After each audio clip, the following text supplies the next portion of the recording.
say there were once flower meadows on Vold. Colors we didn't have names for. Whatever you think of it, this is a beautiful planet. I would not like to be lost out here on my own.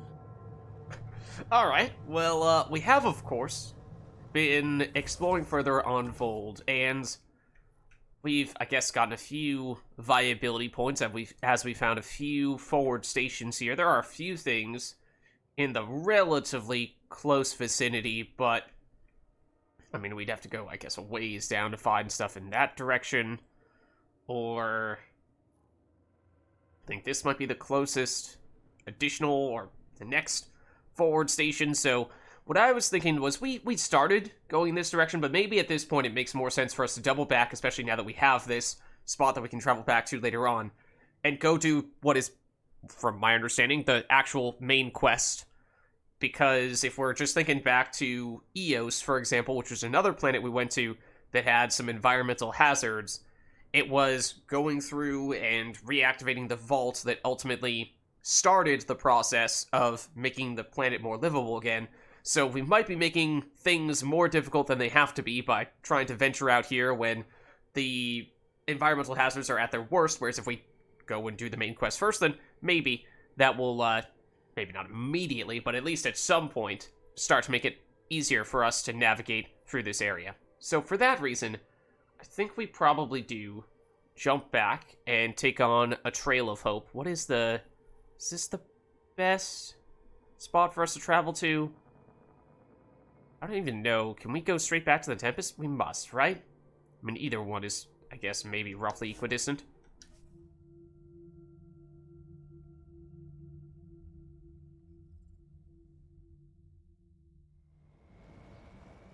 Okay, so now that we are here, I think we'll actually perhaps pop out and just make our way back in.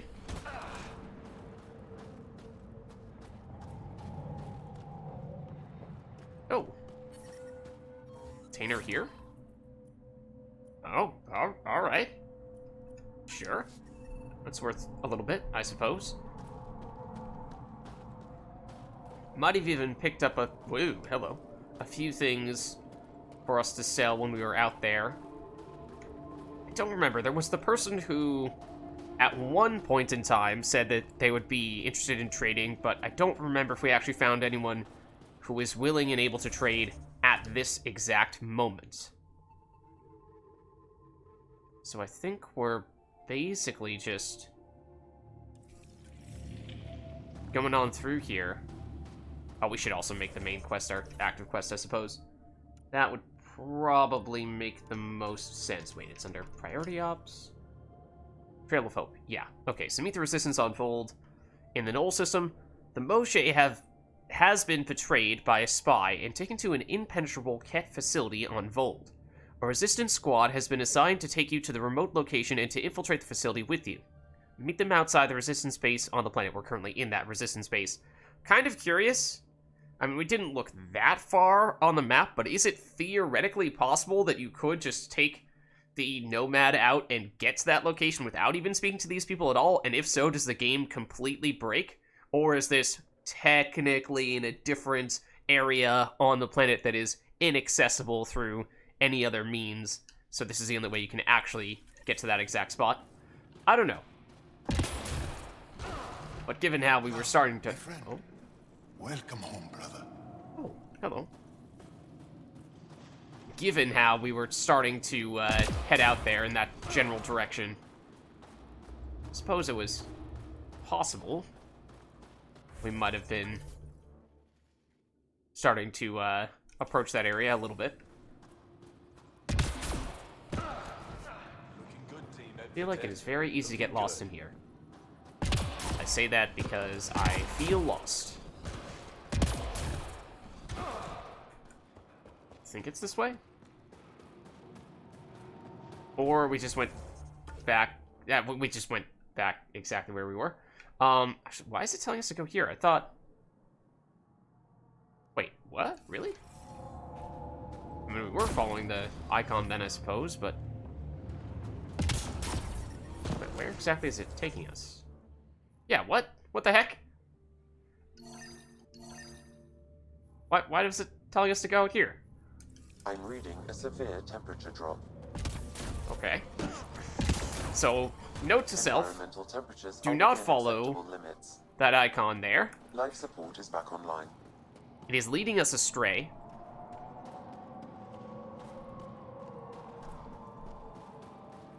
Okay. Through here. Do not go up to that spot. Is it to the right here? Or should we just successfully go in a circle? No, keep on going.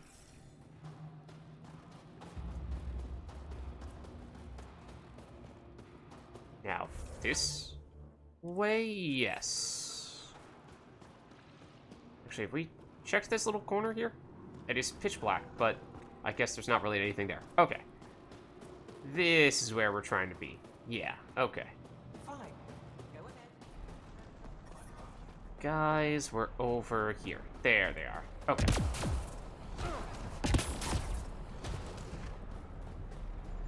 Oh, 1 second. Let's just heat up for a minute here. Can you check the controls? They felt a little sticky last time. Okay. Now we should be good. Temperatures are below freezing and continuing to fall. Ready to head to the cat facility. Alright, let's do it. Let's do it. We've, of course, run into a few cat already, but this is presumably a lot more cat than we're going to run into here. What's up, Honor? How's it going? Doing alright? We're just getting started today. No time to waste. You can fill me in on the shuttle. Okay, everybody in. We started doing a little bit of more general exploration and side questy stuff here on this new planet, but felt like maybe it makes more sense at this stage to actually just go all the way into the main quest and then do more of the side stuff afterward. Okay. So it actually gives us the chance to... Oh, hold on. Swap around our teammates a little bit here. Can we... We were not able to see if we could switch their weapons around before. It didn't seem like we could. I guess for some reason when they popped up like this, it gave me the impression that maybe that is actually possible, but no, okay. We've not done that much with these two yet, so I think we're still sticking with them. I think we probably are just sticking with what we had when we first got over here, unless we happen to have picked up anything new and exciting since then, but I don't necessarily think that's the case, so I think we're good here. I think we just stick with this, or hold on, the gold coloration is not sure that's what I'm looking for here. Not sure we want that. Thought we were going with the, was it Tuchanka Grift? I don't know, the gold is a little too over the top for me. It's a little too over the top for me.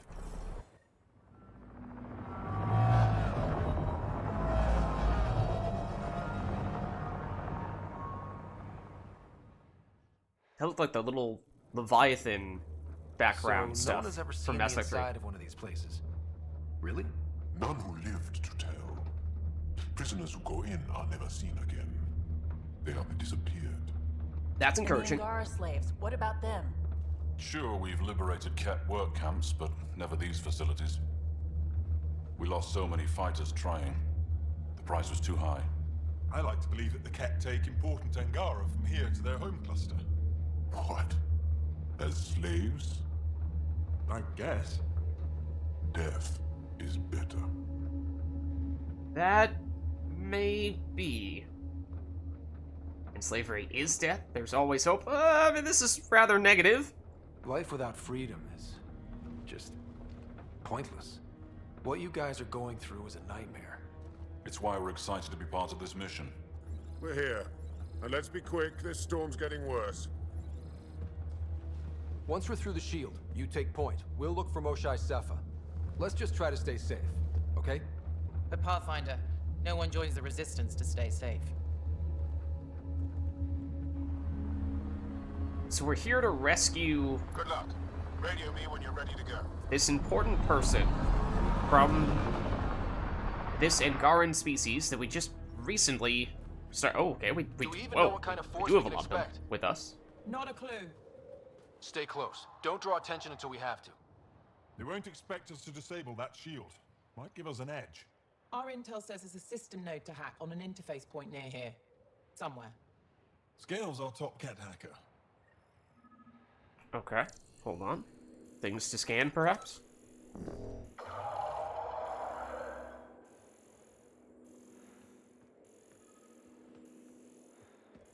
Oh no, my controller's making sounds and vibrating and whatnot, making it seem like there are things to scan. I think we got a little bit of intel, but it's just it's probably this.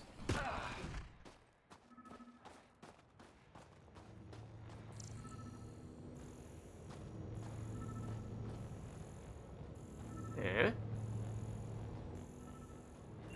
Over here? No. It's that little icon at the top glows more the closer we get to the thing in question, so it's going... Ah, over here. There we go. That's what we're looking for. Okay. Run Angaran's shield disable program. Adding my process accelerator. Stand by. Continue to stand by. I'm Don't embarrass me in front of not new friends. standing by, though. Please don't embarrass us in front of our new friends. Ooh, pistol penetration 3. That is better than... It's just a better version of what we're currently using. Look, it worked. Whoa. Okay, good thing we took just yet. This is where it starts. a brief detour. But yeah, so I'm curious to see. We have Vetra and we have Jal with us, but we have also apparently these friends as well. Head beast heading our way. My favorite. Sam, by the time we leave, I want to know everything about this place. Yes, Pathfinder. All right, let's go. Owen, Skelv, you're on me. So, are we going to end up splitting up with these more NPC people? Are they actually going to join us in full?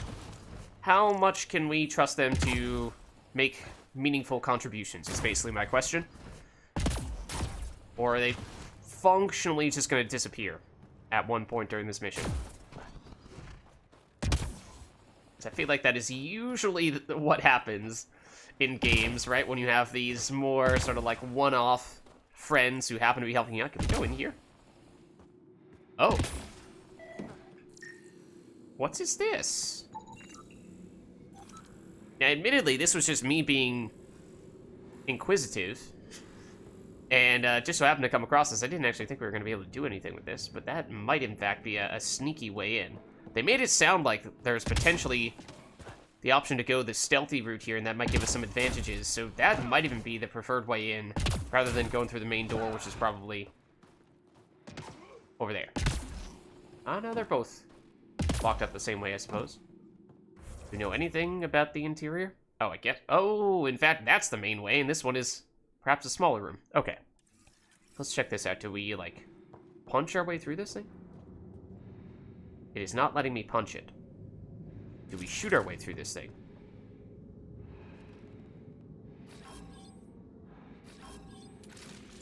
Don't remember how do I switch weapons? Just like if I'm going to shoot this, I'd rather use our weaker weapon, but yes, that is apparently the way we break through this.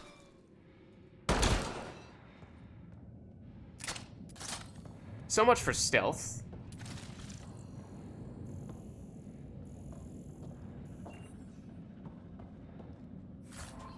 Let's see. Salvage. I mean, we're definitely getting higher level stuff now. I do like the type of gear that we're currently using for upgrades, but, you know, if we just have stuff with better numbers on it, then of course that makes sense to use that. But I don't remember if we can use those mods immediately or if we need to be at one of our... Oh, hello. Or is that that's the same thing we scanned before. I don't remember if we have to actually be at one of the forward stations or other loadout-y places to actually make that switch. Let's do, let's see, can we even... Oh, no, that's not what I meant to do. Can we even check? Do this. Can we swap our mods? Details, compare off, rotate. I don't think so. I think we need to wait until we actually get to a full-blown station, which at this point, since we were right at the beginning of this mission, is probably not about to happen anytime soon. Really wish we could. Okay, we can punch through this. We can punch through this to save ammo. Okay. We are infiltrating the cat facility. We are super sneaky. We are Super sneaky. That guy totally doesn't see us. He totally doesn't see us. Do we know what this thing is? That's just some significant point in the Ket facility, apparently. Okay, you are... That is sort of the basic Ket enemy. So we just make our opening and try to hit this guy in the head? Is there actually something to be said for trying to... Oh, there's another dude over there. Is there such a thing as stealth? In truth, I feel like the answer is probably not. I don't know. It's kind of trying to make it sound like that's the case, but I am doubtful. So I think we just try to blast this guy in the head, and then that's how we're going to open, and then there are probably going to be a whole bunch of people for us to fight. I imagine. Oh, do you see this, Hect? Yes, incredible. I can't believe I'm here. And I bet neither can these guys. Okay, one down. Pathfinder. Yo, this is so satisfying. Cat bastards. Oh, that was not what I meant to do. You are a stronger enemy, though. That guy just tried to throw a grenade at us and hit the wall, I'm pretty sure. Can they actually hit us up here? Keep up the pressure. Oh. Owen, on your left. He's got some special moves. So I have no idea if our friends here can die or anything. This guy definitely has a shotgun. Oh, he's trying to throw a grenade at us and nearly did. He'll be so proud. Hold on. Hold on, let the grenade do its thing. That's a pretty nifty grenade you got there. They're throwing more grenades. Alright, we're just gonna go down here. Oh.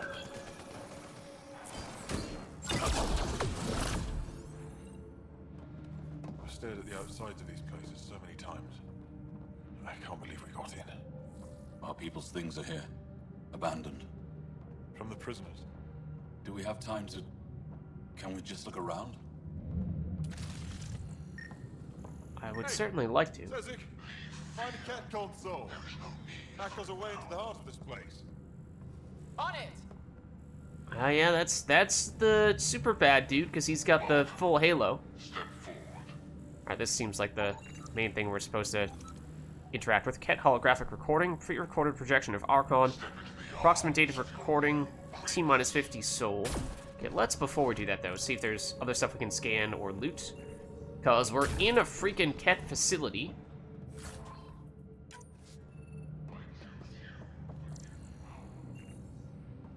Also, probably going to want to try to listen to all the things that that thing has to say. I'm sure it'll be a whole bunch of that guy trash-talking us. Trying to make it sound like he's so much better than us. We don't stand a chance. Oh, I don't like the look of this. half-open Plus container of things. clothing. Angaran things. Looks that way. Clothing created using Angaran fabric, age over 100 Earth years?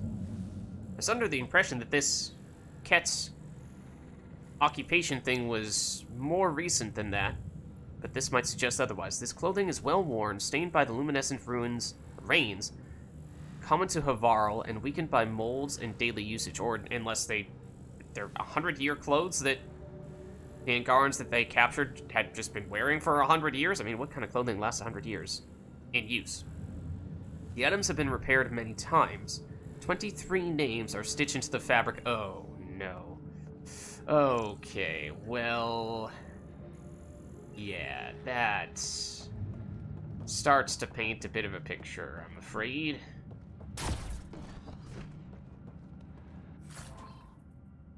A pistol light melee? Not even very good melee damage and much worse stability. Just seeing exciting. what, if anything, we can loot here. Or scan, or what have you. That's where we need to go, but we're obviously going to check out the actual console first. Is that something we can loot? Nope. Oh. Okay. Ooh, what is this? Concentrator module. Special augmentation. You may apply one such augment to an item during the development process. Weapon accuracy when shields are 20% or lower. That must be one of the things that we researched before and therefore added to the drop pool.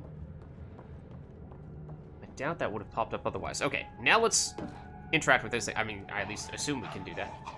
Okay. Yes. We've established that much. I am Archon. I choose you for new glory. We can actually understand what he's saying for what might be the first time. Enter. Embrace your greatness. Anything else? I am No. Archon. Okay, so it seems like basically it's a labor camp. Fortunate welcome. Oh? New destiny is given. Freely given.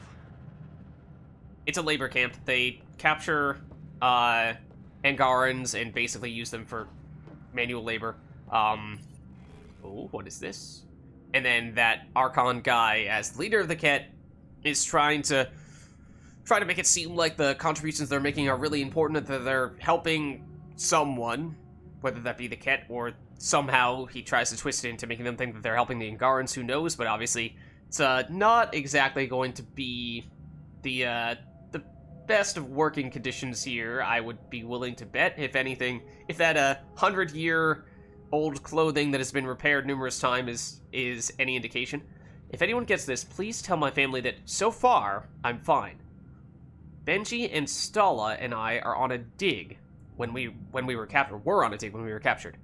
They took us to a holding area and did a bunch of tests on us. Blood and skin scans. Now, I'm in a new group of prisoners that includes the Moshae. That's who we're trying to rescue. I got to talk to her for a long time. It's incredible. And sad. Although they seem to be treating her especially well. Tell Jazel not to blame himself. Our work is worth these risks. Stay strong and clear. Mirage. Okay. Oh, did we get this? We did not get this. Cat's alloy. I'm not sure we've seen that before. Or maybe we haven't, I just didn't remember it. But alas. Let us proceed. Huddle up. If we were a surprise, I doubt we're one anymore. You have the best chance of finding Moshae Sefer. We'll attack head-on and provide a distraction. You sure about that? Why? Not sure where you came up with that plan. That sounds a little like suicide. We're ready for anything. This is the main entrance. Not sure why we're the ones who are best Kick in the suited to front door. find someone we've never met Stay in before. radio contact. And good luck. And this is exactly what I anticipated. We'd end up splitting up at some point and we'd never see them again. I mean, hopefully they'd live, but we shall see. Okay, search for the keep the Ket occupied. Count on it. Pathfinder, it seems the program I used to breach the shield could overload it and destroy this facility. However, the pulse would be lethal to Angaran physiology. That's not ideal. That sounds like a last resort. Yep, I agree. I assume we're going through one of these, what appear to be doorways, yeah, that we ran past before. That seems to be going in the direction that we are supposed to go. That's where we came from. Okay. Is that loot over there? No. Okay. That's where we came from. Alright, let's proceed. That doesn't... I mean, it really looked like the kind of thing that was going to set off some kind of security alarm. What with it being bright red and everything. Oh, we're in an elevator. Sam, what is this? A decontamination protocol. Or not. The chamber is sealed until the cycle runs its course. So, we're trapped. I hate that. Noted. Window. Shoot it? No, the seal is invulnerable. Oh. Okay. Why would they need decontamination? Good question. Maybe the Ket think they're sick. Germaphobes? Okay, learning more about the Ket. At the very least. I feel like we should be armed and ready to go at any moment here. But I guess we can proceed now? The one and only Sudoku Master! Who also had basically no experience with Sudoku before we started this playthrough. Come in. How's it going? We're undetected, but from where we're hiding, we can see some of our people. We seem to be in a kid-only area.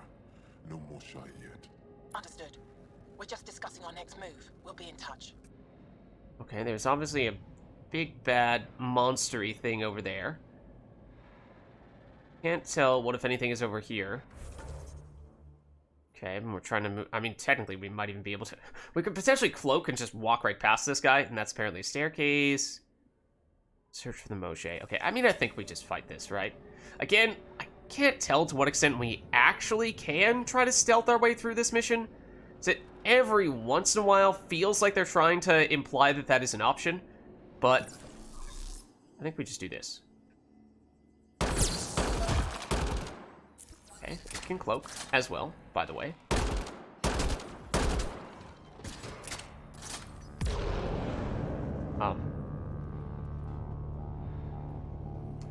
Little confused as to what that was about.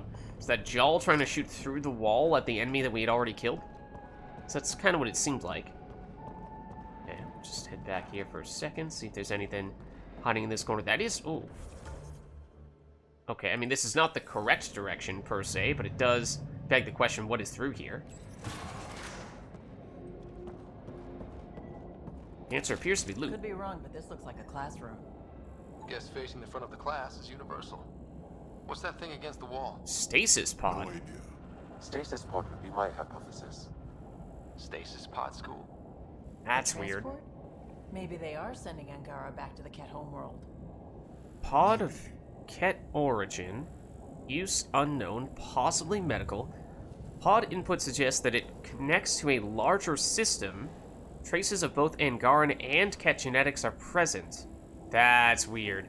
Components are similar to those in database records that relate to reproductive sterilization or immunosuppression. I mean, we saw the sterilization when we came in here, so there's some continued themes there.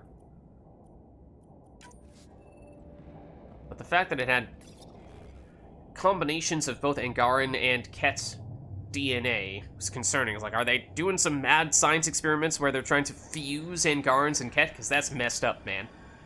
So hopefully not. Purification, pledging, or awakening.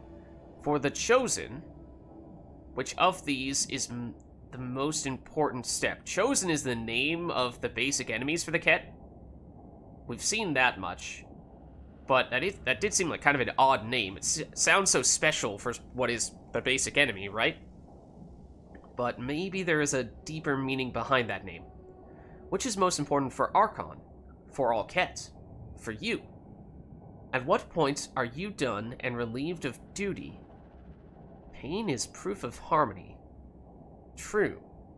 Explain your reasoning. What the heck? This is suddenly feeling very cult-like.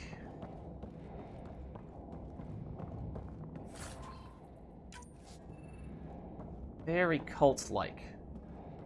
Like, human or Ket sacrifices and Angaran sacrifices to contribute toward the hive mind that they're creating, or something like that. Let's see. Chosen Beasts of Helios. Yeah, so it seems like there's a native wraith, which is the kind of beast-like enemy that can cloak that we just fought a second ago, that is independent from the Ket. And then, when we were just entering this area, there were, I think it said something like Ket wraith, as if there's, you know, some way in which the Ket have either domesticated and trained those wraiths, or, you know, have they actually done some kind of biological mutations to them to make them more Ket-like. Pre-arrival recon identified the native Chalarillion. Oh no, that's actually the name of the ones that we found, just purely in nature independent of the Ket. As initial species to imprecise, alt, flung, embraced, bandied? For exaltation on arrival in Helios. A facility was built and the long road to harmonization with Ket genetics began. Okay, this is becoming pretty clear what they're trying to do, and it is fairly similar to what we were just theorizing before. Ability to cloak harmonized from unknown. Genetics brought from the Ket homeworld. Hypothesis. Quantified level of harmonization necessary at prime success. So yeah, they're trying to capture species, local species, and genetically modify them to either integrate them into some kind of Kets. I don't know if they actually have a hive mind, but it kind of sounds like it. Or, you know, basically create this super organism that can do things like cloak, like whatever else.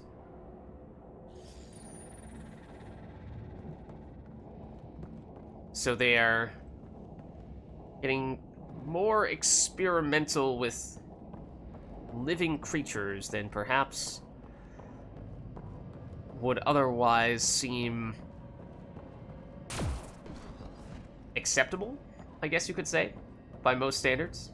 Okay, now is there anyone else over here, or is it just that one wraith that we fought before? I'm assuming we'd find something similar over here, where there's another room in which we can maybe learn a little bit more.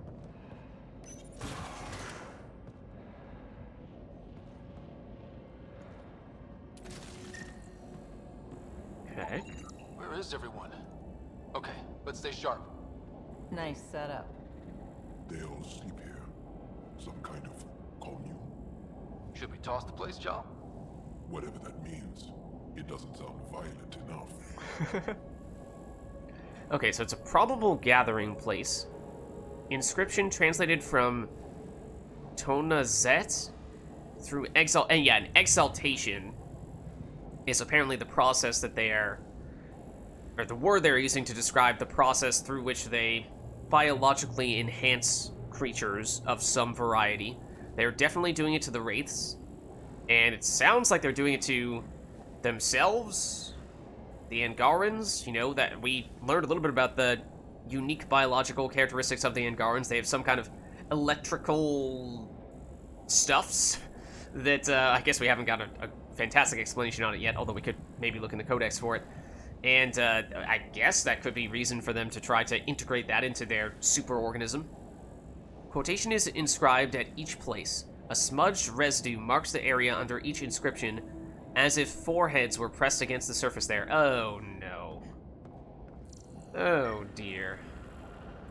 Oh, and this is their operating table. Or rest cot. Hopefully it's just a rest cot. Except that it's made of fibrous and organic materials. That is extremely disturbing. This cot is pristine with no trace of sweat or skin particles detected.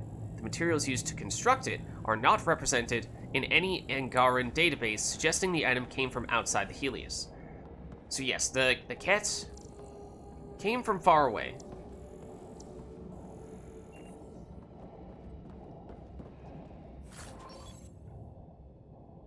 Sniper rifle. Damage, reduced stability. I mean, as I was saying previously, I don't think we're going to do much in the way of using sniper rifles, but just not my style. Rather put a scope on an assault rifle, as we've been doing thus far. Benefactor. Don't think that's a name we've heard before. I hear that you're having good success on imprecise. I assume that these things where it's giving us these sort of error messages is when it can't translate a word into our language. And obviously they tend to be the most important things. My transfer to this place was a good idea. There's so much to learn. I'm grateful you suggested it. Let's meet again. Perhaps you would be interested to see my homeworld, like you once showed me yours. In harmony, Zich. Don't think we've heard that name at the bottom either, but that suggests that this benefactor person is from one planet, and I assume that person writing it, that Zich person, is a cat. So they are from different places, and they don't know each other that well, it seems. Otherwise, they would have already a good understanding as to what their homeworlds were like. So, I don't know, it's very suspicious. It's very suspicious. Alright, there are enemies through here, it would seem.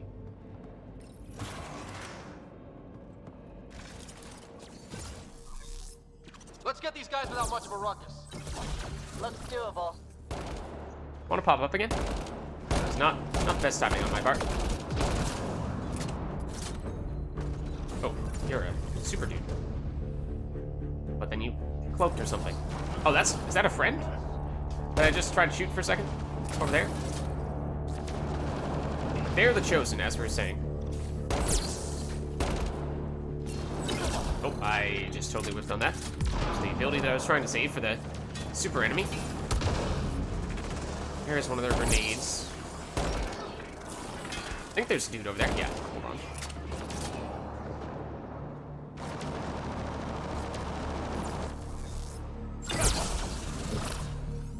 Those are other friends? Like, there are some people up there. This guy's trying to hit us with a shotgun from halfway across the room.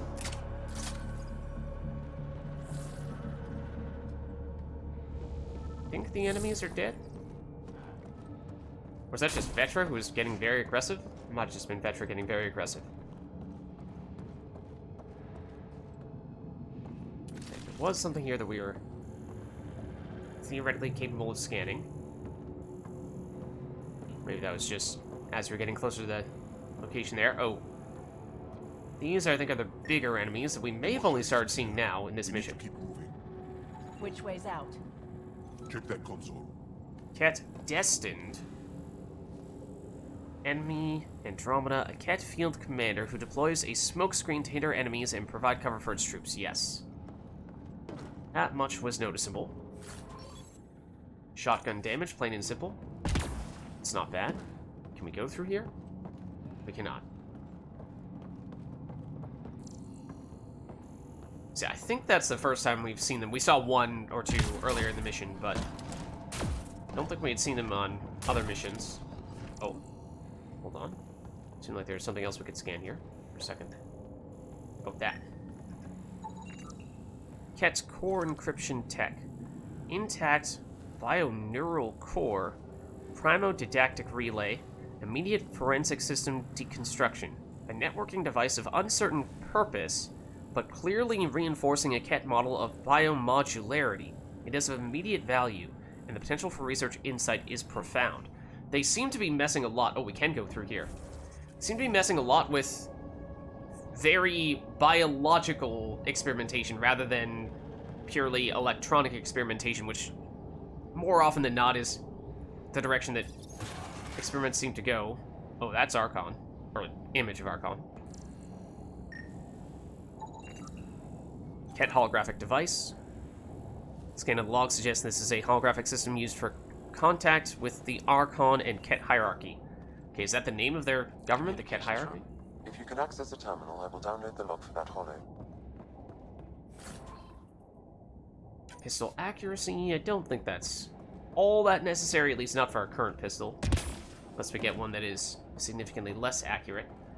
Yeah, and it is interesting how basically all the names of the Ket enemies are, you know, chosen, destined, you know, all this very dramatic stuff about them being, well, the chosen ones, and kind of plays into this whole, you know, they're trying to exalt each other into these higher beings. Keep this place sacred, and I will embrace you. You are elite among Ket. All but home envy your sacred position. That's some ego. It's revolting. Clearly compensating for something. Download complete. Analysis may take some time. Okay. So yeah, some kind of extra significance about the people in this area, or at least trying to make it seem like that's the case. This looks like a very dramatic area. A huge battlefield that is about to open up as soon as we access this console. Wait, hold on. To controls? Is that this door that we can't open right now? I guess so. Just a doorway that you're not letting us do anything. Or staircase that you're not letting us use right now.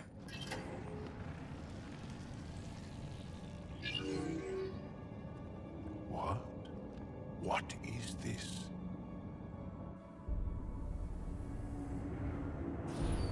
Yeah, they're all praying to and worshipping this Archon guy. Seemingly, oh, this is going to be Fortunate welcome. Step forward. the religious leader. Not Archon himself, but... I am humbled before you. You who are the chosen. Chosen by the Archon. Chosen to be exalted. Chosen to be exalted.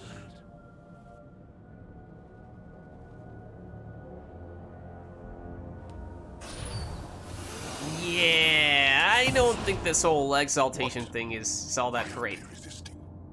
Don't think it's all it's made out to be, and yeah, I think any rational being would resist. So this is definitely very strange. Looks like some sort of ritual. The Angara seem entranced. I know the Moshae. She's not down there. But maybe in one of those pods. Oh, that's not good. It's as good a lead as any. You wanted a distraction? We just set our plan on fire. Oh, you weren't kidding. Impossible!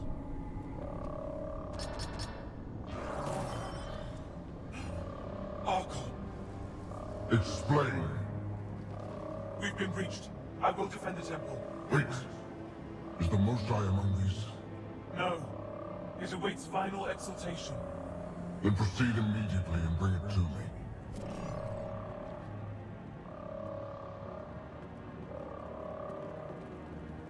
I like that animation, that was cool. What's final?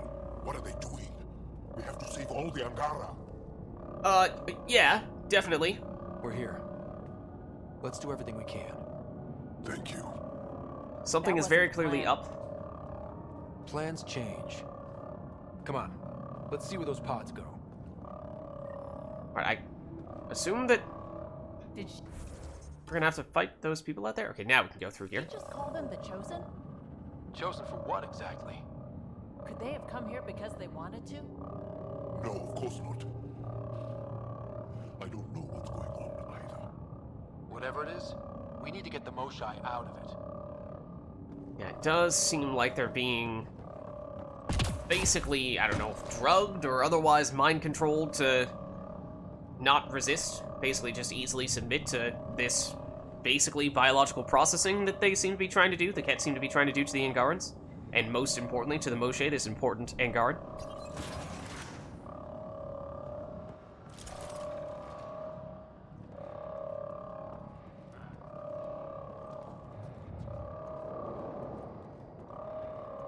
Okay, can't go through there. Let's proceed then.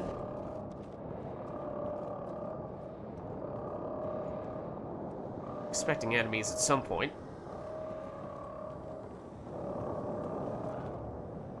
But at the moment, not seeing any, which is a little off-putting.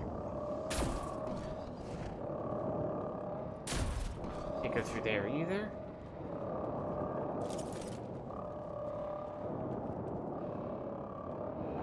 What's going on here? Can't tell if we can... Looks like the Resistance is getting in some good Okay, we can shots. walk on this? We can walk on this. Okay. Wasn't sure if we were gonna fall through this. Come in, Pathfinder. Go ahead. We contacted Commander Dozil. More fighters are on their way. Send scientists and technicians. Let's gather all the intel we can. Will do. John, our objective is still the Moshae. Of course, but we can't waste this opportunity. Okay. Oh. Well, that was sneaky. Don't know if there are other pieces of loot hiding up in these elevated areas before, because that's the first time we've taken note of that. Okay, I did kind of just zoom through here and not pay any attention to whether there was another direction we could go in, because initially I was unsure as to whether we could walk on this. So I didn't even look to see if there was a possibility to go this way. Doesn't look like it. Okay. Weird lighting, but other than that, I think we're good. Yeah, I mean, very clearly it looks like some kind of monolith to the Archon, really. Kind of cult-like worship. They were saying it seemed as though was sort of the direction that things were starting to go in very, very much as of late. Oh, hello. Oh, and there was an invisible wraith that I didn't even know was there. Unfortunately, we were flaming and we got it. So everything is fine. Everything is fine. Okay, any more friends? Yes, yes there are. In fact, there are many, I believe. Ow, rude. Okay, so are they all just gonna kind of come at us one by one? Because that's convenient. Oh, that very much not the case, I'm afraid.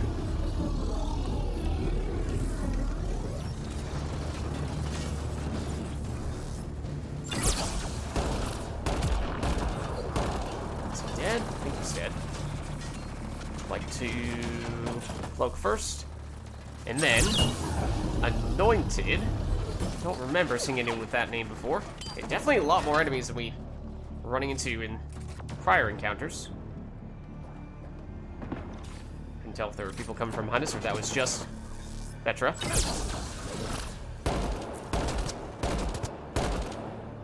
Oh, that was a bad shot. Hold on. I do like how, or it is helpful how many of the stronger enemies are shotgun wielders. Pods up there. They go behind that wall. Must be another way in. And they don't rush us down. Guys for directions. Who's in? Petra? Not Oh, right there's more now, of them over Ryder. there. Not sure if these guys infinitely respawn, because I feel like I wouldn't rule that out. That is annoying. Also, I miss. Pathfinder, come in. You holding up? So far, we're beyond the main chamber now and continuing our infiltration.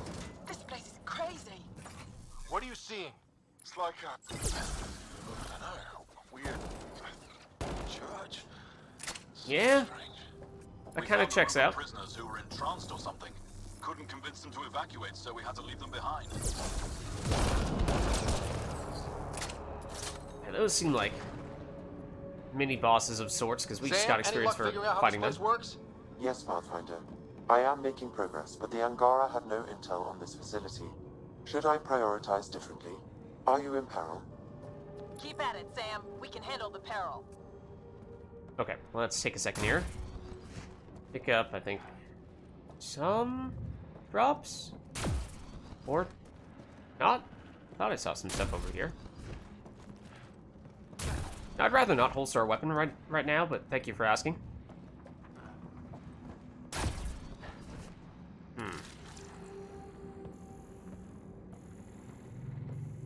Thought I saw some of our enemies drop remains. Like, does that expire after a certain duration? That I'm not sure of. Is that where we came from? Yes. Okay.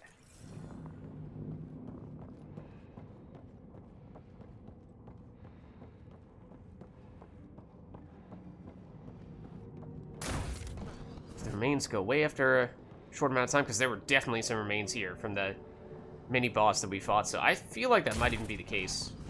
In which case we should be more mindful of that and kind of prioritize going after that when we are fighting people and see that they drop some loot.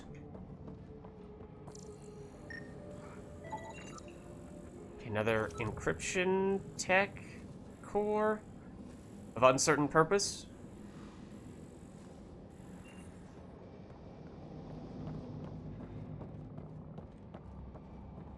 Yeah, because some of these guys have been dropping decent stuff, so I would like to get that, of course.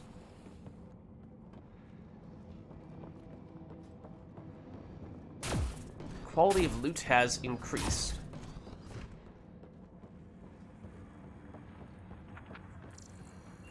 It's not anything we can check out. Okay.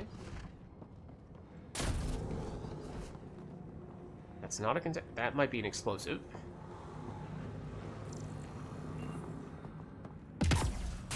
There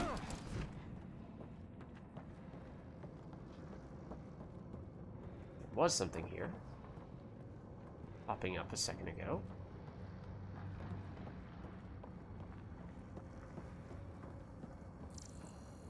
Yeah.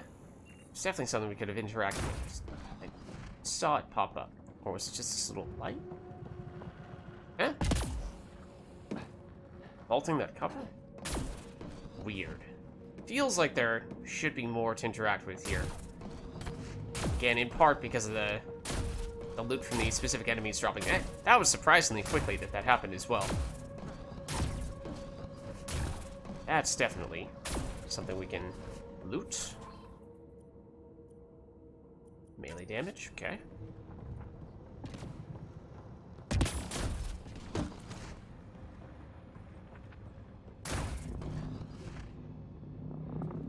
That's making noises. Can we go up there?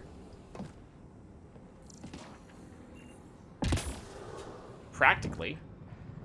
But not quite. Guessing we have to go... here? This tunnel looks like the right way. Okay, can I punch through it, please? No? We have to shoot it? Alright, I guess we have to... Oh, okay, we have to have our gun out, then we can punch it. Gotcha.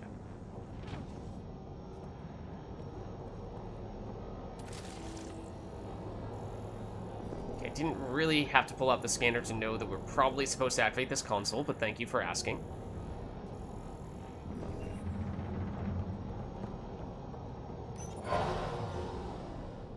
Friends? How many pods? This is... damn. We can try scanning. This is going to take forever.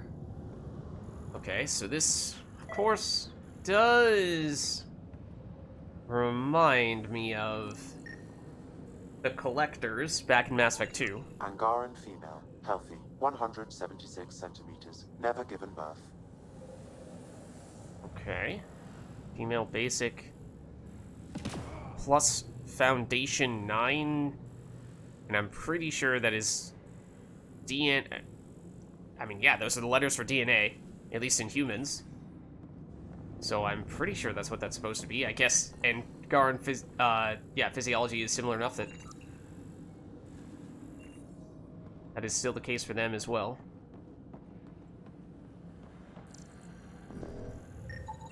Angaran male, estimate 35, 191 centimeters, scar tissue, lower right abdomen. So, not the Moshae. Okay, so we're basically looking for one of these to be the Moshae. Whoa, hold on. These are ultra rares. This is, I'm not sure what type of weapon, but it is a weapon. Damage, rate of fire, clip size, max ammo. Is this an assault rifle or is that a... No, that must be pistol. Yeah, because that's the pistol icon. Okay, we might want to use that. That's a little intriguing. And element 0 is pretty rare as well. And some high value salvage. Ooh, okay, that's a really good chest. Really good loot there.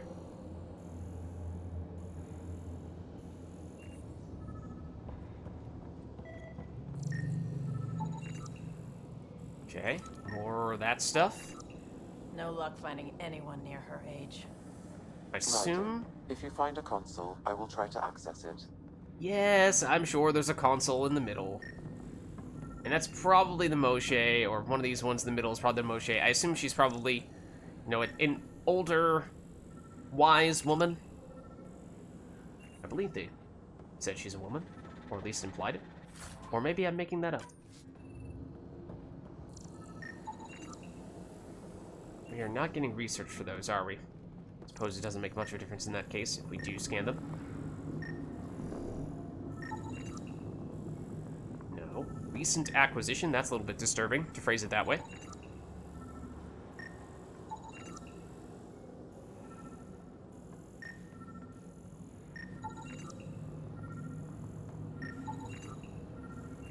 That one kind of seemed to be the most prominently placed, but alas, let us check out the console here. Okay, Cat Terminal. Let's see what you've got hiding in here. Sam? Searching. The Chosen are locked by genetic information. Hurry, please. I am working at top velocity with an alien language and an alien technology, checking against Angaran databases. The Moshae was here, but her pod was pulled out of line moments ago. Just our luck. Pods travel from here to rooms that encircle this core. On it. Let's go. Okay, so we're looking for either pod over here or pod over there. Can we make it through this? Are there other consoles that deactivate those? Is there one on the other side that is currently accessible? Here. Here. Okay. Can we swap our... I know we were talking earlier about can we swap our weapon mods when we're not at a reloading station, but let's see. Okay, it is definitely a Ket pistol. Why don't we compare it real quick? So, our current pistol is actually more of an SMG, so it does not deal that much damage, but it shoots very quickly. So this is... Wait, hold on. Which one is which? 20 is the one that we have here. So this deals less damage and shoots more slowly, but has way more ammo. It's less accurate and it weighs less. Or, yeah, weighs less. Okay, so it's a lighter version. Or, yeah. Not as powerful, but lighter. Which is kind of odd, because this is ultra rare. Pathfinder, come in. Go ahead. Our reinforcements are arriving. We're doubling back to rendezvous. We have a lead on the Moshae. We think she's alive. Star strength. That's good news. We'll keep in touch. Okay. Oh. Lovely. I mean, the place does light up a bit when we have our scanner out, but obviously we can't shoot when we have our scanner out. So... this is a little spoopy. What is this? Ket Carfalin 3? Oh, is this it's a melee weapon? That seems like a pretty large number. That might be better than our current melee weapons. Come on, come on.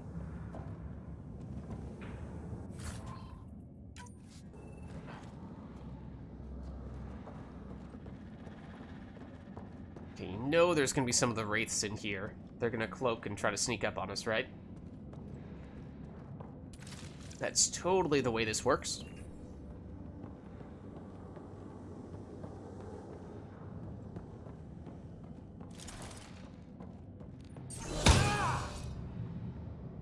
Don't mind us. Right away! Okay, Joel. If you say so, my controller is vibrating, but I'm not sure why.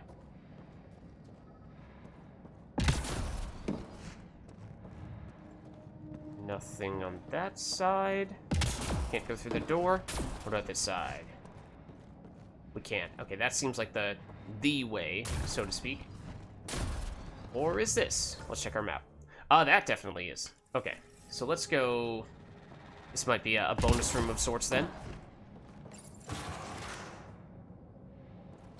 We've previously learned a lot when going into these types of areas. Weirdest one yet. Grim. Contents. I am unable to identify the contents. I would need more time and resources.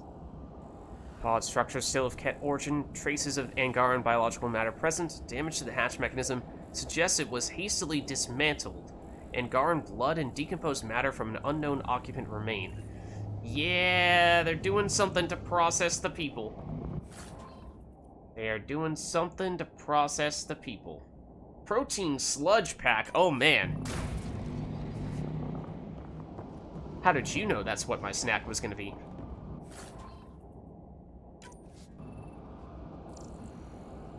And there's this stuff over here that we're just definitely gonna want to check out as well. What little... those... syringes? They're injecting people with? Oh no. Oh no. Contents is genetic material. Cat.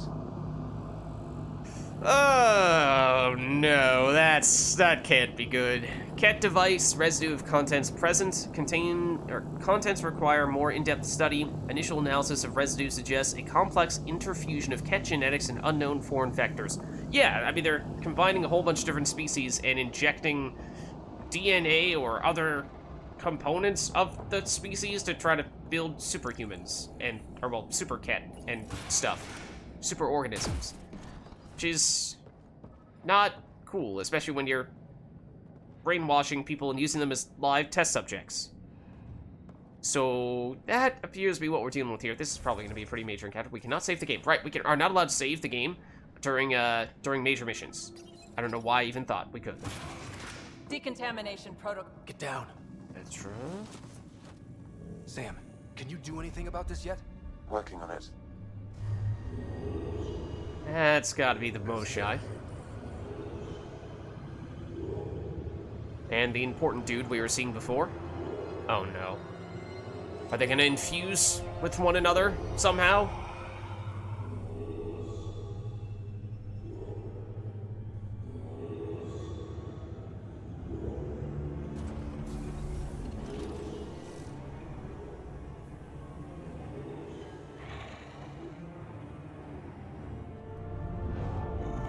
No, don't do it!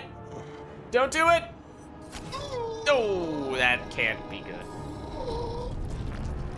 Now they're gonna turn into cat, or cat-like creatures.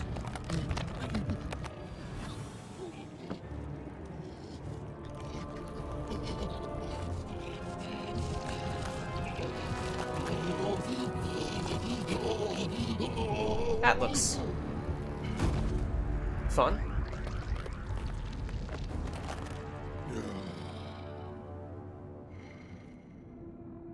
So that's how the cat are made.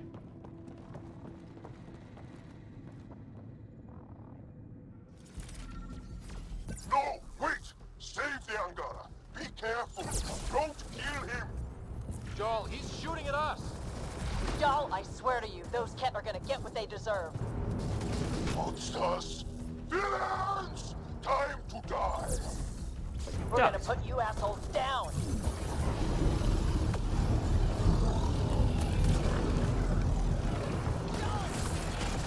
What we just saw might be happening. Should have timed that better for explosion. Come on, people, let's clear this place. Oh, that's a grenade. Oh, Vetra's down. Hold on. Dealing with this dude. And this dude as well. Wait, what? Got them all. Okay. Okay, everyone good? Now, what the hell was all that? As if I needed another reason to hate the Ket. I've seen some serious crap. But this is straight up evil. Okay, so we've learned that remains can disappear if we don't go after them very quickly, so let's do that. Or at least seemingly that is the case. Maybe it's just if you look away, but okay. So yeah, apparently, is there even such a thing as a cat? Like, is a cat a natural species, or do they only exist through biological mutation of Angarans and potentially other species and combining all of their traits together? And if Ket can only be made through that kind of... I don't even know what to describe that process as, that we just witnessed a moment ago, then in what form did they come here in the first place? Because obviously, before they captured any Angarans and started doing these types of experiments, they weren't able to use these types of live test subjects to transform into Ket. I mean, the one that did the sort of experimentation certainly looked different than the other ones. He's clearly some kind of very elite member of Ket society, so were the Ket originally just a very small number of people that came up with this methodology to create these underlings by capturing and genetically mutating, or biologically mutating, the Angarans, and to a certain extent the Wraiths as well? Let's see.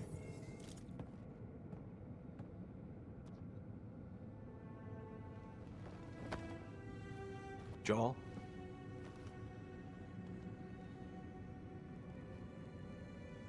They are us.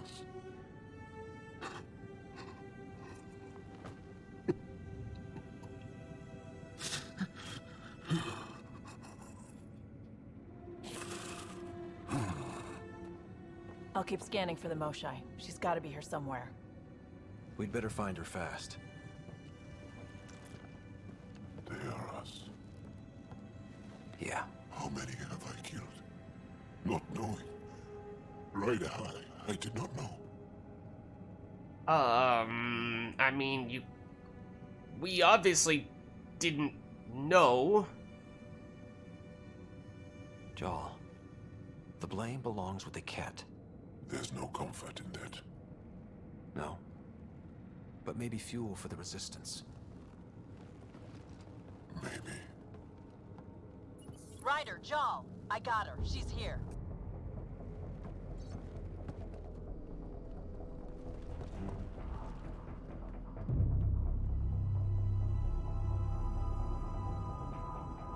Sam, get me into that room now! Initiating decontamination bypass hack.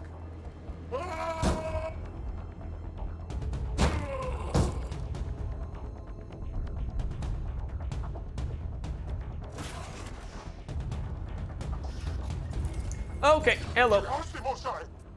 Moshae safer. We're coming for you. That's supposed to be an explosion.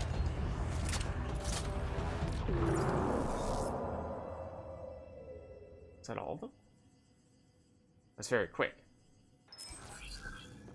Also, the other thing that is one of the first things that comes to mind, and is kind of what I was getting at when I was saying it seems kind of strange that there must have been, or there potentially could have been, just a very small number of Ket that originally showed up here. And then they had to create more Ket through this very elaborate process. If that's the only way they can create more Ket, then that is incredibly inefficient.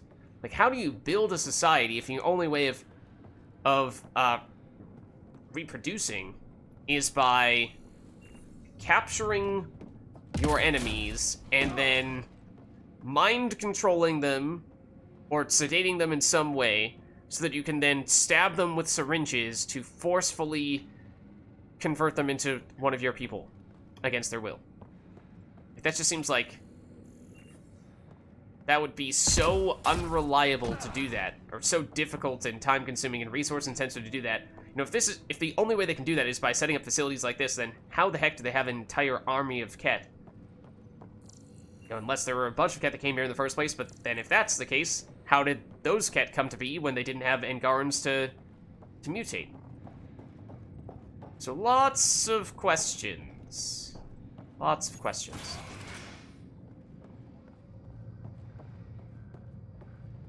What the heck? Oh, there's a door. Sam, what have you got? I was able to access the facility plans at the last terminal. A best guess would be the shuttle launch area above. So where was the... Did they get the Moshae there? Was the Moshae the person that they stabbed that Jal was looking at on the ground there? Or was that just a random Angaran who got transformed? Because, I mean, we obviously arrived right as they were doing it, but the camera cut to us right as they were about to do it, so I don't know if we actually interrupted them or not. Okay, there are obviously enemies on this side. There she is. I see her. Okay. They're getting ready to leave. Hang tight, Moshae Sefa. We're coming for you. You will not take her. No, you will not take her. Oh. Oh!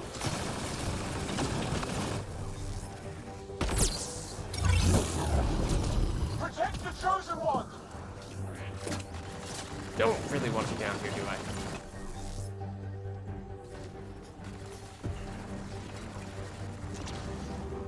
Okay, how do we fight this dude?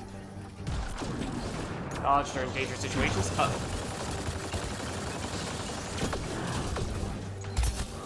Ow.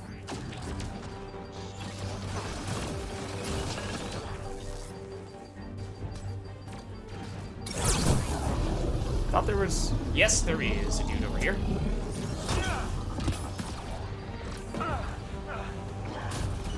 This will heal us. Vetra is down. Okay. I assume whenever we hear big stuff like that, that they're probably shooting at me. Okay, can we actually hit you? Cardinal Orb. My own exaltation shields and protects me. You flawed ignorant.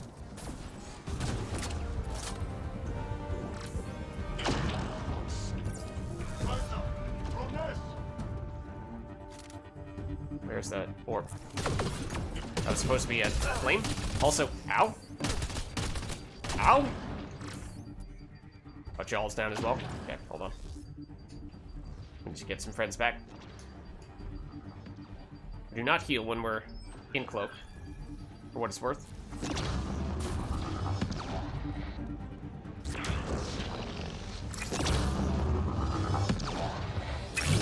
Oh, that's going to kill us. I did not see that that projectile was coming toward us right as I was engaging that little dude. Okay, fair enough. I assume we're going to restart right at this fight. Pretty much, right? This is the door for it, or close to it?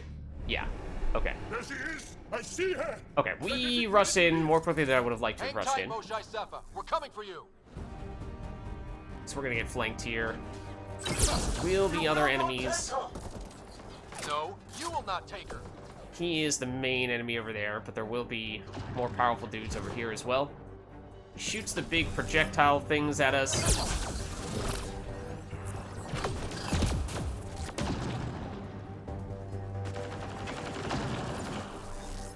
I think the more elite enemies... Oh, hello. Oh, hello!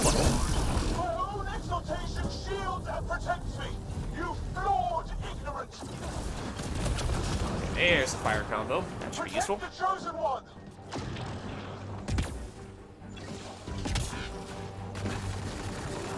Need that health. Shoot flamer first.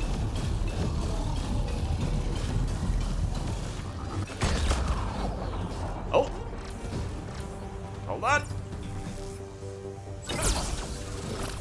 Oh! I got greedy and tried to... Okay, well now we know how it works. You are right next to us. I got greedy and tried to wait for the cloak and flamer and to pull off a big combo.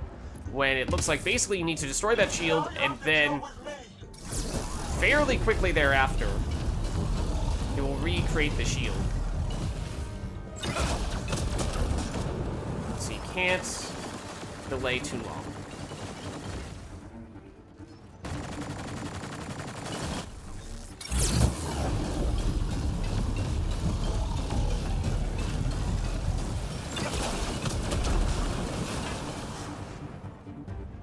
Mindful of other enemies coming in to spoil our fun. I mean, if this guy's just going to chill there, then that does seem to kind of help us out.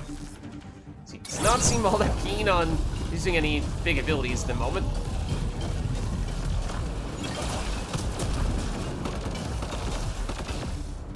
Okay, shield's about to go down. Now we can shoot you. Okay, you do take a fair bit of damage pretty quickly when your shield is down. So the shield is really tanky. Now I think he's actually fighting back. Oh, okay, that can go through walls.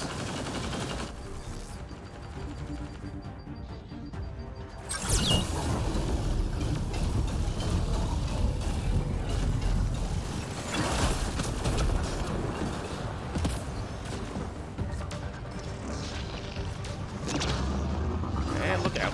Look out. Vetra! That got Vetra. Okay, we can get Vetra while we're cloaked.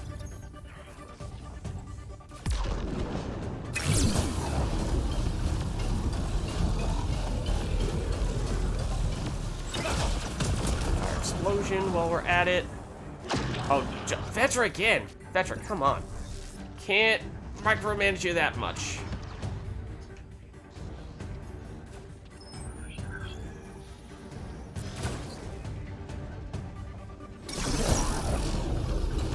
Do teleport for what it's worth. Vetra! Vetra again. Oh, that's, oh no, that's just Vetra right on top of me. That is. And now we do this. I will not yield. Don't know where you just went. Where's Vetra?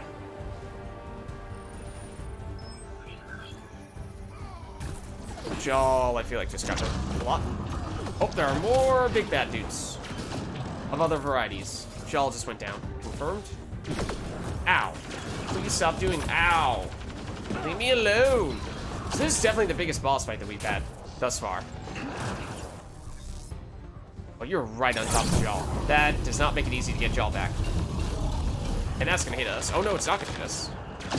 Not sure if we can still. No, okay, now it's just us. That's not good. We need to get going.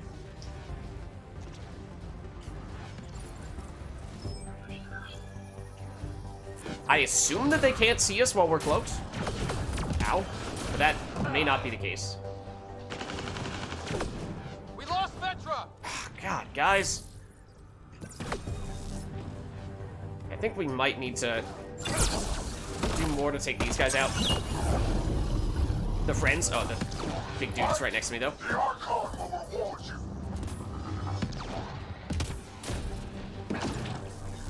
Might need to get rid of some of the friends before we can... well, that's still gonna be hard to get y'all when you're right on top of them like that.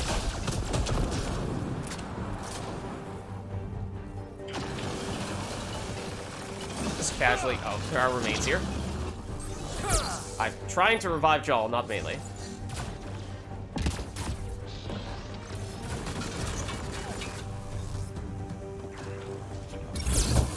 I can't flame you through this, except I am hitting you a little bit, apparently.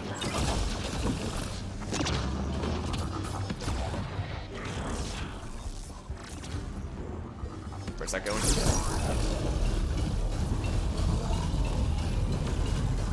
So, I mean, there's some cool mechanics to this fight, yes.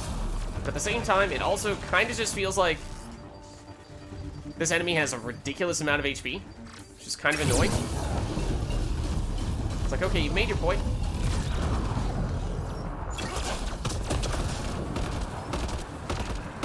How many times do we have to go through this process?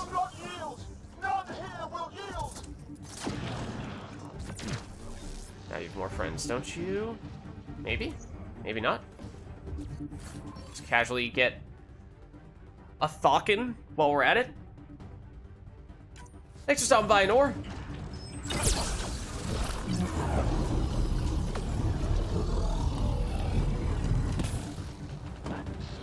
Don't let them take the chosen! Where are you? Fortunately, you do have the big boss. Does have the does have the quest icon showing up on them. So yeah, I think those shielded sort of mini boss enemies do not respawn. So when I see them, I'm trying to take them out.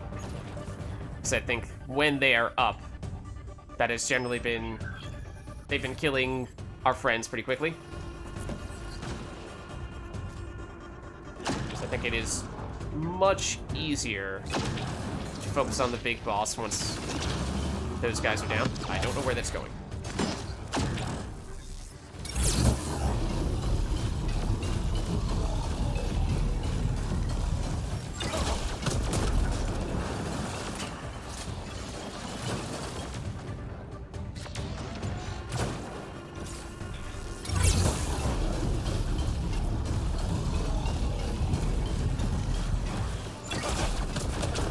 Got Jawl again, and they are right on top of them, which does not help.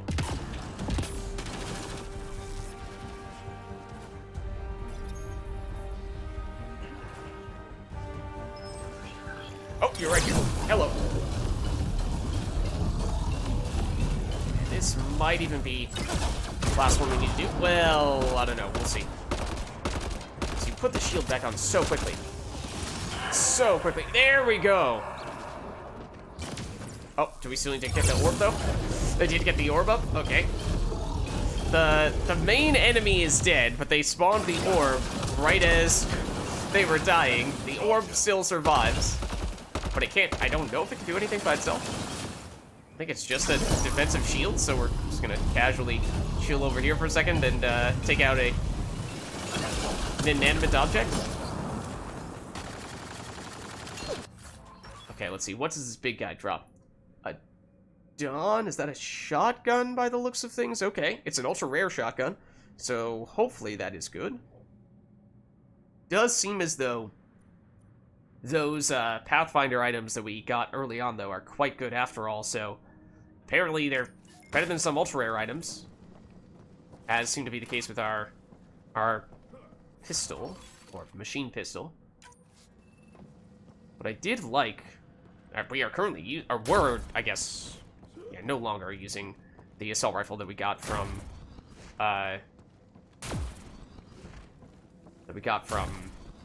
the Ket a little while back when we first encountered them. Oh, actually, were we comparing the machine pistol to our assault rifle? Because if so, that would make sense why it's not as powerful.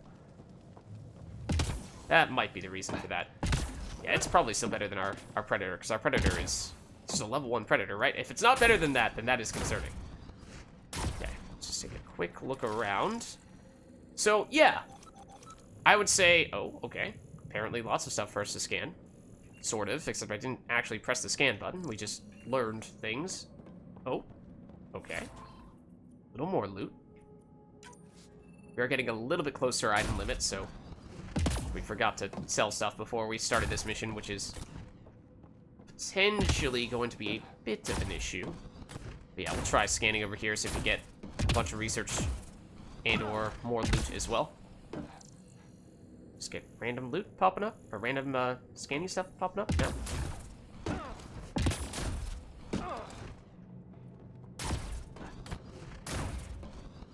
But yeah, so my overall impression of that fight.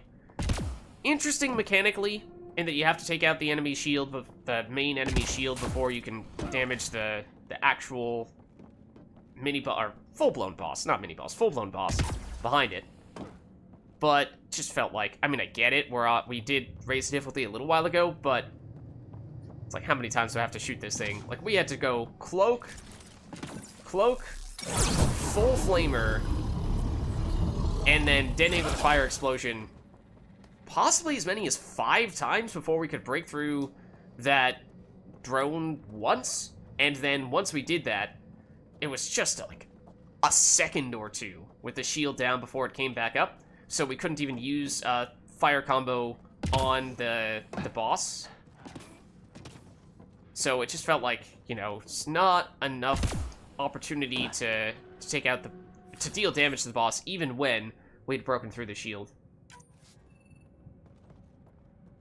It's like, okay, I get what your gimmick is, but can we move on? So I think it would have been a better boss fight if it had less health. Then it would have been more about the actual mechanic of it, and less about just, okay, how long is this going to drag on for? Like, you've proved your point. That Zalkin is what we were using previously. For an assault rifle. I assume it was probably not level 3. Just gonna casually, you know, loot around as we are ignoring the Moshae. Oh, look at that. Who is... Oh, is that... Look at that. Is that the person we were supposed to come rescue? Oh, yeah, right. Hello. I gotcha. We're getting you out of here. No one has ever returned from behind Ket walls. We're new here. Then you'll be the first. Let's get out of here. I'm not the only one here. They took the entire cell. Vitals are bad. The immune system's been decimated. Oh, this guy. You will not take it. It is meant for the Archon himself. Sure about that? She's coming with us. Wait, I want to know why the Archon. Arrogant simpletons. This is a gift. Who are you to deny it? You turned them into monsters that fight their own people. These Chosen join with us to become great beyond your ability to understand. Like them, I was once wretched, and the exalted DNA of our great Archon entwines with mine. Okay. I stand on the shoulders of his greatness, as they do, as one day, you will. So, it sounds like, as we were starting to theorize before, it's possibly all the Kets are just Angaran plus Archon himself. DNA, or you know, biological structure-y stuff of some sorts that gets injected through the syringes. And so, maybe it was that the Ket basically just came from one person. It is all just of Archon's creation. Even this person, who seems to be a very high-status Ket, says they're strongly implied that they are originally an Angaran. So that kind of makes it sound like it was just Archon came here by himself and just found a way to basically mutate an entire species to become his underlings. And so now they treat him as a god. And making it sound like this process in which they transform the Angarans into Ket also somehow contributes toward Archon's power, like he absorbs some of their power somehow. At least that's what it seems like based on how they're saying, no, the Moshae was for the Archon. So, that is what I make of it at the moment. Let's see. Stronger than you think. You actually believe this. That's kind of where I'm at, I suppose. Yep. Except, greatness can't be engineered. Pathfinder, I am tracking multiple inbound Ket cruisers.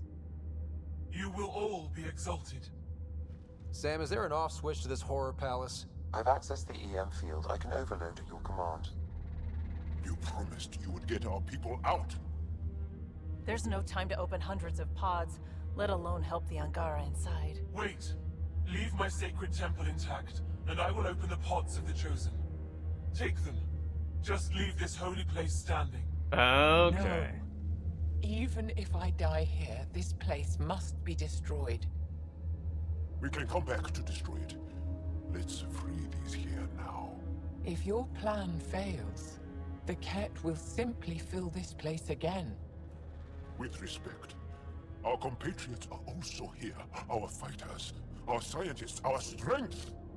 Okay, so this seems like it is the making of our first major philosophical branching storyline decision to be made. We can choose to destroy the facility. The idea there being that the Ket are trying to take a whole bunch of Angarans and transform them against their will into Ket soldiers, or just Ket in general. And if we don't destroy the facility, then this huge wave of Ket that are incoming are going to just basically be able to bring this facility back up and running, even though we've disrupted things thus far. We've certainly not outright destroyed it yet. So we can destroy the facility to make sure that that never happens. Or, the problem with that is that destroying the facility will destroy all the Angarans here. But, if we save the Angarans now, and not destroy the facility, then short term, yes, we rescue some Ket. Or rather, rescue some Angarans from becoming Ket. But long term, the issue is, I mean, like, presumably, the Ket are still going to be running this place and refilling it with other Angarans. So it feels like saving the Angarans here is the short-term solution that just rescues this one round of Angarans. However, because the facility will still be up and running, the Ket can continue to capture more Angarans and could have many more groups of Angarans captured, collected, harvested, and so this feels like this would actually lead to much worse results. I know it's hard to turn down this opportunity at the moment, but I think that long-term, the total number of Angarans saved by destroying the facility is greater than the total number of Angarans saved by saving these ones here. So I think for that reason, we go for the destroy. Obviously, Jal is not going to be pleased with us.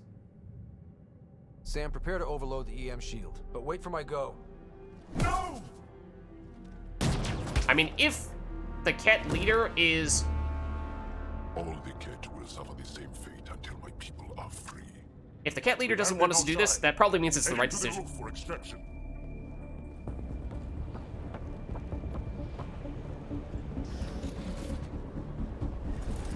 Oh. Ket incoming. They're not gonna make this easy. I don't know how this is going to end. I will help. Come, stand near me. Okay. No, Moshae. Save your strength. That's my decision to make.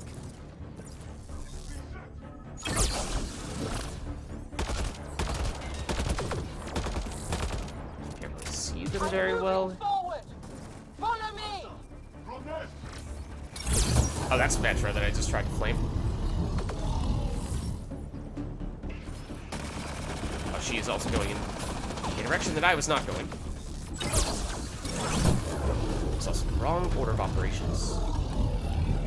Just casually flame the Moshae. Oh, that's a big baddie that's right in front of us, isn't it? Isn't it? Isn't it now? Can the Moshae actually die? Forward! Let's go! No turning back!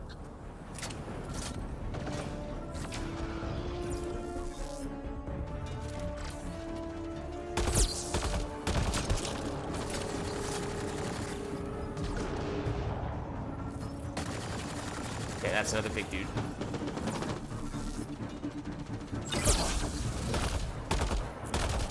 flamer range, unfortunately, but take him out.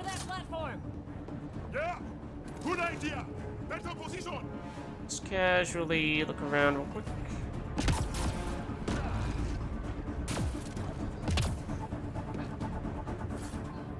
Casually loot real quick. Where exactly are we supposed to be going here?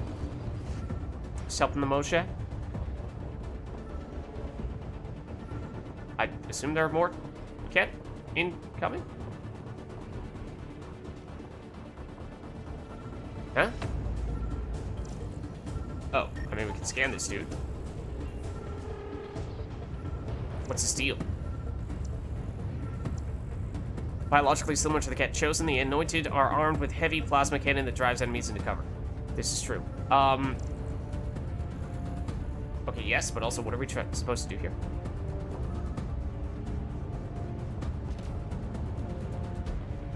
Are there other enemies here? Are we supposed to chat with the Moshae? I mean, it's telling us we're supposed to be here. I get that much, but... What? Hold on. What are we actually supposed to do here? Escort the Moshae to the edge of the roof. Oh, okay. Well, the edge of the roof is over here.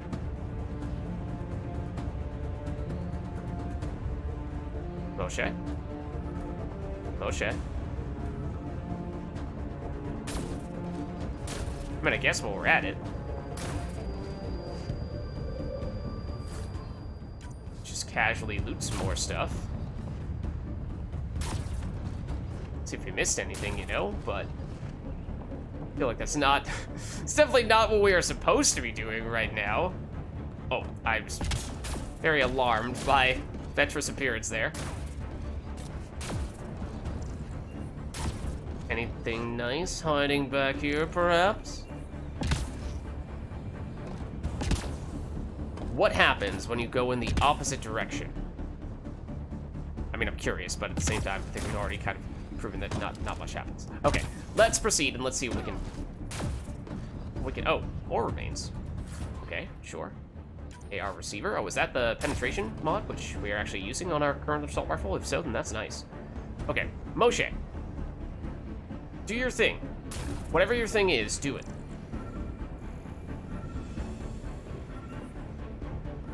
So, like... Theoretically, we're supposed to be here and all. Do we need to... destroy this stuff so our ship can land or something?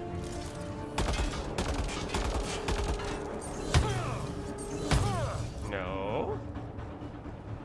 Supposed to just take cover here? One more enemies appear and they don't appear until we actually do this? Alright, I'll be honest. At this point, I'm starting to get a little bit lost.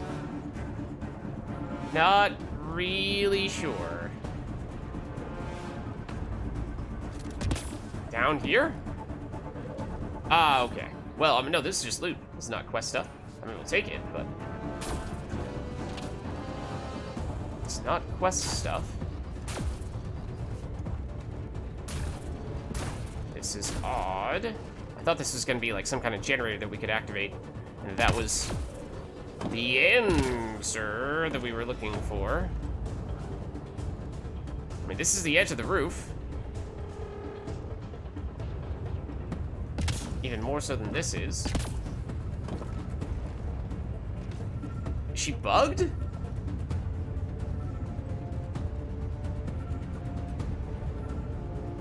Is she just bugged and that's why it's not working? I legitimately don't know at this point. At this point, I legitimately am unsure. Bring our friends here. Pathfinder, come in. You have the Moshae. Hecht, we're taking the opportunity to blow this place to dust. Okay. We have to. Yes, I agree, Moshae. I'll tell the others. Ishare, stay clear. Apparently, we just had to have people go here? Okay, we've got a big dude.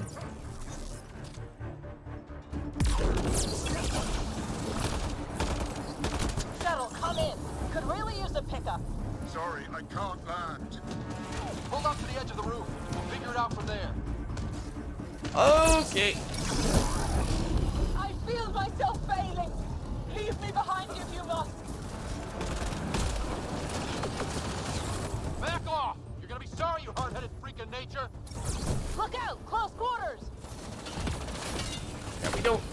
want to be in any of these places, really. Come on, big boy.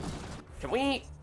Okay, I really... we're about to die, but, I want to know how we heal.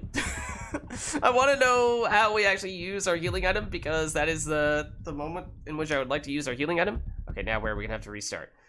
They're not gonna make this easy. All the way back here. Okay. I will help. Alright. Stand near me. That does disappoint me. I mean, on one hand, I understand why... Alright. We died. So we deserve to be reset back to a later occasion. Later part. I would prefer if, especially given how the Moshae got all bugged out before. This is definitely out of flavor range. I would greatly prefer if we just started at that last spot. Maybe that's asking too much, but that is annoying. No cat can stop us now. We defeated them here where they live. That's right. Move up! We'll be rescued and leave this place. Okay, we obviously know what to expect now as well, which is useful, I suppose. Head for that platform. Yeah, good idea. Better position. So before we actually go there, now we can deliberately load up and whatnot. Potentially get remains from enemies. Although they aren't showing right now. We know there are some loot containers. I thought there was what? There's one on the side. I forget if it was on this side or the other side. And then there's one on the end. That was on the right.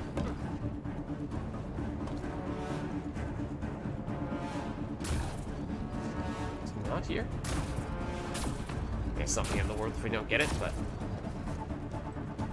there's this over here. Now are they immediately arriving? You have the Moshae. Okay, I don't know why it did not do that at all last time. We have to. Yes, I agree, Moshae. I'll tell the others. Why it really was uncooperative last time. Whoa, heads up! Okay, so I'm gonna try whittling this guy down more from further away. Shuttle, come in. Could really use a pickup. Sorry, I can't land. Pull up to the edge of the roof. We'll figure it out from there. Okay, some little guys. Come on, guys, seriously! I hear you, Ryder. On it. They transform these guys too? It's all making sense now. Not sure I want to bust into that factory. Oh, did I just accidentally cloak and then uncloak immediately? Now, obviously, I don't want to be right on top of the big brute dude.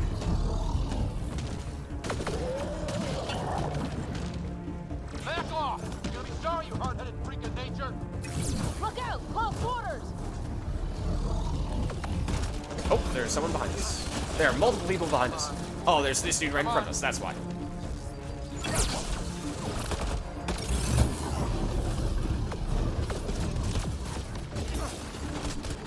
Oh, God! Wow! I mean, does the Moshae have her shield up that entire time? Because, I mean, obviously, if we go out there, we're gonna get surrounded very quickly. At that time, we did better than we did the first time. But this is actually harder than the previous fight was against the actual boss. The problem is we can't stay by the Moshae the entire time, otherwise the big brute enemy is gonna get to us before we can kill it. I tried that time to focus on taking out the little guy, or more of the little guys first, so that it would be safer for us to kite the big boss enemy around more safely. But there's a chance they just keep on respawning until you take out the big monster dude, in which case we absolutely should just, well, at least to a certain extent, prioritize it more. Okay, we're learning. Okay. I don't know how this is going to end. I will help. Come. So yeah, do we basically, once we get there... That's my decision to make. We do have also, for what it's worth, we do have skill points we should probably spend, or might be able to put to use here. Let's see. Energy Train, we don't quite have enough to level that up anymore, unfortunately. But maybe just some passives. Flamer also, unfortunately, can't get that last point there. That costs 1 point too many. So, Offensively, tech detonator damage, potentially useful. Tech damage, bonus to shields, to armor. Wait, that costs how much to get? That's 3, and then that's 4, so that's 7, which is too much. So we could do 3 here for the detonator, and then we could do...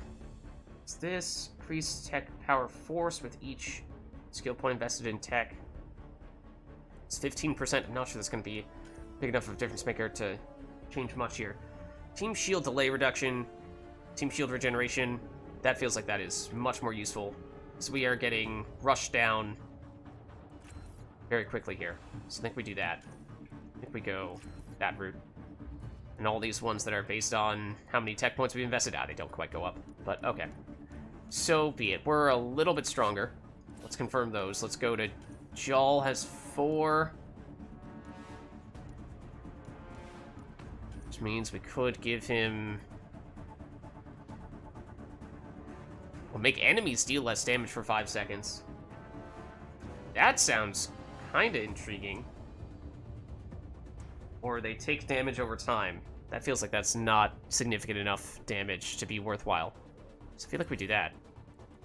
Especially in an encounter like this where we could use some additional defensive support. Okay, Vetra. For you. Could upgrade turbocharge. Recharge speed or duration. I'm not really sure that's the main thing we're looking for here, though. Make you a better shield regeneration. And better... delayed... or make it quicker for the regeneration to start kicking in. Aren't really doing that much for powers right now, at least not until we get concussive shots, so I don't think that makes much of a difference. I think it is going to be the passive then. Okay, just makes her tankier. Okay. So yeah, this... It's just a matter of what is the most effective positioning. So I guess I got carried away last time a little bit. I mean, was trying to be more strategic. How we did it. I cannot see you.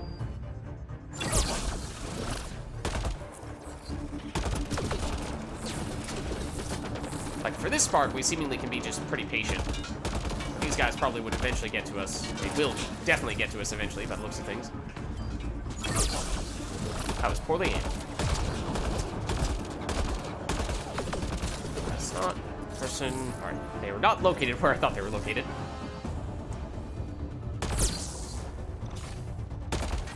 Pop up.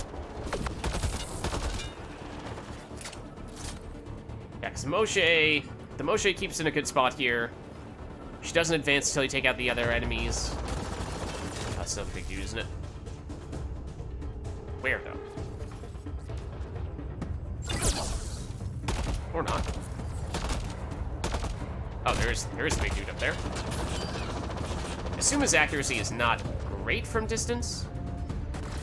That's also not what I meant to do.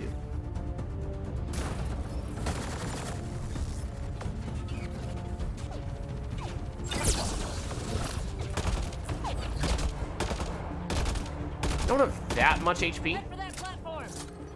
Yeah, good idea. Yeah, we do get experience in between these little components. Which may... I don't know, I didn't check how close we were to leveling again. No, it's not enough for us to level up. Yeah, I'd like to pick up this loot if we can, because I don't know, I feel like there's a chance that the encounters... This mission is just going to immediately end as soon as we finish this last fight. Granted, that's not very helpful, not very valuable. What if we go down there? Opportunity to blow this place to dust. We have to. Yes, I agree, Moshae. So the question now, this is the question, it's just, where do we position ourselves for this fight? Because initially, we have the Moshae here in the middle, giving us a shield, which is not that helpful at the beginning, because enemies aren't really that dangerous at the very start. It's once they get close enough that they can rush us down where things get really complicated, because then, okay, we get pulled out of cover, but we're basically flanked, so there isn't an obvious direction for us to go to unless we start to kill some of the little guys, which is what I tried to do the previous time, but even then, eventually, they still kept on spawning or still just eventually flanked me. enough that even after cloaking and trying to run away, they were still able to get me. So do we retreat or, you know, loop back around once they reach this place, most notably the big guy? And then once we've moved them a little bit away from the Moshae, do we go back for the shield? Because that felt like that might have been necessary. Okay. Whoa, heads up! This guy we can at least whittle away at a little bit while he's over there. But yeah, now these guys start popping up. Shuttle, come in. Could really use a pickup. Sorry, I can't land. Pull up to the edge of the roof. We'll figure it out from there.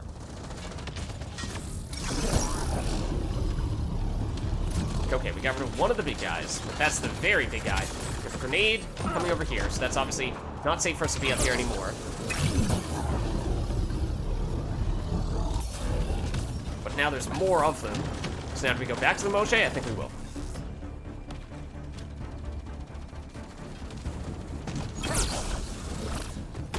So I don't know if these little guys keep respawning. I feel like they might, but that is also atrocious aim on my part.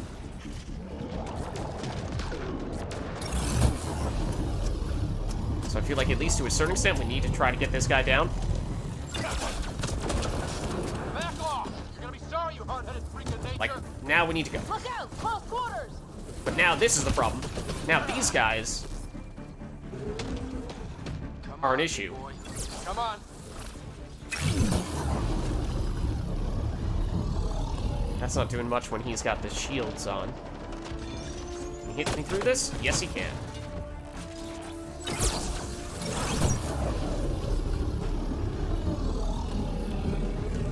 Okay.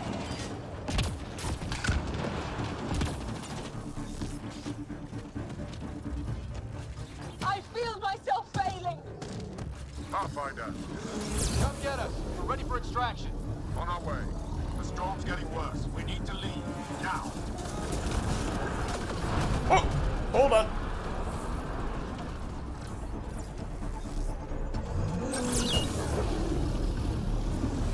Oh, this guy's still alive? That's not good.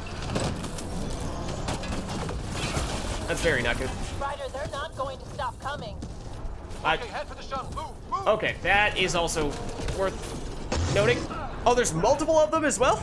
Okay, so it was truly a never-ending battle. Okay, that would have been helpful to have realized that earlier on. The shuttle now. Sam, stand by for EM blast. Ready.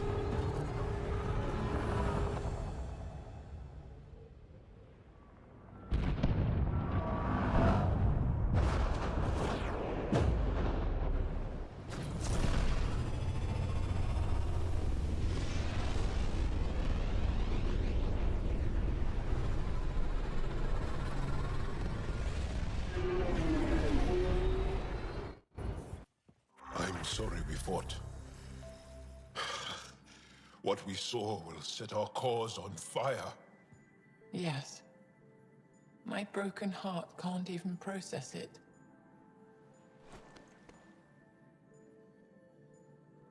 Lexi, can you give us a minute? Sure thing. But go gentle. She's in a fragile state. Did she just call me frail? Fragile. Giles says you're a pathfinder from the Milky Way. Do you feel up for a talk? Of course. You earned my trust with your brave decision back there. Okay, now I don't know if that's technically because we chose to go the route that she advocated for rather than the one that Jal advocated for, but I mean, it's our job. Hard decisions come with the territory. So, the facility. What's the purpose of all that? They call it exaltation. They believe that those they exalt are given a great gift. Gift? They snatch us, defile and shatter us. All the ones we love. I can't. It's a complex genetic construct, an interchange of traits that the Ket use to advance their species. So they steal genes. But why? Reproduction.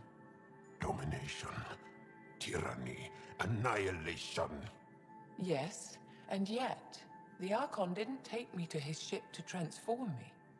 I hung immobile, tormented, never sleeping, brought to him on a whim. He showed me remnant tech and beat me when I wouldn't speak. Oh no. Remnant, of course. He's obsessed. Like you are. Yes, Jarl told me. You rescued me hoping to get into Aya's vault. That is true. But also, yeah, as I was saying earlier, if the only way that your species can reproduce, and I guess we don't know if that is definitively the case or for some reason that is just the preferred way that the Ket are creating more Ket, is by capturing, subduing, and genetically mutating other species to become like you, then that's just that could never realistically happen. So that just feels really odd to me. Like I get how that's like, oh, they're evil, they want to do it their way, and they're trying to create the perfect organisms, but it would just feel a lot more believable if they had their own species that was functioning independently from the Angarans and didn't rely entirely on the Angarans to create more of themselves. Maybe that is the case. I kind of hope that is the case, because otherwise I feel like that just doesn't really pass the metaphorical smell test. There's just, you're requiring, again, a little too much suspension of disbelief there for me. My people have traveled so far. We'll die without a place to settle. These remnant vaults may be the key. A key to help both our species prosper. I hear your plea like you heard mine. But emotion must never get in the way of science. I'll take you. Thank you. Yes. Thank you, Moshae Sefa. I'm happy to answer any other questions for you, Pathfinder. Anytime. Alright. We've acquired additional Andromeda viability points. Fold viability went up as well. Okay. Nexus threshold 4 unlocked. I think weren't we on 2 before? Did we just level it up twice? Alright, I feel like we have not looked, I don't think at all, at the Codex. I feel like it might be worth taking at least a look at the high priority stuff, the Angarans, maybe Moshae Sefa, the Remnant, big things. Let's see. Andromeda Initiative, Arc Species, Andromeda Species. Oh, we fought, technically 2 of them, I guess. There was the main one that was rushing us down, and then we fled a little bit, circled back, and then suddenly there were 2 of them in that spot, right near the Moshae, so it's like, what? Okay, so yeah, I think... So basically this is the lore and background information, and for the most part, because we've already played, or at least I'd already played Mass Effect 1, 2, and 3, I had a pretty good idea what most of the stuff going on was, and then the other things that were new were introduced, and so we had a sense from that, but perhaps getting a little more information about the new stuff in particular, like the Angara and the Kets in particular, and the Remnants. Let's see what we can learn here.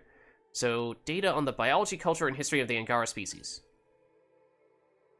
Okay, so in the original Mass Effect trilogy, there were some codex entries, the main codex entries were voiced, and they were actually really well done. It's impressive.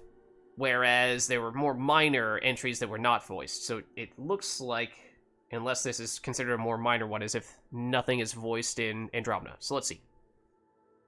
Before Ephra de Tereshov assumed command of the Resistance... Oh wait, yeah, what are we...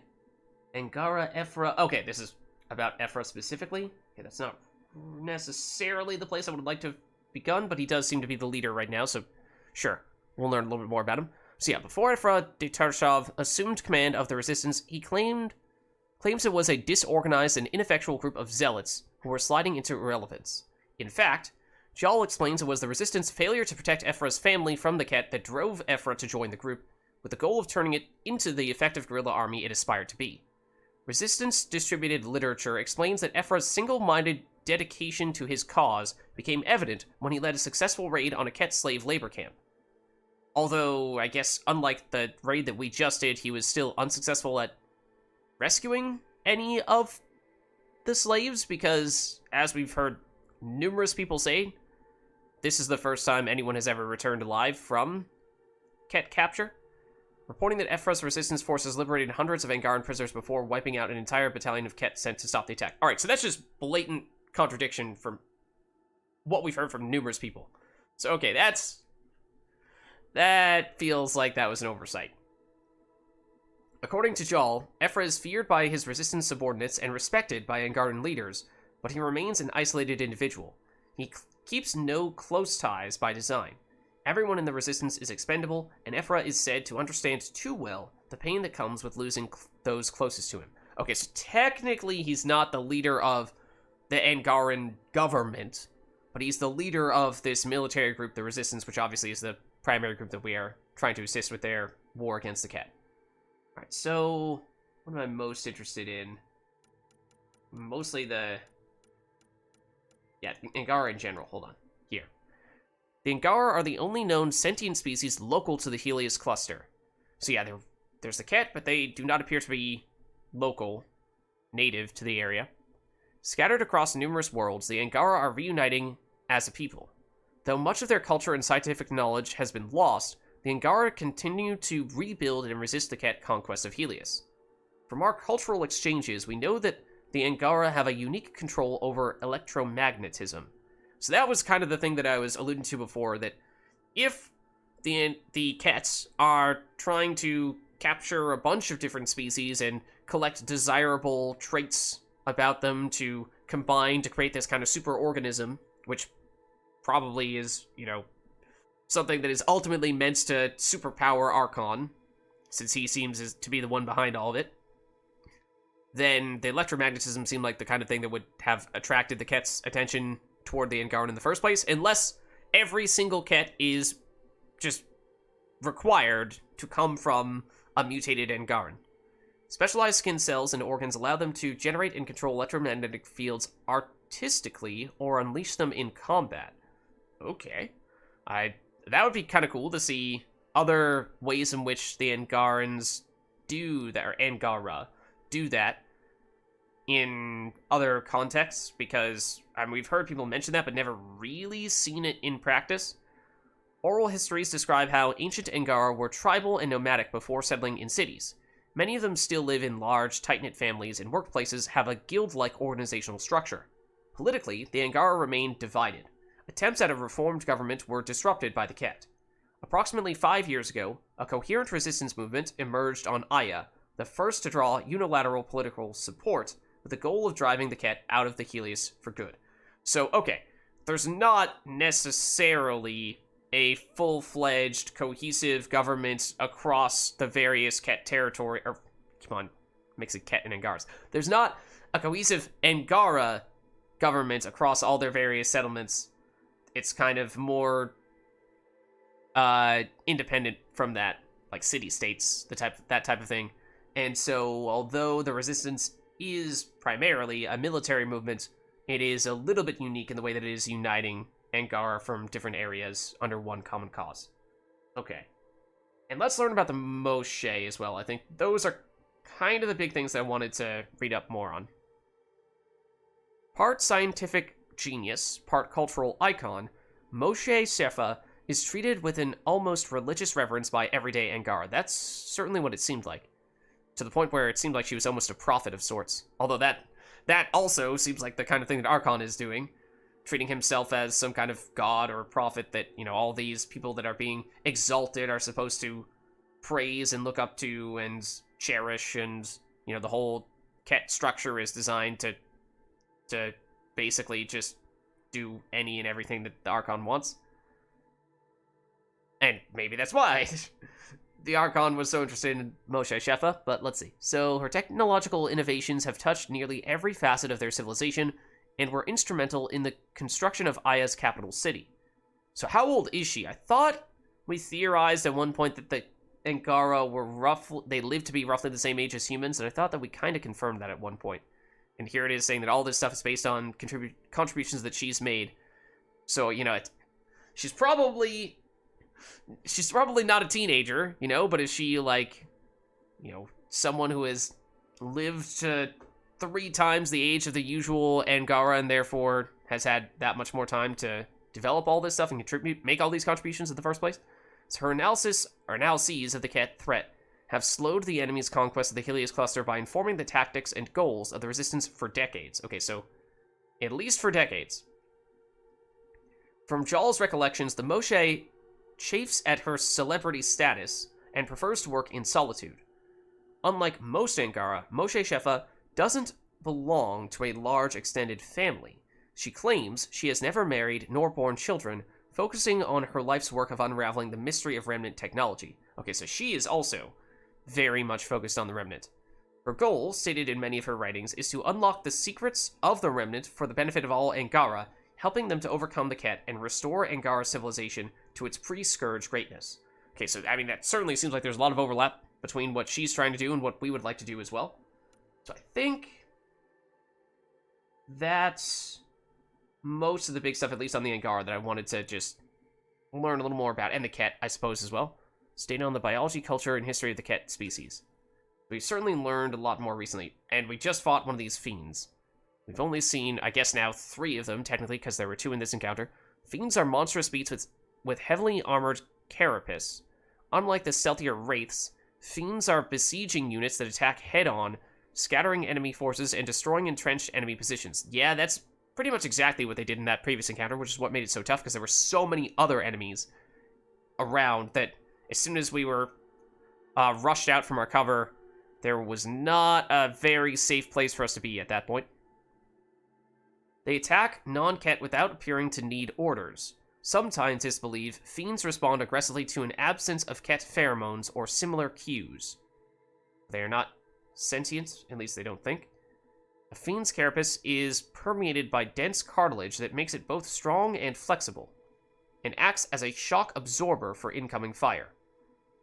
As in gunfire, or as in flamer fire? Is that, it's an important distinction, or both.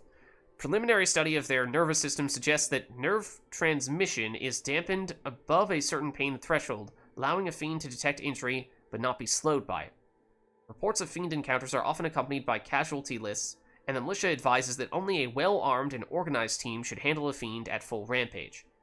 Understandable. And actually, was this the first fiend that we fought on this difficulty? Yeah, it must have been, right?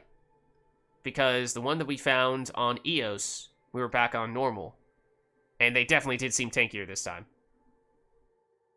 Okay, so then I will admit I have not been paying the closest attention to the precise name of all the various Ket units. Mostly just looking at, okay, this is a Ket. Does it have a shield? If so, it's stronger than the usual kinds. If not, it's a basic Ket enemy. Obviously, there's some that have those big sort of Gatling guns that we saw this time round. And those are pretty new. Otherwise, yeah, let's look at Ket more generally. Led by the Archon, the Ket are a powerful and technologically advanced species whose home space lies beyond the Helios cluster. Okay. The Ket encountered here are an expeditionary force seeking life forms for exaltation, as well as secrets of the remnant technology left behind in Helios.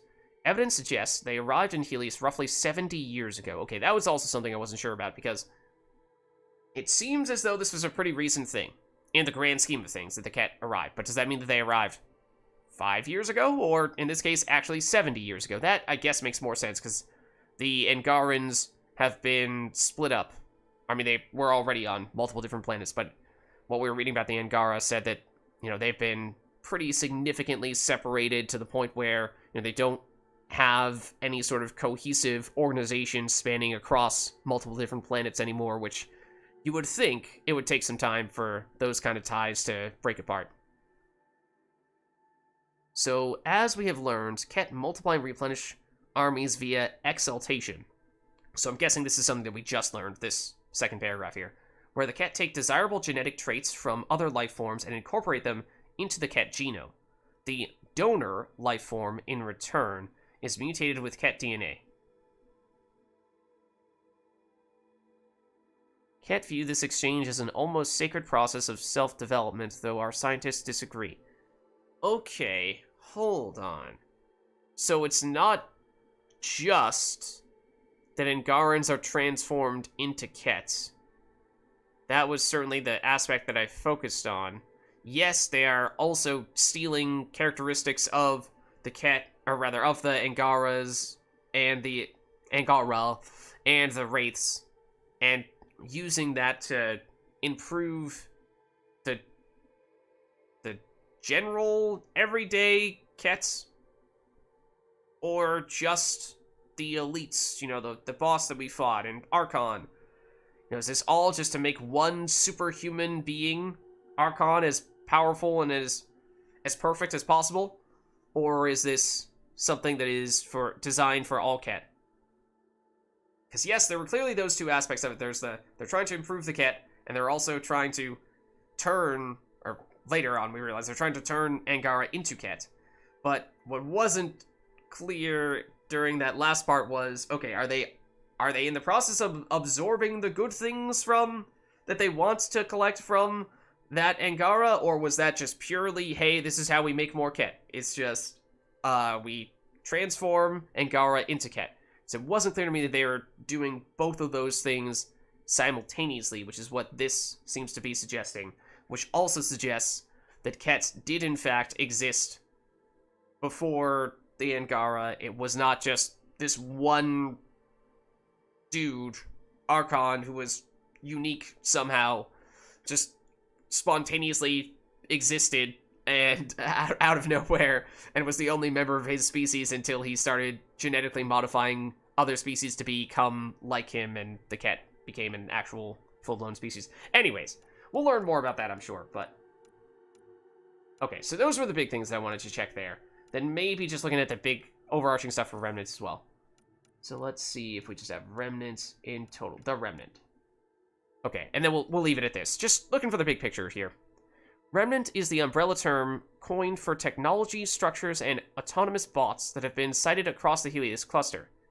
It's just odd that, you know, I think it was PB who originally told us that she had come up with that name, and then suddenly everyone is using that terminology as well. It's like, okay, PB, did you just happen to spontaneously coordinate with the entire galaxy, and now everyone is immediately on the same page? Or did you just so happen to begin to use the same terminology as everyone else by pure coincidence?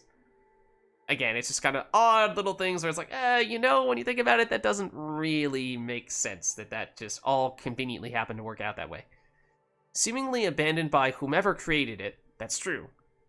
We don't really know who created the Remnant in the first place. It certainly does not seem like the answer is the Ket, because the Ket are going everywhere to try to collect this Remnant technology, apparently. And one would assume if they were the ones that created it in the first place, then they could just go out and create more. They wouldn't need to go back and review all their prior work. So yeah, this Remnant technology is extremely advanced, but most of it is in a standby state. On Habitat 7, Alec Ryder discovered that reactivating this technology requires scanning glyphs, data packets written in Remnant coding language, and my assistance with interfacing at particular consoles. Person speaking there being Sam, I assume. This is complicated by Remnant bots that still guard and maintain many of these installations. Remnant bots do not appear to be sentient, but they are programmed to consider any interface or interference with their technology as a hostile act and attack single-mindedly. The Ket have an interest in Remnant technology and have been sighted across the cluster attempting to study or control sites where it is still active. Evidence suggests the Ket may have not yet developed a reliable method of interfacing with the Remnant. Yeah, just based on what we saw on Habitat 7, where our father, Alec Ryder, used Sam to control the Remnant technology pretty easily, I guess. Sam just seemed to do all the hard work. But then we saw that the Ket came in and Archon basically tried to recreate what it was that our father did, and nothing happened because he obviously didn't have Sam. So, but I get the sense, you know, Archon's probably interested in us for that reason. He wants to be able to figure out how exactly we've made this stuff work so that he can do it. All right, I think that's all I'm looking to read up on now. Obviously, there's more. There's more there. But I think those were the big things that I wanted to make sure that we had a more foundational understanding of before we go further. Okay, so we are apparently back on the Tempest. And why don't we speak to the Moshae and see if we can learn more from her. Just need to rest up a bit while I recover my strength. Right, I mean, you did say that we could ask you questions, like, right now.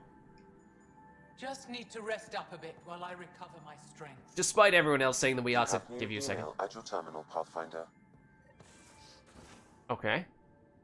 Deal Brody a game of poker? Don't remember who that is. Okay. So, let's see. We've rescued the Moshae. She's agreed to take you into the Remnant Vault on Aya so that you can see how... Why... Okay. Could see... What? Okay. It's not very well written. You can see why it's active and how it's connected to the network of vaults.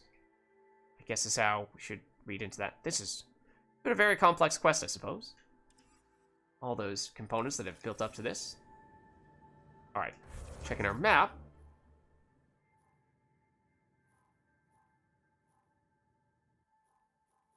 And I guess we'll just probably look into chat with our squad mates here, as we have now done a lot since we were last conversing with them. They may have a bit to say here. Let's see.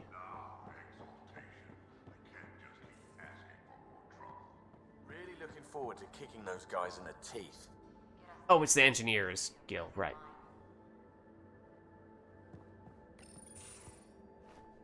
Liam?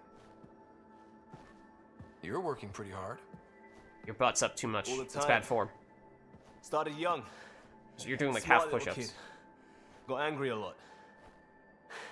Side effect of giving a shit. Should we go? Looks like you're stressed. I don't want to add to it. No, wait. It's just... When will Helios realize what it takes? They can't steal what people are. Hitting that facility on Vol should have united us. So I reached out, trying to get resources moving in a real way, bridge that gap like I did with Jar.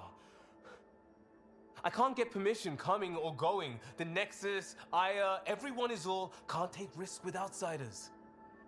I didn't come here so everyone could be goddamn outsiders. I mean, we are outsiders to a certain extent. It's really tearing you up. Let's see. I mean, I feel like, you know, that's kind of... Like, he's being a little impatient with them, because the facts are the facts. We did kind of just waltz on in here from an entirely different galaxy, and need to ease ourselves into things before we start demanding answers from everyone else and whatnot. Liam, we're not from here, and never will be. But we are here. We can't always be strangers. There's no room. I wanted this. Everything new. But eventually, it has to be normal. I need something familiar. Can I show you something? Did you bring anything from the Milky Way? No, nothing at all. One or two things, but the weight limits were real strict. I know. That's why I made arrangements. It's a proper petrol burner. 20th century. British. From when that mattered. My whole family worked on it together, weekends. Like those are a thing in space. Know what we did? Friends and Hustle set us up good. They borrowed us a transport right before I went into cryo. And me and my father and mother loaded our car into it and pointed it at Andromeda. Wait, you brought a car to Andromeda? Doesn't seem feasible. Here we are talking about weight limits. And yes, those are understandably extremely strict. The amount of energy that it takes to send something faster than light, I mean, granted, Mass Effect. So, it is easier to send things faster than light than it is in real life, but still.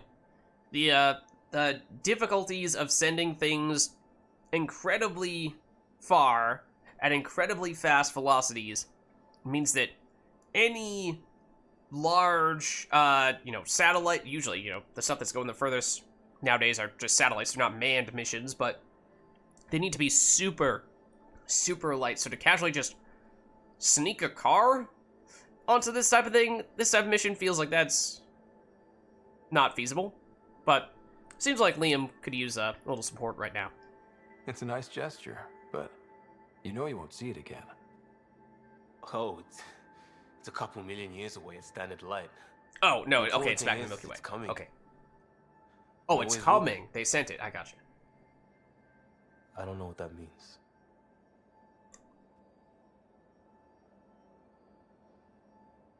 I feel like he needs the support. It means your family, the Angara, this team. We're all lucky you care so much. I'll probably screw it up, Pathfinder. Join the club. The screw-up started 600 years ago. Truth.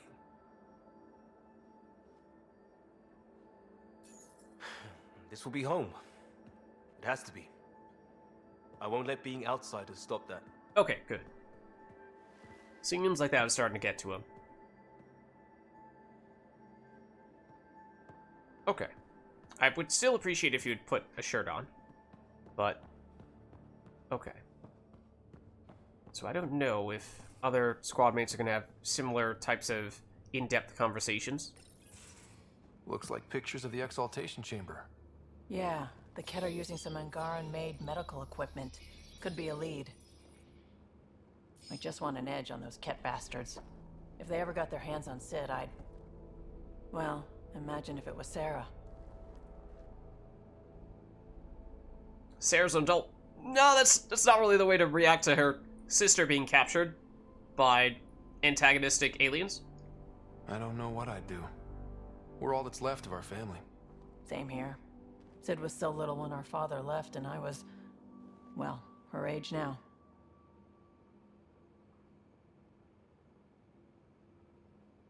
I mean, this is true. I know what it's like to lose a parent. I've lost both now. Mom died before we left. Our father didn't die.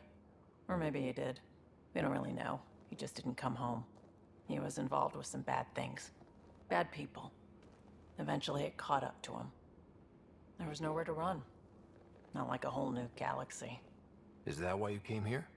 When you're young and stupid, you make bad decisions. Piss off the wrong people. That sort of thing never goes away. Not for you, not for the ones you care about. I don't want to not come home one day. Okay, so...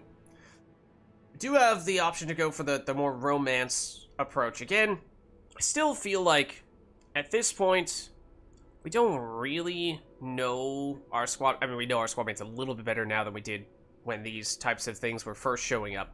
But it felt like that was very rushed initially. Now I still feel like, I mean, yes, maybe we have a bit of a better sense of who, if anyone, we would like to romance, but I don't feel the same level of companionship, I guess is maybe the word I would use, companionship with our other squad mates as I did in Mass Effect 1, 2, and 3, where, you know, it felt like in that case we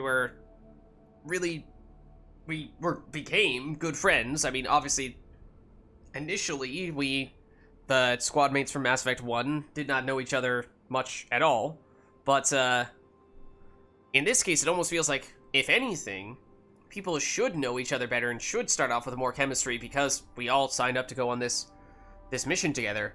But it kind of just feels like everyone came here for largely the same reasons. You know, oh, I've done everything that there was to do in the Milky Way, and so I needed to go to a new galaxy to be someone who could innovate and do something new. It's like, okay, yes, I get it, that makes sense. That a lot of people would want to do that in a new galaxy. But if that's everyone's reason, then it just is hard for people to stand out and feel unique. So for that reason, I just haven't really felt like there's been anyone in particular that has sort of stood out as, oh, that person seems really cool. Originally, when we first met Vetra, she seemed really awesome, where she was, you know, all tough and, like, you know, she was showing us out around the Tempest, and seemed like she was taking charge of all this stuff, and... but that now she's just kind of has faded more into the background and feels more like a generic squad mate like everyone else. What's up, Banana? How's it going? We just rescued Moshae Shefa, and we are now checking in with our squad mates and seeing how they're feeling about the big progress that I suppose we've just made. And reflecting on who, if anyone, basically we feel like we would like to romance, because, as I said previously, when we initially saw these things showing up, I just wasn't really feeling it, and thus far, or at this point, I'm still, for the most part, not really feeling it. My very first impression was maybe that we would go and try to romance Vetra, because I thought that she seemed really cool initially. But as I was just saying, it feels like she's now kind of just become more of a generic squad mate. Yeah, basically. They've all, for the most part, just given... Not so much that they're terrible motives, as much as they just seem like almost everyone has the same motive. And there's not a lot differentiating people's ambition. Like, you know, that should be a really important thing. These are my goals. And that's, you know, I've always wanted to do this thing. And therefore, I thought that I could do that on Andromeda. But basically everyone has said, well, I was really good at the thing that I did back in the Milky Way. And I felt like I had plateaued. And the only way that I could progress further in the thing that I do is by doing it in a new setting in the Andromeda Galaxy. And just that thing that people do is different for each squad mate. You know, for PB, it's researching stuff. For Vetra, it's procuring goods for people. And so on and so forth. Yeah, not very many criminal... I mean, I guess you would think that that'd be pretty common for people to be trying to escape criminal...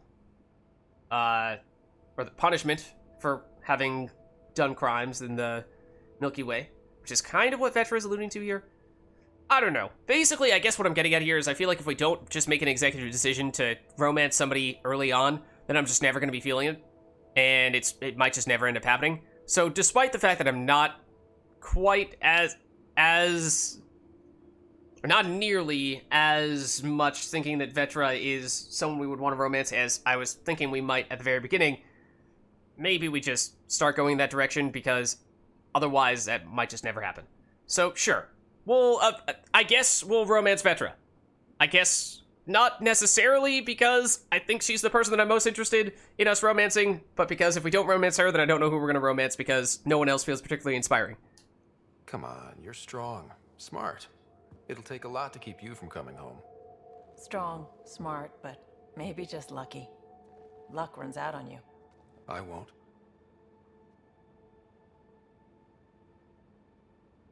I have a good feeling about you, Ryder. I should get back to work. Talk to my people, see if they've heard anything. Chat later? Alright. See, I mean, we probably haven't locked in a relationship with her or anything like that at this point, but, you know, unless somebody else comes in and suddenly does some really cool stuff and is really amazing and knocks me off my feet, then I'm just not really sure that there's anyone who is going to be the obvious choice. To the cargo bay if you need me. Wait, what? We were just in the cargo bay, and we just talked to you. What?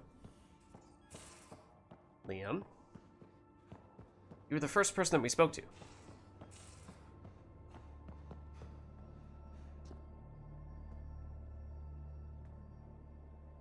Pathfinder. Sorry if things got strange last time we talked. You're the first person I told about all that. It, felt really good. Glad we could help. Anything I can do for my team, Liam.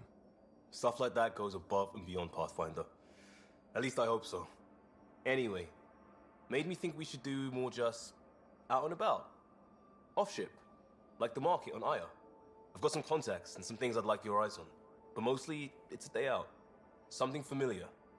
Turns out I need that. Okay, so like that might kind of be Liam hitting on us.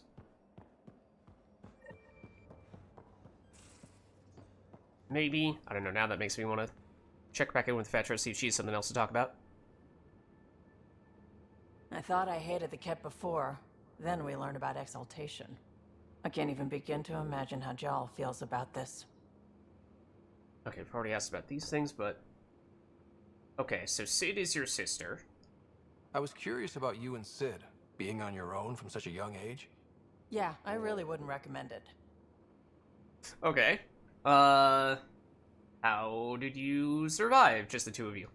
How did you keep you and your sister afloat? I was barely more than a kid myself, so lots of unskilled work. Construction jobs. No one else would do the dangerous stuff, so I would. Being up high, crawling under things. I could shoot a gun, so eventually I moved into smuggling. Even more dangerous, but lucrative. We were never rich, but we got to comfortable. Okay, so smuggling.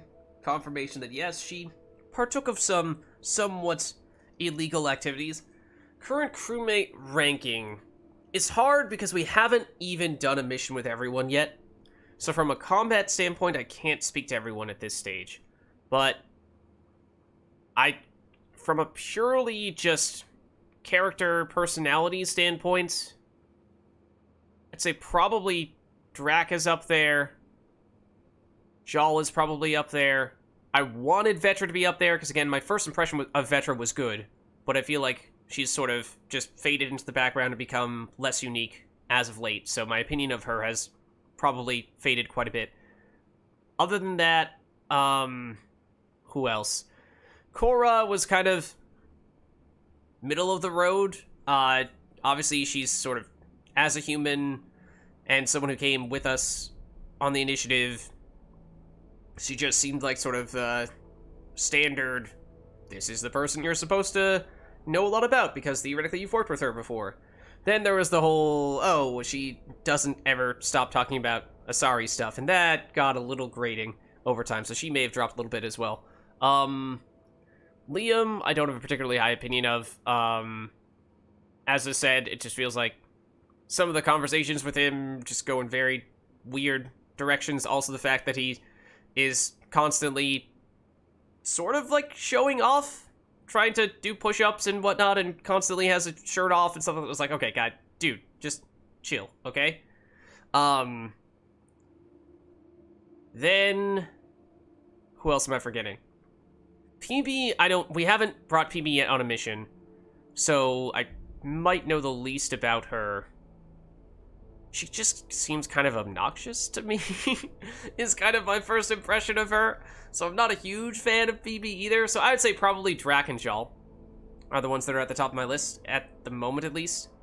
Vetra probably after that, and then Cora, PB, Liam, something like that. Roughly, give or take a person. Roughly in that order. Where was your mother in all this? Back on Palaven, I suppose. She was an awful person. All she cared about was climbing the ranks. She and my dad fought all the time. I think at the end they hated each other. When things were really tough, I thought about going back. But she wouldn't have accepted us. Whatever my dad did destroyed any chance of that. Okay, where did you set up shop? Where was home? Palaven? No, we'd already left Palaven by then. Whatever our dad was involved in meant we weren't welcome there. I hadn't even gone to boot camp yet. Sid was barely a year old. We eventually settled in a mining colony in the Minos wasteland. 2 years later, our dad was gone. Now I'm trying to think of... yes, Minos Wasteland is a place you can go in. Probably multiple Mass Effect games. So I recognize the name. But I'm trying to think of, is there a specific mining location that we ever went to for a mission that we could actually point to and say, oh, this is probably the place where she's referring to. You probably have work to do. We can chat later. You know where to find me. Suvian, what's the name of the Solarian who's the pilot? Haven't spoken to them too much, so I might say for them that it's also a little bit too early to say.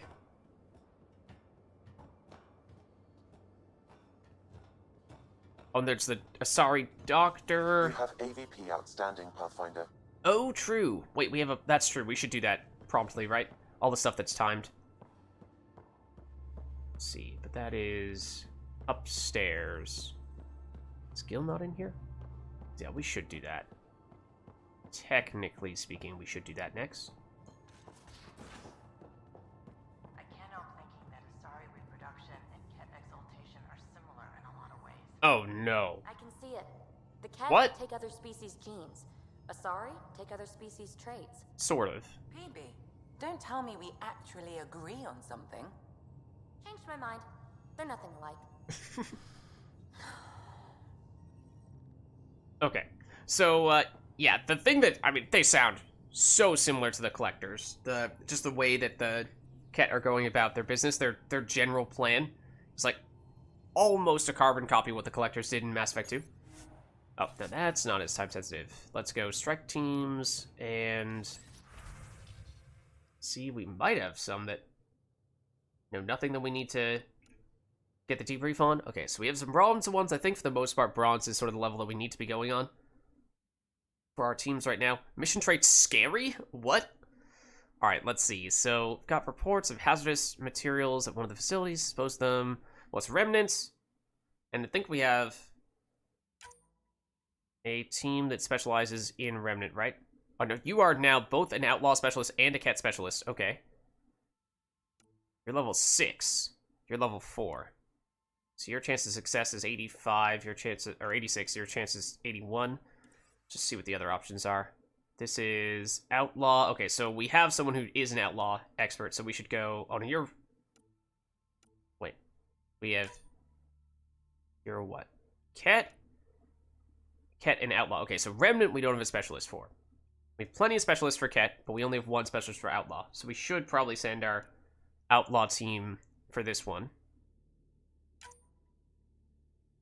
Because that should mean you have a very high chance of success.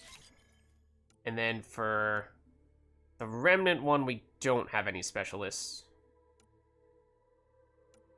Is this the Apex mission technically more difficult than the other normal one? So we send a normal strike team. Does it even tell us your chance of success? 81. Whereas this is also 81. Except that we theoretically could do in multiplayer. I still don't think we're going to do that in the near future, so I think we should just send you on this for now. Okay.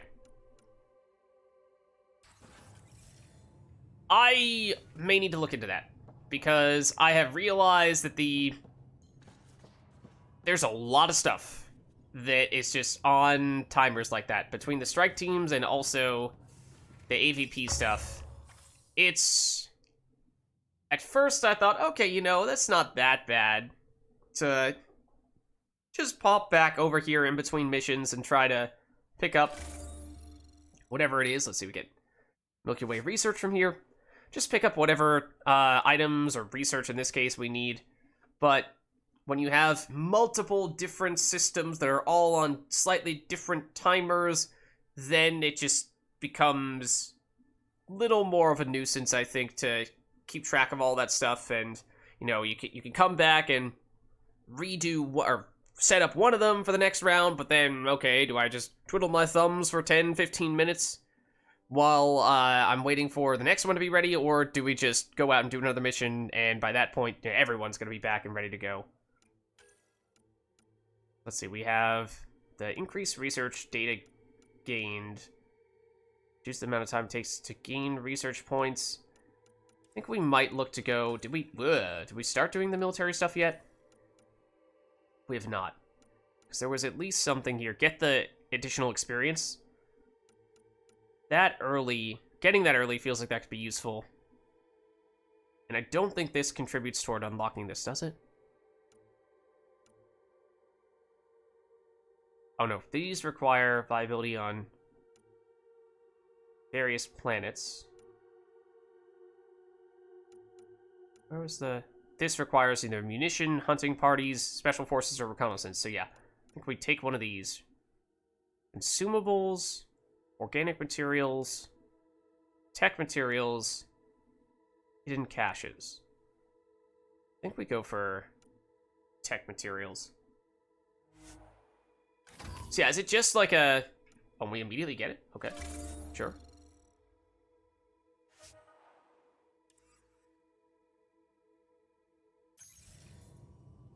So is it basically just like an app on your phone? Like an official Mass Effect Andromeda app or something?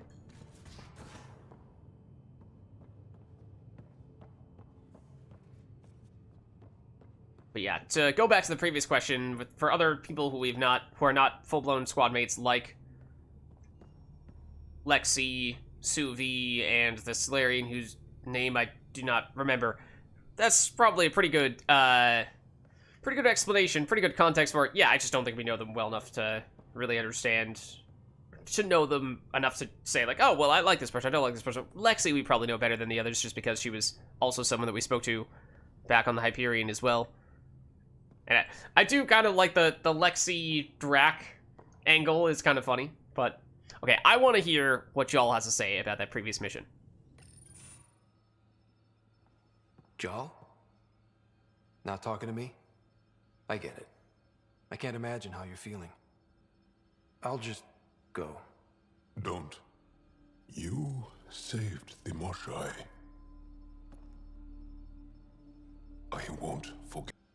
My mom and dad are dead. My sister's really sick. She's on the Nexus. I'm kind of an orphan at the moment. I'm sorry. Yeah, well, this random collection of Tempest oddballs can feel like family sometimes. Yeah. I never really felt I had a purpose. But here, I do. What about the Resistance?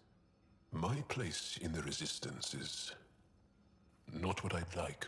Oh? But that kid on Aya looked up to you. Sure. But you are going to do something important, Ryder. I feel it. This is where I should be. And it seemed like, I mean, Jal just implied that he does not have a very high ranking in the Resistance, but seemed like he was right up there as sort of a, I don't know if he's a second in command, but he was talking to the leader of the Resistance and quite a bit at that, taking direct orders from the leader. So, seems a little odd that he's saying, oh, I don't really like my place in... I mean, maybe he just doesn't like doing, being a part of the Resistance in general. He just wants to be a normal, everyday citizen. We saw this icon before, and it kind of went in the direction of romance, but I don't technically know what this means. Like, is this just like, oh, we're good friends, and this is a way for us to show our friendship? Or is it a step a little bit further than that, and just for some reason it doesn't show a heart, it just shows that instead? I'm not really sure. Because last time I remember, I was like, oh, what is this? And then I clicked on it, I was like, oh, that was a little too... It does... Okay. It does mean that? Yeah, because it went a little more in that direction than I wanted it to. You're a positive asset. Oh, man. That is, I really appreciate how you just engaged in a mission with us in which we learned some catastrophic things about your species and the things that our enemies are doing to your species. I believe you are a positive asset to the team and appreciate your contributions that you have made thus far, and hope that you continue to make those contributions in the future. Thank you and have a good day. Goodbye. Glad you're along for the ride. Me too. Okay. Anything else from Joel? We've talked enough for now. Oh, that was aggressive. I'm still processing our disagreement, and I need some distance. Our disagreement? About what? What? Makes it sound like we got into a fight. I'm pretty sure we did not just get into a fight.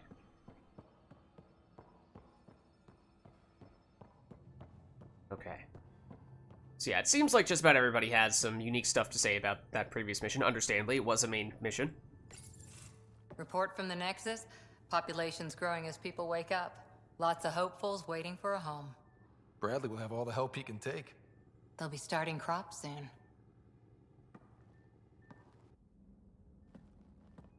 Can't tell if they have enough water or too much. I grew up on a little cargo freighter. Only saw gardens in Vids, but I always loved them. I daydreamed about planting a big rose garden when we got here and still imagine it sometimes. Roses in Helios. Yeah, that surprises me a little bit. It'd be good to bring something beautiful across galaxies. Everyone in the initiative has their something beautiful. I didn't for a while. After I left the Asari Commandos, well, I didn't leave. My mentor, Nasira, said I should go. Why? The initiative would suit you better. was all she said. Ouch. Being a huntress suited me fine, but she insisted. She got shepherd. I should go. That was pretty cool.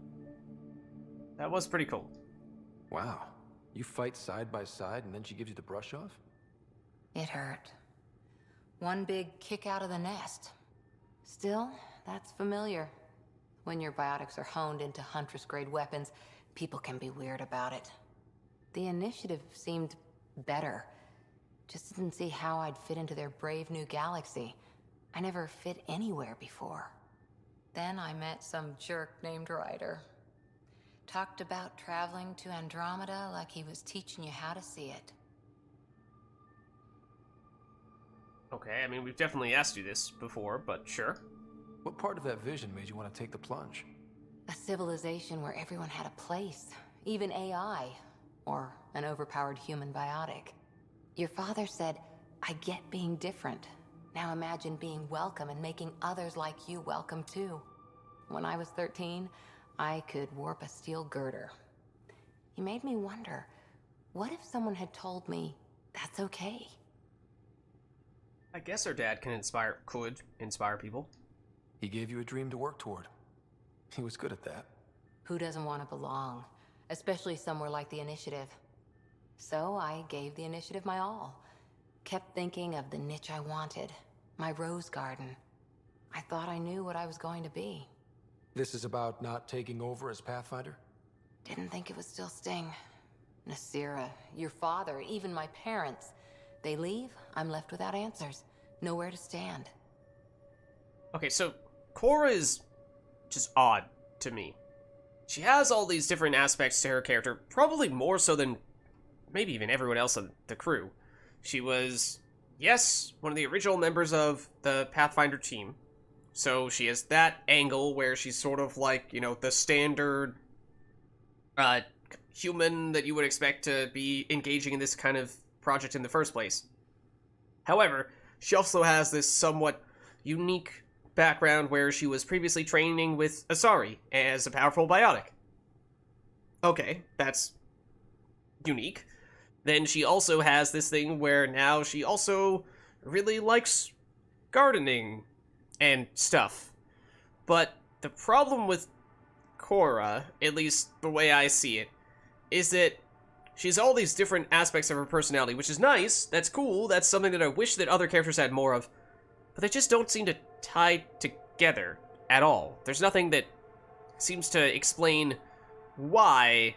I mean, like, okay, maybe I wasn't paying close enough attention to every last word that she said, but it just feels strange that, I mean, not to say that someone who is, you know, basically a powerful, biotic, trained soldier who also is a scientific explorer and researcher trying to colonize a new planet also wants to start a garden. Like, not that someone can't do all those things, it's just that it feels oddly patched together.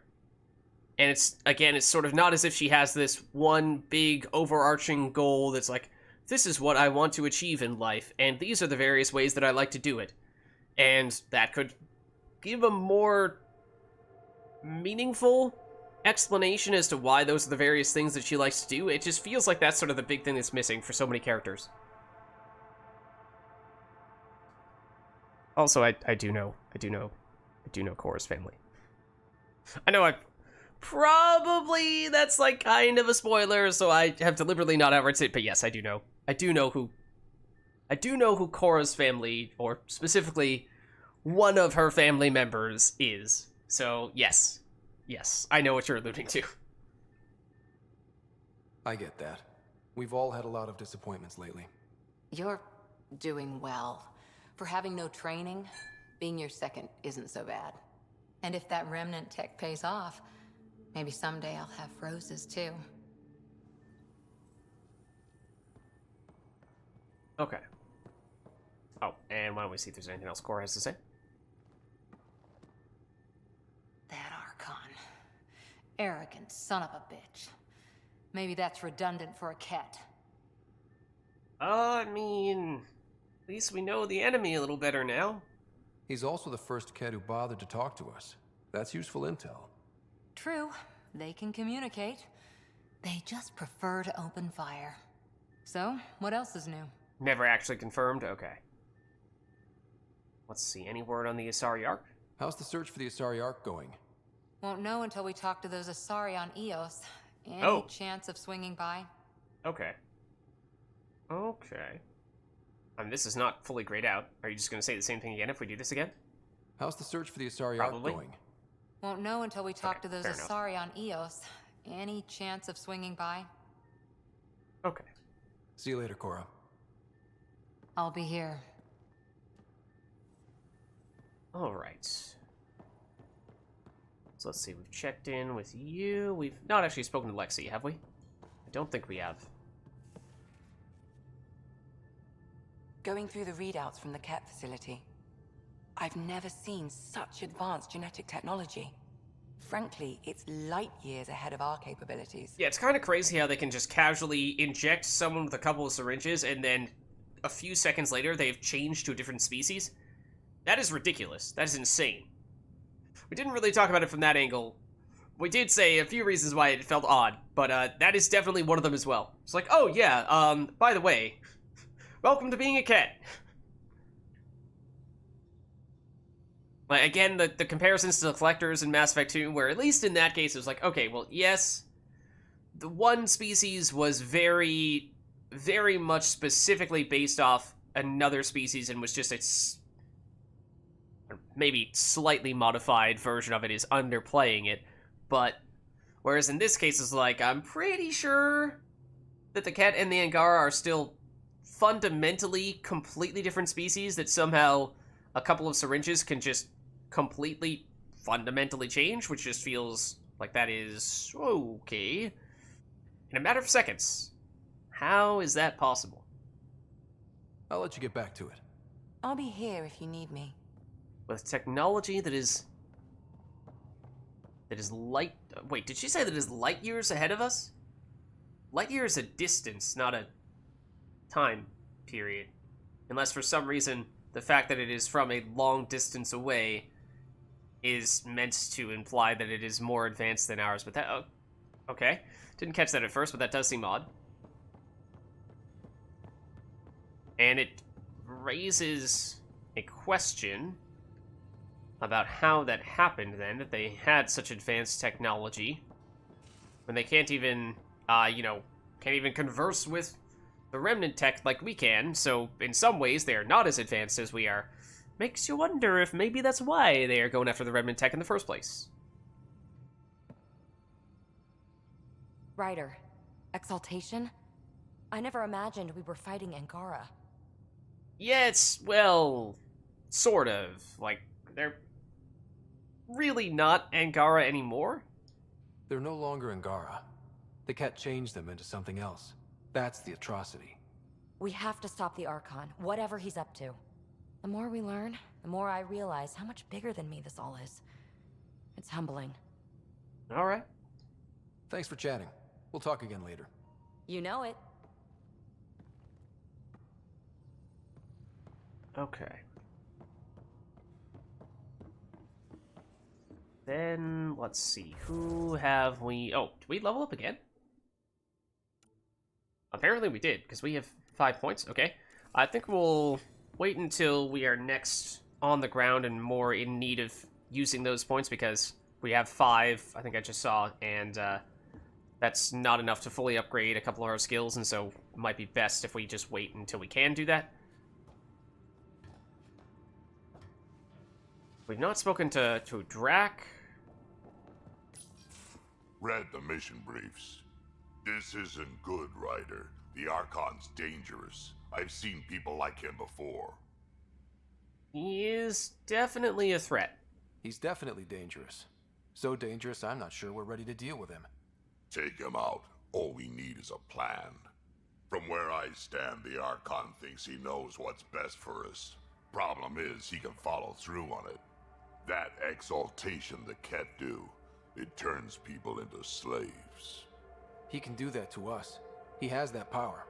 Someone like him you take out fast and hard. Get the leader, the rest will follow. Honestly, drop a nuke on his head, blow up a sun if you have to, take the collateral damage. Just blow up a sun while you're at it, you know, no big deal, right? I mean, that is actually an interesting question, though. I mean, he threatened to exalt us as well, or at least some of the Ket did. Maybe it was the other sort of second-in-command, other boss that we fought there. But we obviously saw them do it to an Angara, or multiple Angara. Can they actually do it in totally the same way to humans, Krogan, you know, whatever species? Or do they need to be...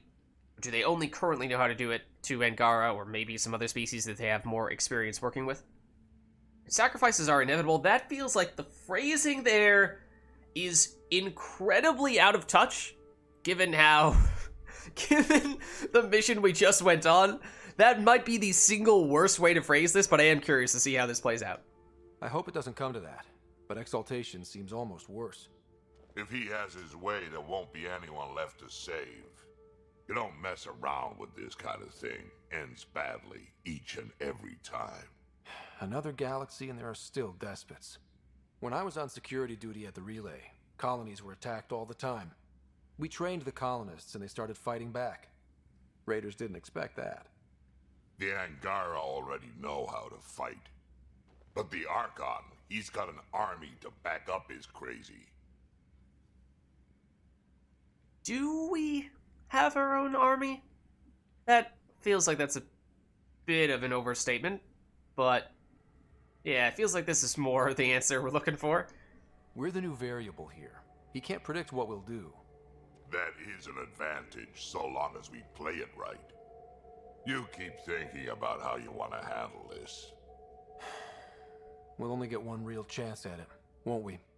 Yep, so when we take him down, let's make sure he stays down. Okay, no Saren moves, right? Not gonna fight the dude a bazillion times. Yeah, let's see. Just run around in circles while we're at it. Who else ought we talk to? Let's see.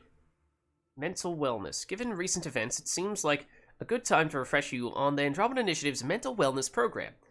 This states that mental disorders are real stress. PTSD, anxiety, and depression are not just being tired or making something out of nothing. They are complex conditions that require proper attention and care. Relatable. At some point, your colleagues have likely experienced the same feelings. Regardless, those around you are supportive and sympathetic to what you're going through. Treatable. A broken leg takes special treatment, rest, and an adjusted workload to properly heal. Mental disorders are no different, and can be alleviated with medication, therapy, and support. Come by Medbay if you have questions. Lexi. Okay, after action report, fire drill. Notes from the last fire drill. Liam's new evacuation plan cut 22 seconds off our best time. Alright. Drac, we need a solution for you vis-a-vis ladders. Is Drac too big to use a ladder? He'll break it. Phoebe, you're dead because you were 2 minutes late to the evac point. Aura. I live in an escape pod. PB. Alright, fair enough. Angaran word of the day, Tatum. Jason Tatum, the future NBA MVP. A pleasant intoxicant stirred into hot water or fruit juice. Say Tatum. Tatum? No, probably Tatum. What's it made of? Is it sweet or more like beer? That's Vetra. What happens if you mix it with booze? Does it get better or do they cancel each other out? That's Drac. We need to do some scientific tests. Maybe with little umbrellas, says PB. A drive core noise. No need to panic about the drive core noise this morning. Just a stress test. There's nothing wrong with a 0500 wake-up call. Or 5 a.m. wake-up call. From Gil. Profanity deleted by Infoboard VI. You're welcome, Liam. Adjective verbing noun. What? Okay, just types of words. Liam? Liam, if the VI learns to censor all language, I'm making you reprogram it. Oh, is that basically the VI replacing swears with the types of words there. Educational in a way. Jol. Okay. Who, if anyone, have we not chatted with yet? Let's see. We've not talked to Sam, I guess. It's a chance. Might be able to reflect on some of the things that have happened. If we are to go here. Oh, also we have emails. Let's see. Poker awaits. From Gil. Ryder, the bell tolls for thee. Meet me in the vortex on Nexus. I'll be the one shuffling the deck of doom. Okay. So it looks like that's a little side quest. Then, Rayless? Do we know who that is?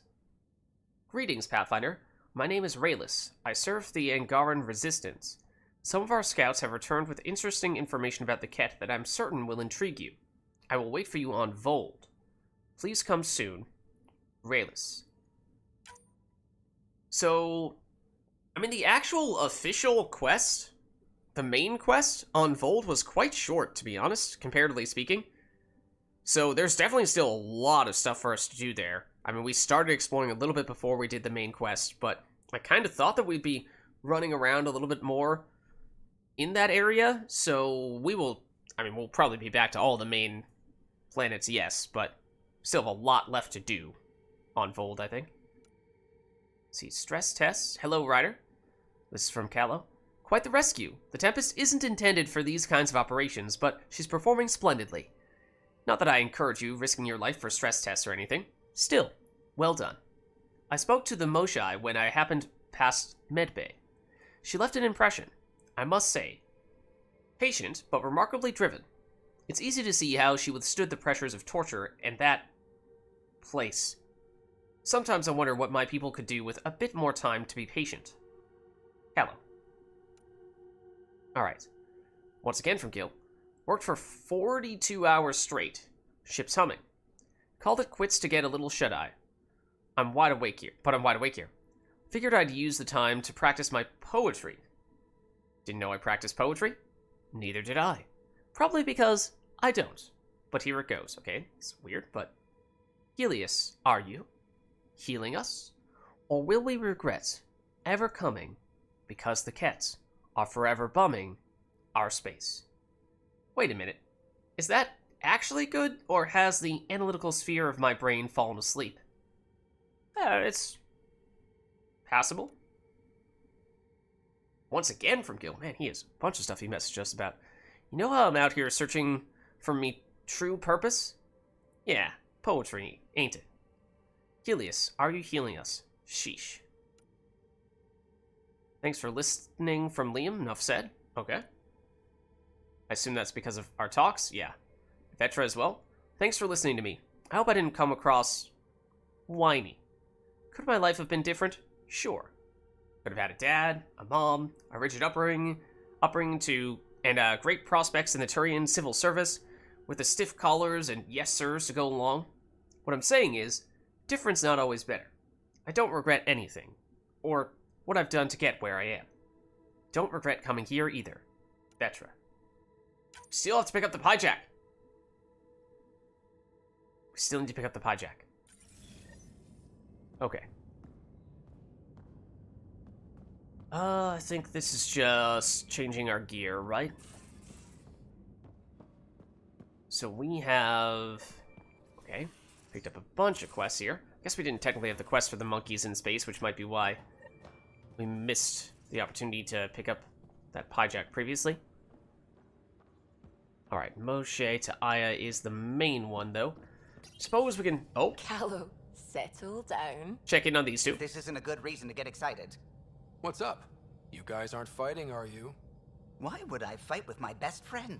Oh. Best friend? Sarcasm or not? Callow. Callow's very excited about a report I received from EOS. It's good news. The radiation levels are steadily dropping. Oh, Your nice. outpost Prodromos is really going to make it. When do you want to head back? We can add it to the list. We could go, but we need to balance our priorities. Why? Just saying, if I'd created a thriving community in a brand new galaxy, I'd want to visit. Just wait till they put in the beach and the water slide. Now you're just playing with me. So radiation levels are down. More to explore? Yes, but there's been a rise in Ket activity as well. Figures that we're not the only ones to benefit from the planet's improvement. Might be nice to see how it's doing. Almost like a vacation. Almost. Maybe we'll head back at some point. Well, you're the boss. Just say the word. Okay, well that's good to hear, of course. So in that case, maybe the general plan will be to mix it up a little bit. Do a mission on a new planet, main quest, progress the primary story, then go back to the Nexus, check in on people there who want to meet with us, side quests there, what have you, shops, all that type of thing, and then also go back to old planets that we visited for previous main quests and either further increase their viability or, you know, and or do other side quests and what have you, and then loop back around to new main quest missions on different planets and all that stuff. We managed to save the Moshae. I only wish we could have saved more. I mean, yes, true. Also, this has reminded me, can't we sell stuff here at one of these spots? Yes. Before we forget, we have a bazillion things. Yeah, bazillion salvage items, right? We have 73 out of 100 inventory spots taken right now. So we should probably do... It's actually not even worth that much. Somewhat surprisingly. Okay. I did also pick up some... Okay, yeah, some new weapons, some of which were ultra rare that do seem to be worth much more. Yeah, and I think I was perhaps accidentally comparing our current assault rifle to the new ultra rare pistol that we picked up and going, oh, this weapon doesn't really seem that good, comparatively speaking, despite it being ultra rare. Probably because I was, I think, comparing an assault rifle to a pistol. But actually, yeah, how many items do we have now? I know we have skill points. What is the inventory? Here we are. Wait, what? Do salvage items not count as items? Items? For the purposes of our inventory item limit? Perhaps not. Maybe that's why we still had a bunch of things occupying our inventory heading into the previous mission. You can also disassemble ultra rares for rare crafting materials. Okay. That might be worth doing. Where does one do that? At the research center or at the actual inventory itself? Like if we go... We picked up this, I think, is new. Yeah, deconstruct. Okay. Forget, did we just get a scorpion? We just picked one of these up randomly? Yeah, I think we wanted something light in this spot. And so this new one would be heavier, but let's compare this to... Maybe we were comparing it here to our Predator. Is this comparing to the Predator?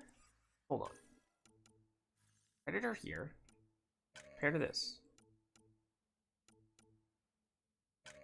No, this has to be comparing to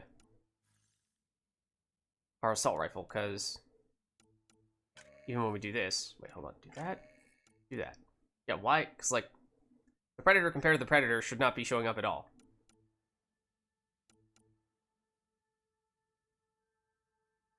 How do I... It says compare Pathfinder Pioneer, which I assume is our assault rifle, which is not what I want to compare. How do I change what we're actually comparing it to? I guess we could just manually look. Damage, lower. Rate of fire, actually lower as well. Clip size, much higher on the new one. Ammo, much higher. Accuracy, slightly lower. Weight still high. Why is the Predator so much better? Why is the Predator so much better than an item that is 2 ranks higher and ultra rare versus starting pistol? Hold on, let's view the details. Maybe this has some kind of other special effect that we don't know about. A deadly Ket submachine gun with plasma surrounding projectiles. Maybe that's why. The Rosarad's firing rate increases with every shot. Okay, although clearly designed for Ket, the Rosarad, translated to infinite fire, appears to incorporate technology from other species. Perhaps an ally or Ket vassal. Okay. And breaking down the ultra rare stuff gives you Ezo? Yeah, so I'm not sure to what extent this is actually an improvement or not.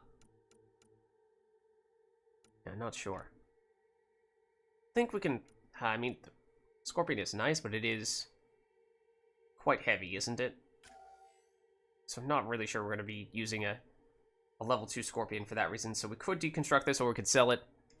Does it tell us what we get if we deconstruct? Yes. So it does give us a little bit of Ezo. A little bit of Ezo. So maybe that's worth it. Out of curiosity. Okay, it seems like that's pretty common to get at least a little bit of Ezo from stuff, whereas if we were to do it here, just checking. Actually, no Ezo in this case, but other stuff that we were not seeing from the other weapons we were looking at. Carnifex we did craft, and I feel like it's more likely that we would actually use that. So just trying to get rid of some of the stuff that we don't actually need and free up inventory space. Yeah, we've Zulkin 1 and we've Zulkin 3. I'm actually curious to see, do we get more resources for the higher level one? Wait, 4, 20, 10, 2. 4, 20, 10, 2. 4, 16, 8, 2. So yeah, it's a little bit higher for the rank 3. But I'm not sure what we're more in need of. Money or crafting resources, to tell you the truth. I guess we haven't really been focusing much on buying things. Well, we haven't really been focusing much on either buying or crafting right now because we're kind of acting on the assumption that we're just going to find new stuff that is better because we're so early on in the game still. So, I don't know. Take your pick.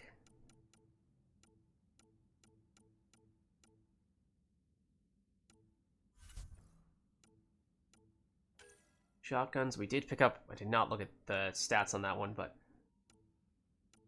I think we can definitely sell the katana. I don't think we're going to need that. Pathfinder weapons did seem to be pretty solid. So no, we're not currently using a shotgun, but I'm a little reluctant to sell for that reason, but maybe. It's still level 1, so it's not as if we're likely to go back to that anytime soon. Save the ultra rares and maybe break those down for components. 800 or so money's there. I think we're very unlikely to use many of... Wait, where do we see stats? Oh.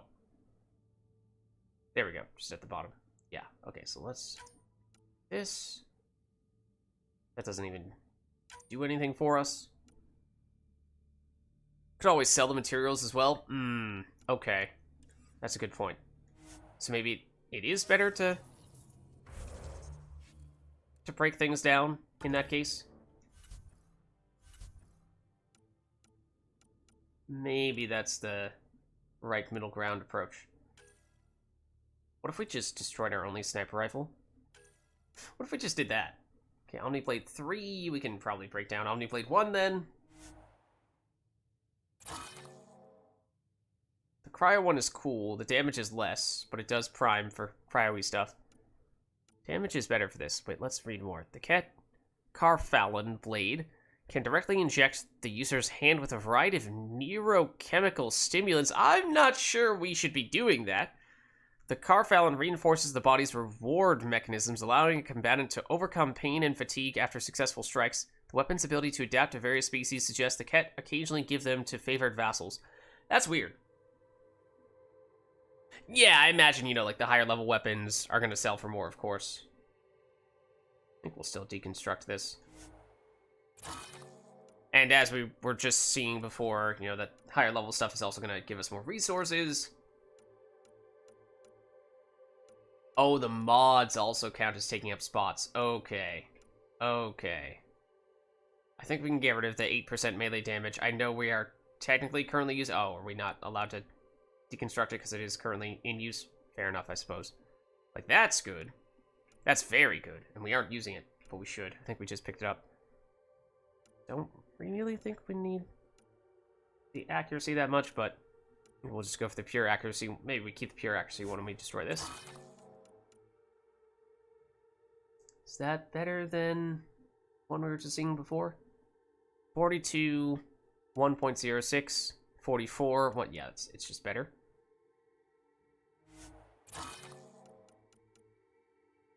Melee damage. I still don't really think we're ever going to be focusing on melee damage with our pistol, so I think we can pretty safely just get rid of those.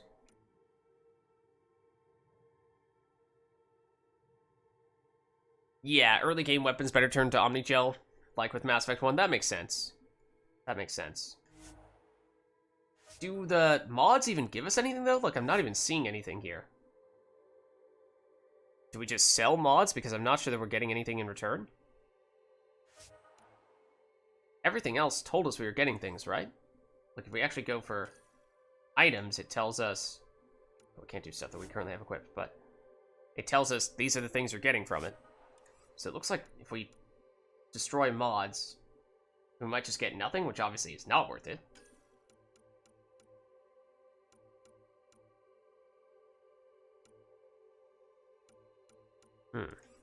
Okay. The nuance. Yeah, that just says destroy. It doesn't say anything that we're getting from it. Makes me think maybe we sell the mods before we go and just get nothing in return for those types of things. I assume we can sell them for something. Yeah, this is what's taken up. Oh, this is everything. That's why. Wait.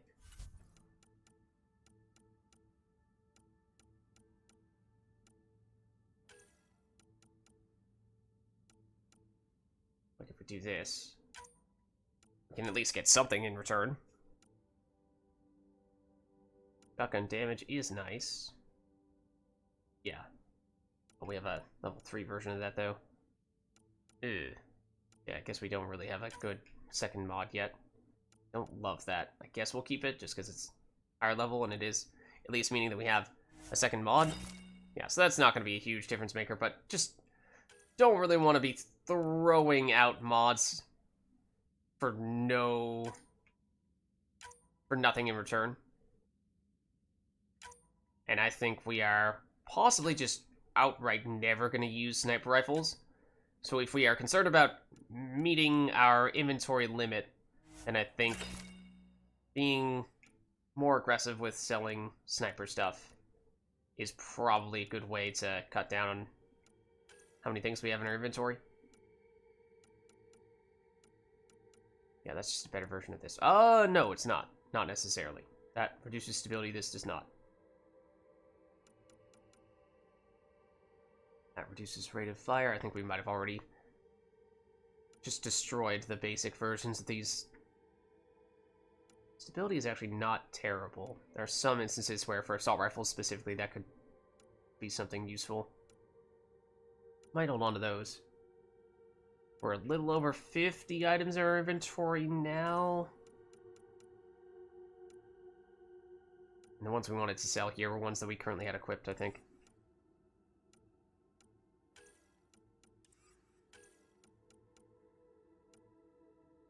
Okay, and for the assault rifles, we can break those down.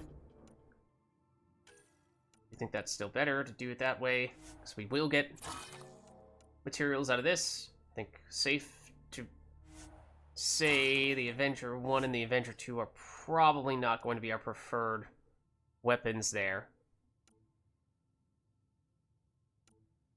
I'm curious about these comparisons, though.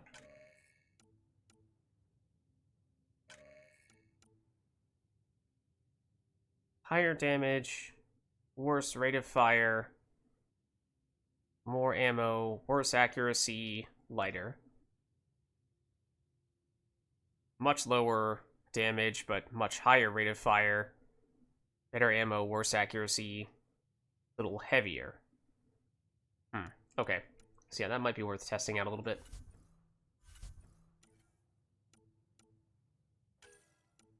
Okay, we didn't even look at these. This just seems bad. 2% XP, we get better stuff from other spots, I think. Damage resistance is not bad. Weapon accuracy, power, restoration, and defense.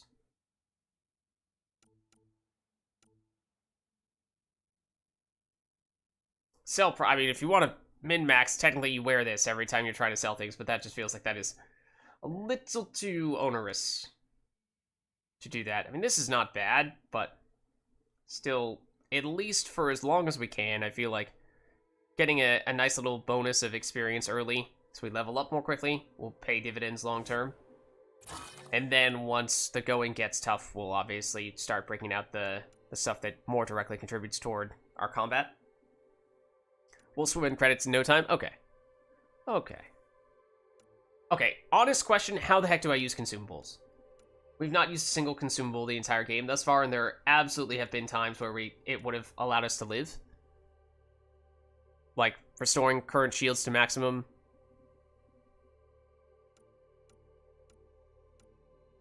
Also, is there a limit to how many of these we can have? Because I feel like we would have had way more than 5 at this point. Oops, wait, hold on.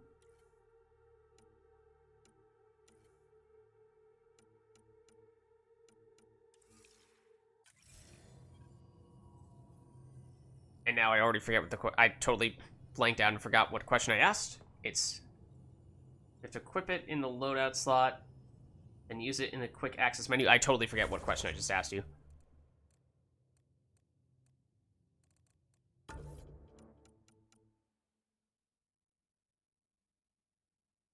Consumables, we have to equip it in the loadout slot. Okay. In the loadout slot, then use it. Wait, what is the quick access menu, though? Okay, remember, we'll see the little pop-ups in the lower part of the screen that have icons for the various consumables, but then I don't know what button actually activates them. So you say there's a quick access menu? What is this menu of which you speak? What? Is there an entire menu that I didn't know about? Okay, now if we do this, basically just swap around some of our stuff. We can actually sell or destroy some of our weaker stuff. Which I think, like, with the Predator is probably worth doing. The one thing the Predator has going for it, it is really light, which is very nice. I would kind of like to get rid of the mods on it, though, because those were some things we wanted to get rid of as well. Huh? I would just like to remove the mods? Ideally.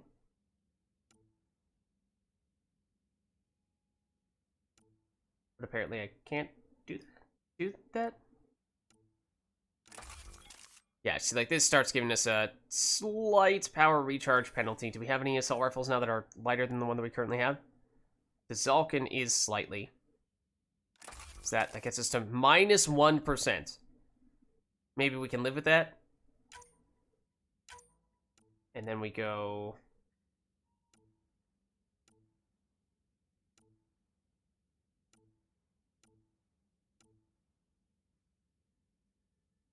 Assault rifle penetration. Yeah. I thought we had a better version of that, though. I mean, we had some that had downsides, but... Damage, reduce clip size. I thought this weapon had a lot of clip size already, so maybe that's fine. I do kind of like having a scope.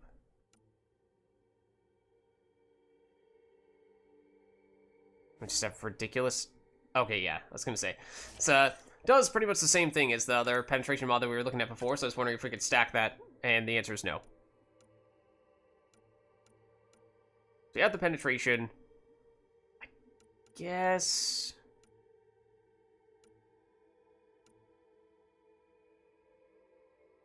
Reduce the stability, or we reduce the rate of fire. At least the rate of fire is only 4%, so I guess we go that route. And then for you, pure damage is nice. Definitely looking for that. Yeah, that's very good. And then probably the pure damage to complement that, unless we are concerned about the accuracy. I don't know. This is a machine pistol, isn't it? So the accuracy might not be quite as good. Now we can at least sell some of those things. The low-end mods that we had equipped previously. Bonus XP doesn't work as intended. It only gives you bonus XP for XP that is over 100. Okay, so it's not great. Okay, that's unfortunate. Let's just... Where was it? Pistol mods. Let's sell the little stuff like this, which is not going to be worth that much, but so be it. Accuracy we might keep. We already have one of these pistol 3 receivers that we have equipped, so I think we can sell this one. Don't think we're ever really going to use the melee damage on pistols, and then accuracy we should probably keep, because there might be some situations in which that's helpful.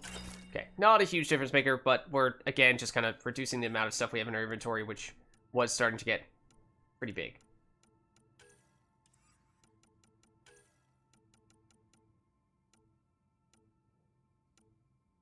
We had these little scopes that didn't have a downside, compared to the one that we used before, which was slightly stronger, but had the reduced rate of fire, so maybe we sell one of those. I don't know why that didn't show up before then. Maybe we have a better version of that as well. That potentially could be something worth pursuing at some point. Don't love the downside of that. Stability is potentially still worth using. Damage, but reduced clip size, I think that's worth keeping, because that is also something that in some situations might be helpful. Okay. We've reduced our inventory at least a little bit. Only side quests. Yeah, so that's based on how it said encounters. I kind of assumed that meant that not everything is applicable. So that much I kind of was willing to just accept. But yeah, if it's only for stuff that is at a certain experience threshold, I mean, it seems like most things, most big things, are giving us several hundred experience, at least when I'm looking at them. So maybe that's not a huge deal if things less than that are not getting bonus stuffs. But anyways, let's chat with these two. Sam's been compiling our star charts. The other pilots on the Nexus will have plenty of new trails to follow. You can drop the charts off the next time we're there. Funny. A few months ago, that station was like a war zone. Flying was my only way to escape the chaos. Now it's become a haven, just as it was meant to be. We're doing something right. Could use a lake? What? Everyone's really working to get the Nexus on its feet. Regardless, the worst threat to the whole initiative is still that monstrosity. You mean the Scourge? I still see it crippling the Nexus in my memories. I had to train other pilots in hazardous flight techniques just to look for food and water. It's a cage that eats good ships and good people. Helios won't be home so long as it's a threat. I don't like either of these answers. Because I think one of our primary objectives is to get rid of that stuff. So I don't really want to try to coexist with it. And it does feel like it is a threat, but one that we would like to deal with. It's a huge space anomaly. It's not going away in anyone's lifetime. If we could somehow neutralize it, or if our ships had defenses against it. Still, that's what we do, isn't it? Find a way where there is none. Just see the Nexus for proof of that. Okay. Anything else? Hello, Gil. When are you cleaning up that repair on the sensor console? I'm not. It's a redesign. A redesign? Without a trained crew? I'm trained and it's working great. Don't be so uptight. Everything okay? Just being a paranoid android. Fine. Fine. Don't worry about it. Alright. Why don't we check in with Suvi, one of the only people we've not yet spoken to since making it back for our previous mission. The swelling has gone down significantly, and I seem to be able to talk normally again. Good. Keep me updated. And remember, cool food and liquid only. Nothing spicy. Thank you, Lexi. You alright? Is there something wrong? Did you hurt yourself? Oh, it's nothing. I'm just getting over some inflammation of the soft tissues of the mouth. It was dramatic, but ultimately non-threatening. What? Have you ever heard of the lick test? What? Back before scanners were portable, Earth scientists would employ this test in the field. They Okay, used lick it to something? tell rocks from fossils and get a basic idea of their mineral composition. You licked something and had an allergic reaction, so your face swelled up. You licked a rock, didn't you? I was distracted and forgot it was a Helios rock. I do it unconsciously. When I was little, my father and I would go on expeditions. The lick test was a huge part of it. He made science fun for me. Your mother was something of a scientist, wasn't she? We really don't know much about her mother, other than that she is dead. She specialized in biotics research.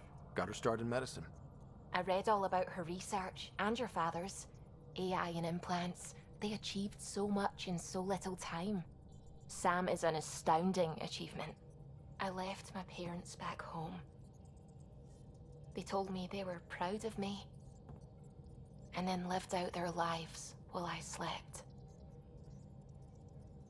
It's actually the kills that get the bonus XP from both the armor bonus that we have for the something like 10 or 15% bonus, and also the experience bonus from the pod that we activated. Or one, but not the other.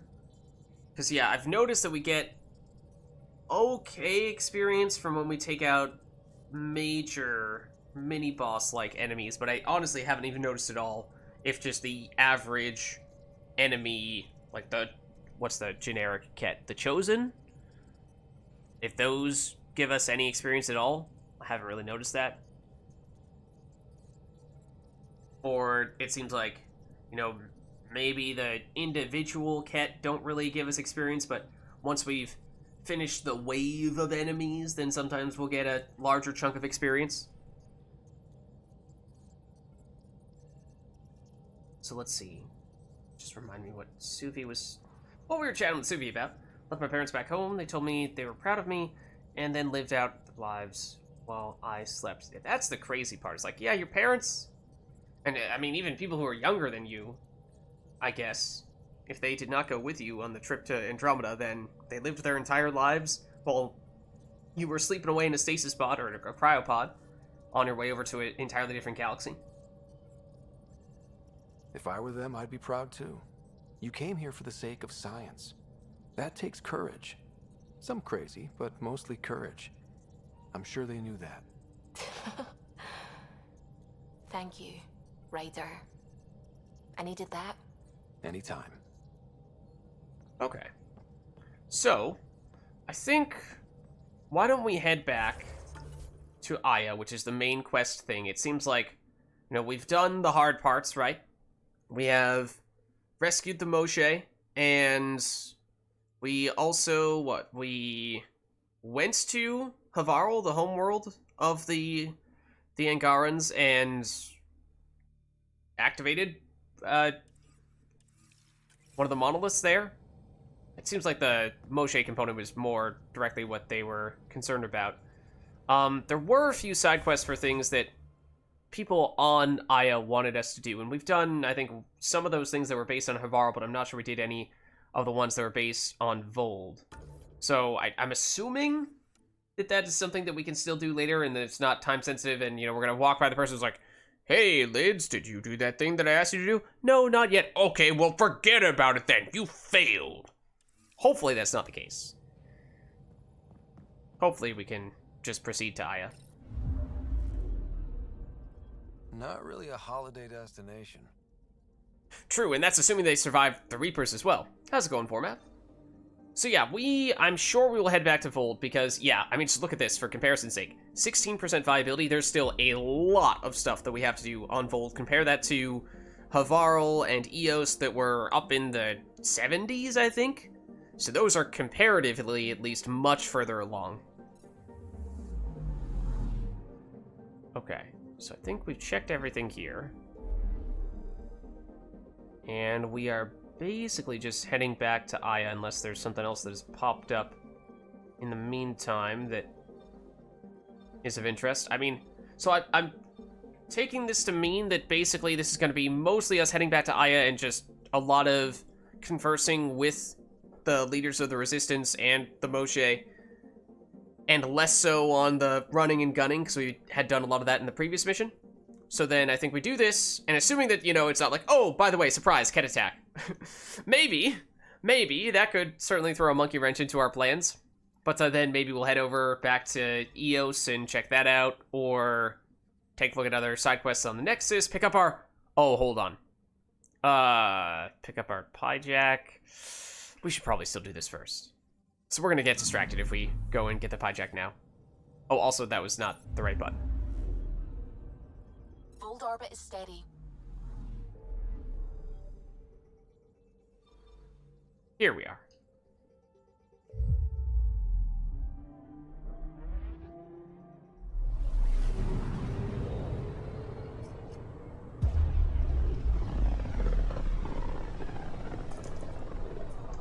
I can feel the Scourge's drag on the ship. At least it keeps Aya hidden. At least it keeps what? Okay, I assume nothing has changed here in terms of stuff for us to visit and scan and what have you. We were not here that long ago. So I think we just land. If we do this now, we'll get distracted from picking up the Pyjack. Let's get the Pyjack.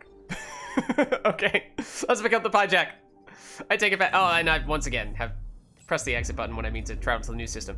Okay. Pyjack it is! Hold on, let's... well, yeah, we'll go here and then we'll activate that mission. Maybe it is not as straightforward as I'm making it out to be. Maybe it'll immediately send us off in another direction on an urgent mission.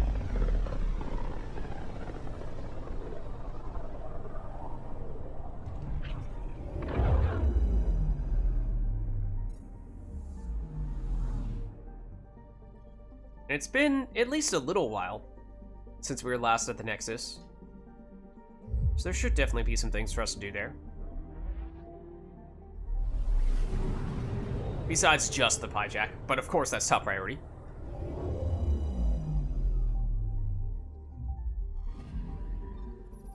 Okay, so... let us dock. No, let us dock. That button.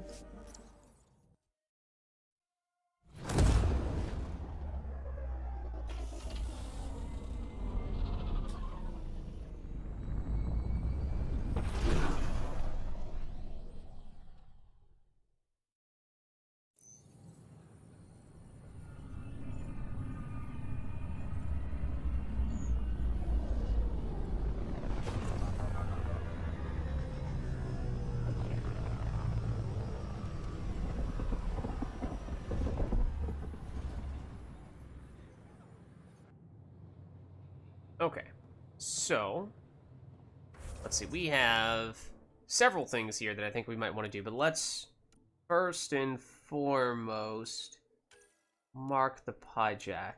Let's see. This might be the wrong category for us to look in.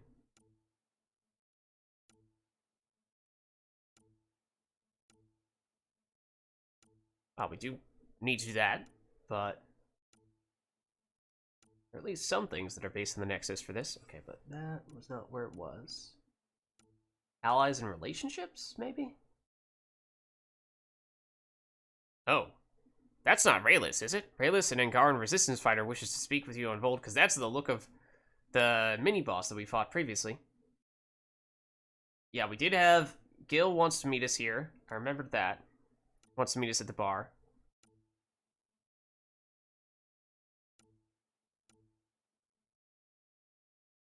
Okay. EO stuff for you. Missing arcs. Evaluate Vold for an outpost. Talk to Liam on Aya. Find someone on Havarl. Keep an eye out for Arc Natanus. Where's the... other was one for the Pyjack. It showed up. Oh, Nexus here as well. Wait for email from Knight. No. Tempest? There it is. Very well hidden, but it's technically listed under Tempest. Monkeys in space. Pick up the Pyjack. Top priority. We're getting a Pyjack.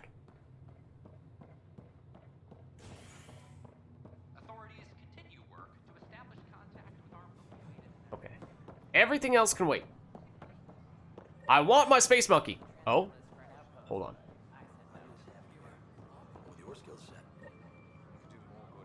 Okay, I'm not sure. I think we overheard a conversation that was starting to give us a side quest, but I wasn't sure where that conversation was taking place.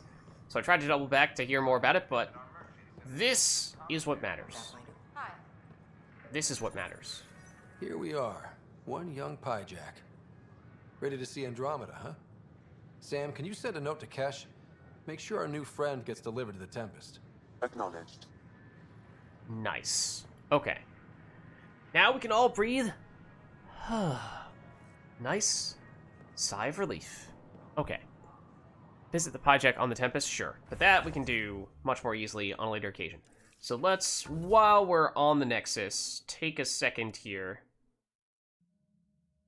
Get a movie library download for the Nexus? Sure. I suppose we can check that out. Not entirely. That's probably in the upper level, unless it's through here. I did not remember. Oh, it's in a different okay, it's in a different section of the Nexus. I think maybe we try doing the things that are in this area of the Nexus, and we might even have some stuff on Hyperion. We definitely have some memories that we've triggered that we can do as well. So we'll try to remember to go back to that one, but let's see. Speak with the protesters. This is one that just popped up. There appears to be a disturbance in hydroponics. Investigate what's happening there. Okay, I think that was right over here. Yeah. What is this? I thought merchants were supposed to make you want to buy their stock. I'd rather be honest. That way you won't get yourself killed doing something you shouldn't with my inventory. I appreciate that. Oh, he is honest. What is this all about? I'd like... Seems quiet for now. That Krogan's armor looks very cool. I know. This isn't what I signed up for either. And look at everything. They've got the dramatic hair color, very bright armor. Should we speak to these people first? Nope, no new orders. Keep the safeties on, I guess. Hey, pathfinder. Okay, You're with the doesn't militia, have much to say. What's going on in there? A crowd of people in hydroponics and they won't leave. They're disrupting operations, might get nasty. Can you talk to them? Free our families! Okay, what's happening? Free our families! Maybe. Also, who do I chat with? Families. Yeah, okay, I get it. You want us to free your family. They're probably still stuck in cryo, but who do I actually speak to about this? Tell our leaders! Wake the sleepers! Hello. Hey, what's going on? That's your new galaxy. Making speeches about some fresh start while your kids stay frozen. And it's all thanks to your pathfinder. Excuse me? We've waited months for our families to come out of stasis. They should have gone to your outpost. But since you think research is so important, Oh. military personnel got bumped down the list, like my clan brothers. Oh no. All the reassignments mean they're in 10 different colony blocks now. And my mother just got caught in the middle. Sorry? I mean, we had to make a choice. We only had resources for one outpost, so I focused on the skills we needed most. And what we need is our families back. Maybe I'm you sorry, could but that still is make this secondary. right. I just want Mom out of stasis. That's all anyone here wants. You do stasis revivals. You can tell our leaders you're opening those pods. Today. You see, the thing is... Yes, on one hand, totally understandable. You would like to see your family members. On the other hand, we have a colony in an entirely new galaxy to run. A series of colonies. A whole initiative, if you will.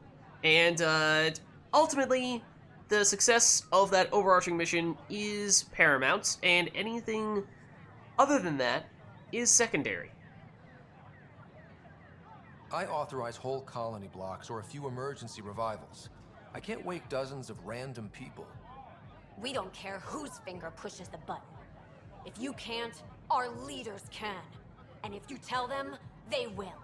We don't care about your logical reasoning. Ugh. Okay. I'll talk to the leadership about what we can do.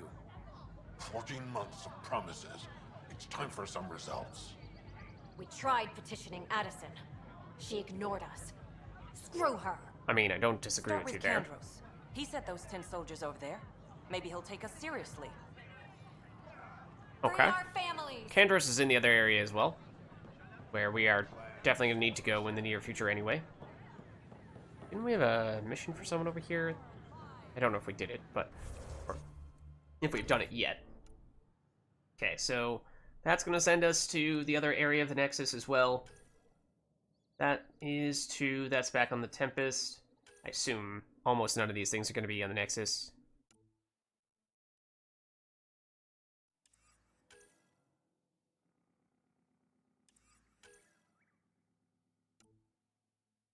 Yeah, none of those are, at least. Find outpost, Ket holding site, interference source, drop off medical supplies. Yeah, all that stuff is different areas, not on the Nexus. Most of these looked like they were remote as well, but not all of them, I didn't think.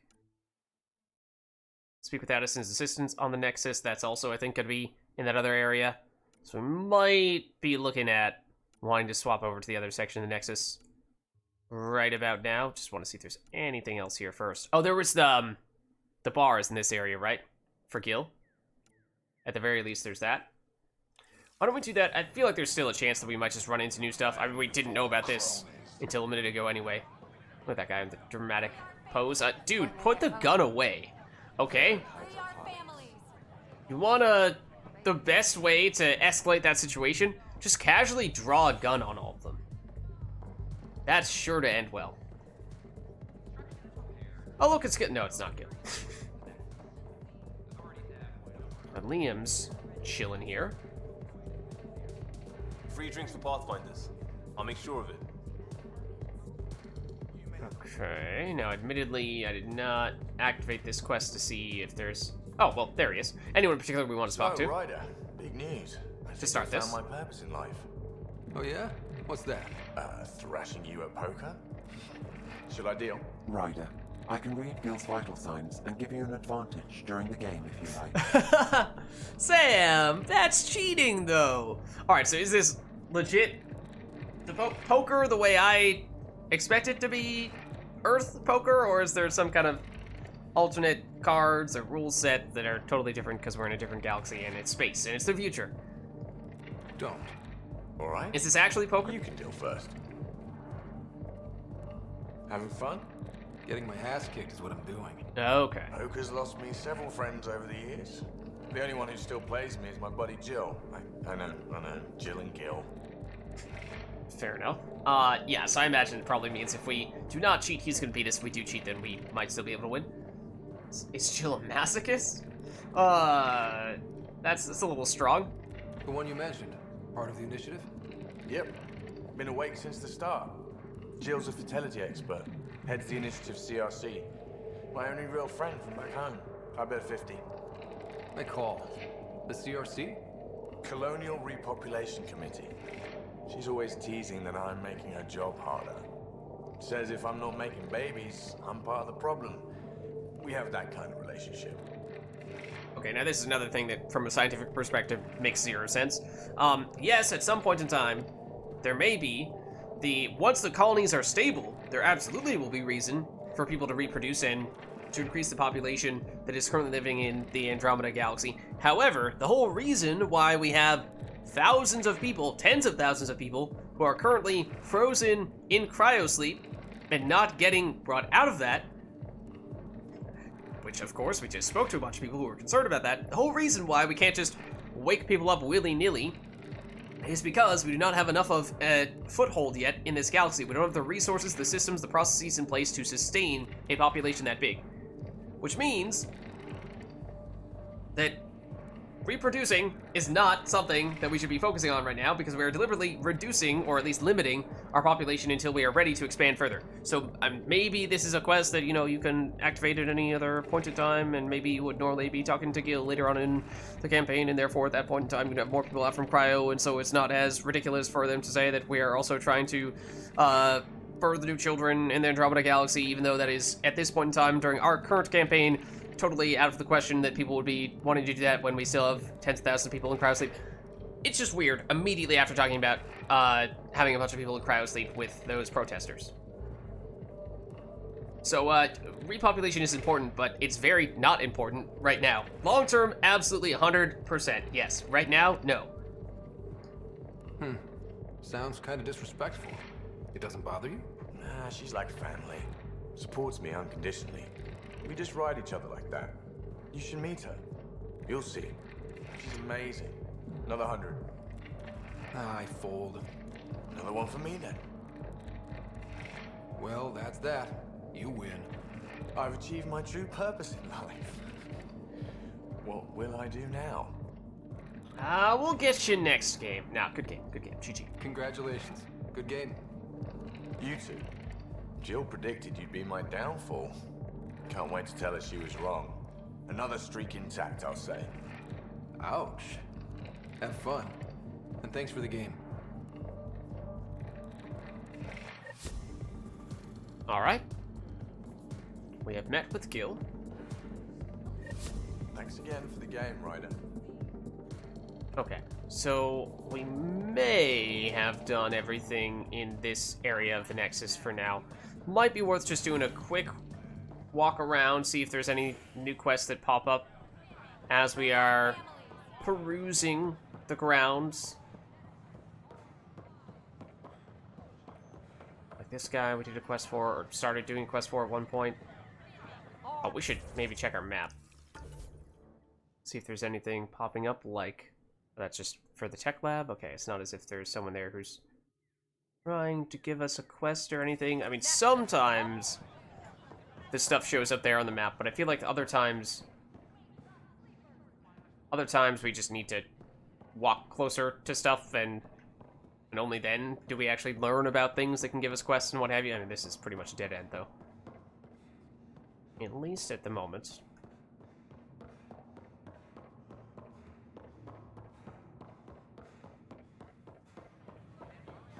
Just check the far side, and if there is no one asking us to do things, then we'll head over to the other area where we have, I think, several quests at this point that we can progress. Horizontal gene transfer.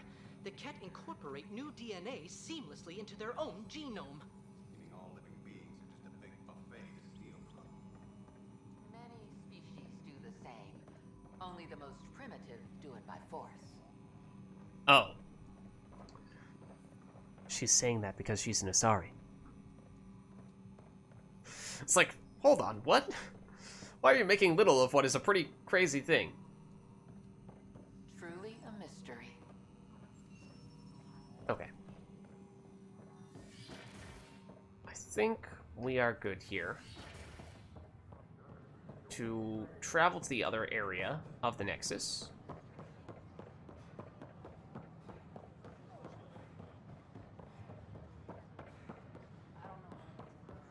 So we will head through.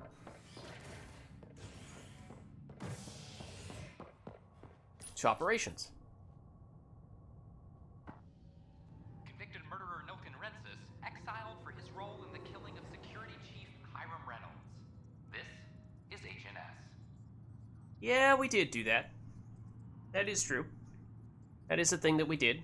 In fact, last when we were in this area.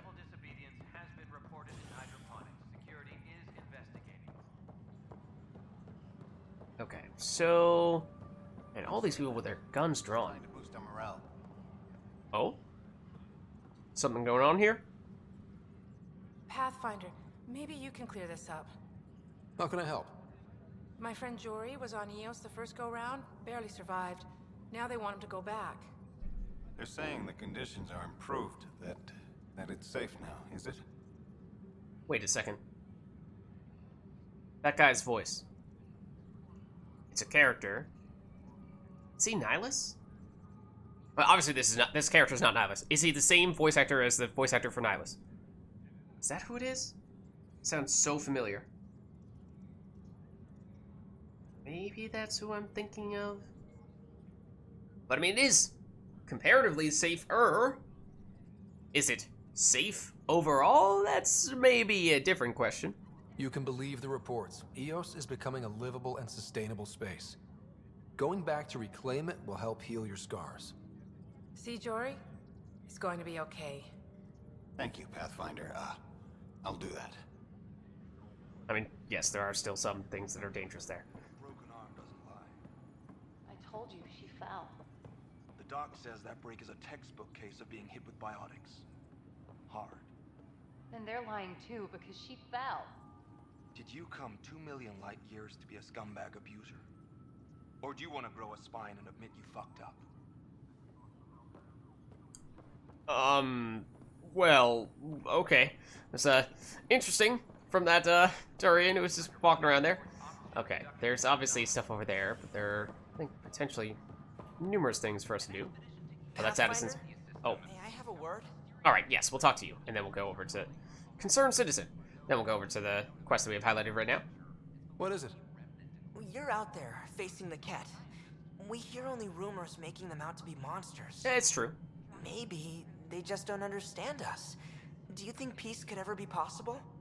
I mean, anything is possible, but I do doubt it. We don't know the future. Given time, I'd like to think there's always a chance. If you have hope, I'll have hope. I hope I live to see it. Thank you for your time. Was that a... Like, he's not a reporter. He's not a journalist, I don't think. An Angaran delegation has arrived at the Nexus? Oh. What I just overheard. Secure message from intelligence. Requesting armor cam footage. I only saw the Citadel in Vids. So many things people are talking about. Okay, let's go for you. So that's what the Ket are up to. Transforming people into willing slaves. Now we know why they take so many prisoners. Well, they're sure as hell not taking any more. Yeah. Hopefully not, but also protesters. I need to talk to you about stasis revival and those protesters in hydroponics. I see. Maybe I should get the others for this. The others? Protesters have seized hydroponics? They want their families out of stasis. The outpost on Eos disrupted the schedule. They're scattered across colony blocks, dozens of people. The protesters want this fixed today. The realities of our position are... We can't wake those families. We don't have the resources, and there's nowhere to put them. I mean, that's my reaction as well. I mean, it is true. Do we have a whole planet? Not really, not yet. We have one outpost on a planet. The lipstick on Kandros? The thing that, lipstick on Kandros. The thing that I first noticed was not Kandros, but on Kesh. Her, I don't know what you want to call it, but face paint, for lack of a better way of phrasing it. The way that it goes over her eyes just seems like that's probably not a good thing. We only just got on our feet. Plus, it messes up the schedule again. What do you suggest? Leave the families in stasis where it's safe and get those protesters out of hydroponics. They seem sympathetic, but so did the exiles. We can't risk another revolt. Survival is more important than family reunions. Right, I mean, ultimately, basically, they're nitpicking over what is understandable, but is still, in the grand scheme of things, small potatoes relative to what we're actually trying to do. It's not nearly as important as the overall success of the colonization effort, and we can't just go wildly bringing everyone out of stasis, because what kind of precedent do you set? If you do that for one group of people who are protesting, then the next day one other group of people is going to protest, and then if you set this precedent, where are you going to have to bring people out of stasis every time this happens, and then your entire plan gets completely destroyed, because suddenly we have far more people than we can actually sustain as a population, and so people are going to die because we don't have enough food or energy or any of the number of resources to actually keep this station running with that many people, or the outpost running with that many people. So it's basically, it's just not going to work for those reasons. But obviously, if they revolt and actually, rebel in the same way that the previous some of the previous people did, then that would be an issue. What would you do with the protesters? I'd send in a squad and march them out. At gunpoint if we must. If they resist, a few might land in medbay, but it's better than losing hydroponics. Or the Nexus. I mean, are they dangerous? Do you think these protests could turn violent? We're all pioneers. Even civilians are tough enough to start something. And interfering in hydroponics threatens our oxygen supply. They know that. I mean, the processors aren't right. They have a point, but they aren't right. Or at least, they are a little bit right, but we are a lot right. We have to look at the bigger picture. Get them out of there. Kandros? I'll send in a team, but it might go smoother if Ryder's there. A good idea. Sometimes we have to give bad news. That's a Pathfinder's duty, too. Alright. Secure message from intelligence. Requesting armor cam footage. Is that you? Do we know anything about you? Hey, Ryder, I'd like a moment. Yes? Lieutenant Syax, right? That's me. I'm putting together Apex strike teams to protect the people and assets you're setting up out there. We don't have a good sense of what we're up against, and could benefit from your experience. Is she basically encouraging us to play multiplayer?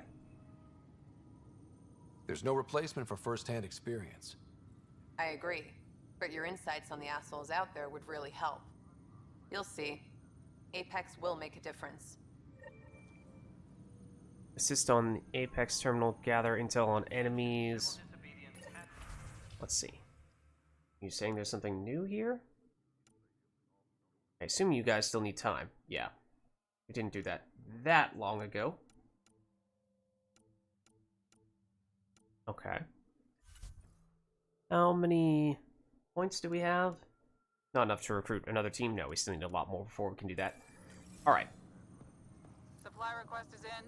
Dispatching to your location. I don't think that really means anything significant to us. We do have other things to do in this area now. It sounds like we're going to have to head back to the other section to talk to the protesters again. But yeah, what exactly does gather intel on enemies? Assist the Apex... What? Like scan enemies once we've defeated them? Is that what this means? Or is that actually something at the Apex terminal itself? Hold on.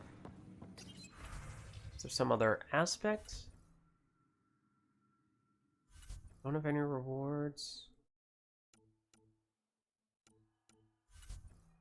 Apex team leaders reporting back. Yeah, I think we just leave it at that for now. Okay, we have Addison's assistant that we're supposed to speak to. I'm not exactly sure where that person is, but maybe we double check.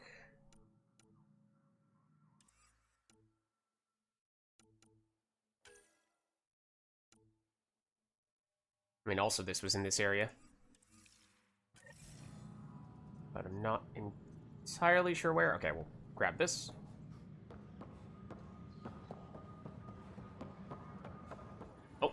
Oh, the room.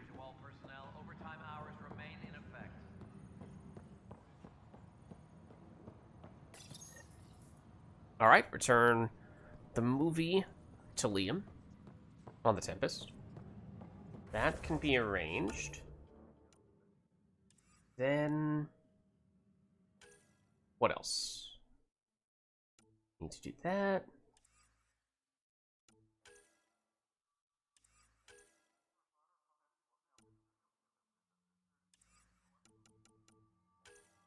Those were not things we could do here. I think most of these were remote. Wait. Oh! We actually do have reason to... Ah, darn, we were over there a minute ago. Okay, well, we do need to go back to that area anyway when we're talking to the protesters, so, okay.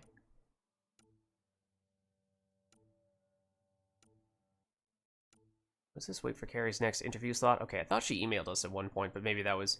We spoke to her for an interview, and then after the fact, we read her email. Let's spark this, though. So it made it sound like she still wanted to speak to us, when in truth, she'd already done so. Wait, where the heck are you? Okay, yeah, you're just up there.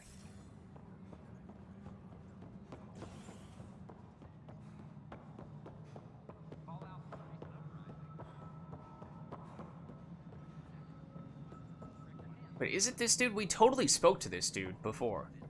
When I intended to do this mission. And for some reason it didn't progress this specific quest? That's weird. Pathfinder, AVP leveling continues as per your directions. And of course, the interface remains accessible for any future adjustments. Sweet protocol and process. Now we're living. Wait, so once we've... And that made it sound like once we've opened a pod, we can switch around from one type of upgrade to another with the pods here. But I'm pretty sure that's not the case. Might have just been a little bit misleading. Okay, getting someone out of cryo. I think that's what the quest is about. I have a specific person I want brought out of cryo. Name and designation if available. That's it? You'll just do it? Nowhere in my job description does it say, argue with the Pathfinder. That said, I record all interactions. If something you ask for causes trouble, there will be no doubt that you're responsible. Okay. Well, this was a while ago, so I don't really remember the details, but apparently this is the person that we want to bring out from cryo. Let's keep this between us. Here's the info. Deployment will begin shortly. Is there anything else, Pathfinder? Let's see. Not really sure. I mean, we talked to this guy before. Another time. Pathfinder. So obviously we could talk to him more, I suppose, but...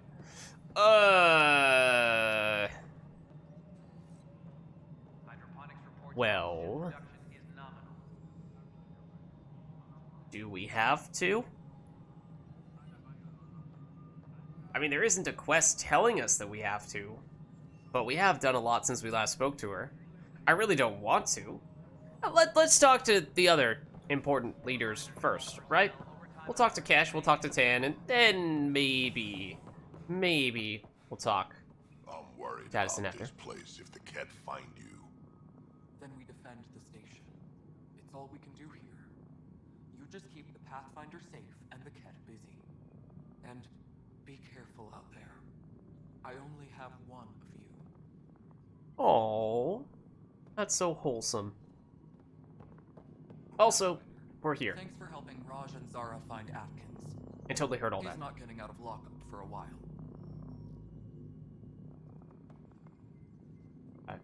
Rack, I'm trying to speak to you. How can we be out of those materials? Although, I really don't want us to speak to you. Vetra never had these glitches. That's because Vetra kept it all in her head. We mere mortals aren't as good at that. There we go. You sure look thoughtful. Just thinking about the first time Cash got her hands on a toolkit. Child genius from the get-go? Tell us. Care to share? I have a feeling this one will be interesting. You don't have to ask me twice. Let's see, the first time, yeah, it was our power generator. She took it apart. With the blunt side. Wouldn't that cause shorts or something? She liked the fireworks. You can imagine what it was like when she figured out that cracking open bigger things made even bigger sparks. Alright. Alright, divert some power from the lower decks. What about the reports Spender wants? Ignore them. He can't complain to number 8 about what he doesn't know. If he bothers you, let me know. I'll drop by for a chat. Good job on the outpost. Maybe Addison will lighten up. What do you mean? She's been pretty upset about not having an initiative outpost established yet.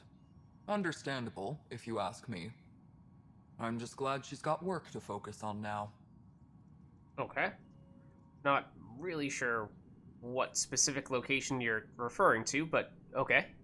Nothing more for now. Try not to die out there. Yeah, thanks for stopping by, Bonana. Have a good night. Okay, let's go to Tan, and then, if we must, we'll speak to Addison. Oh, right, this place has been expanded. Good to see you. Wait, what? So we've already resolved that, I believe.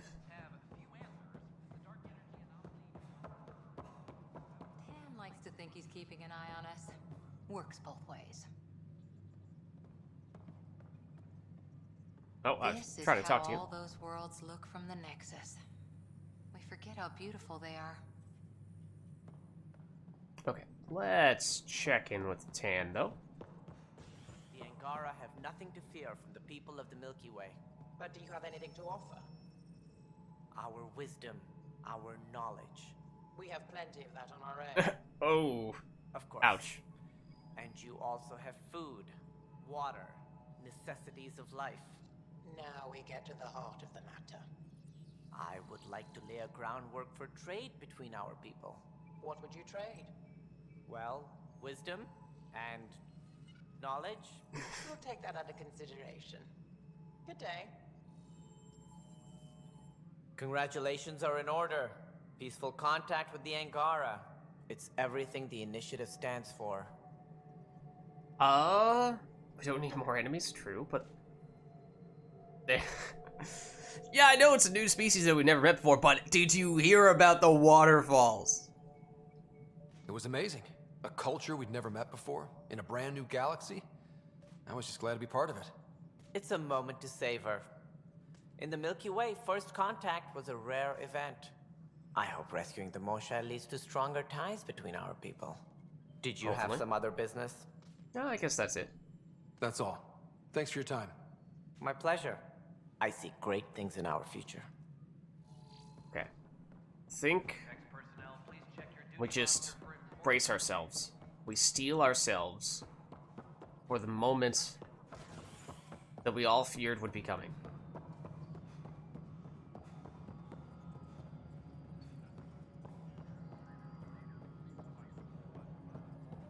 But we'll make it quick.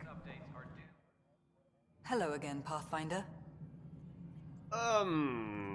So, what are your thoughts of the outposts? How has the Nexus reacted to the foothold I've established? We send them where you signal, because that's where the need is. There's no time for preference. Tell that to Havara the is a draw protesters. for the research-minded, despite there being so little established. It remains unusual despite the corrected vault. It may yet be a surprising producer. We shall see. Okay. What about current viability? How are we doing on the viability front? Struggling. Need I remind you that viability isn't abstract, it's lives, our foothold. Get out there, Ryder. Pathfind. We're dying. I mean, no. We have done a lot of pathfinding as of late, so you are comparatively much more alive. There are a lot more people alive right now that we can bring out of stasis because of the work that we've done. Thank you very much. I've been digging, and there are serious concerns about Spender. And this relates to your job as Pathfinder how? It relates to your job. 3, 4, 5. Right. I've had a year and a half of doing everything with nothing. 1,000 people riding me. Boo-hoo. Spender, shit as he is, helps. So, Pathfinder, if you've accusations to make, be certain. I'll drop trouble like a hot rock, but I can't lose people over suspicions. We don't have the people left. All right. Director Addison? Pathfinder. Okay. It's okay. It's over. It's over, guys. Breathe a sigh of relief. Okay, I think we've now done everything in this area. We do have reason to head back to the other section of the Nexus briefly.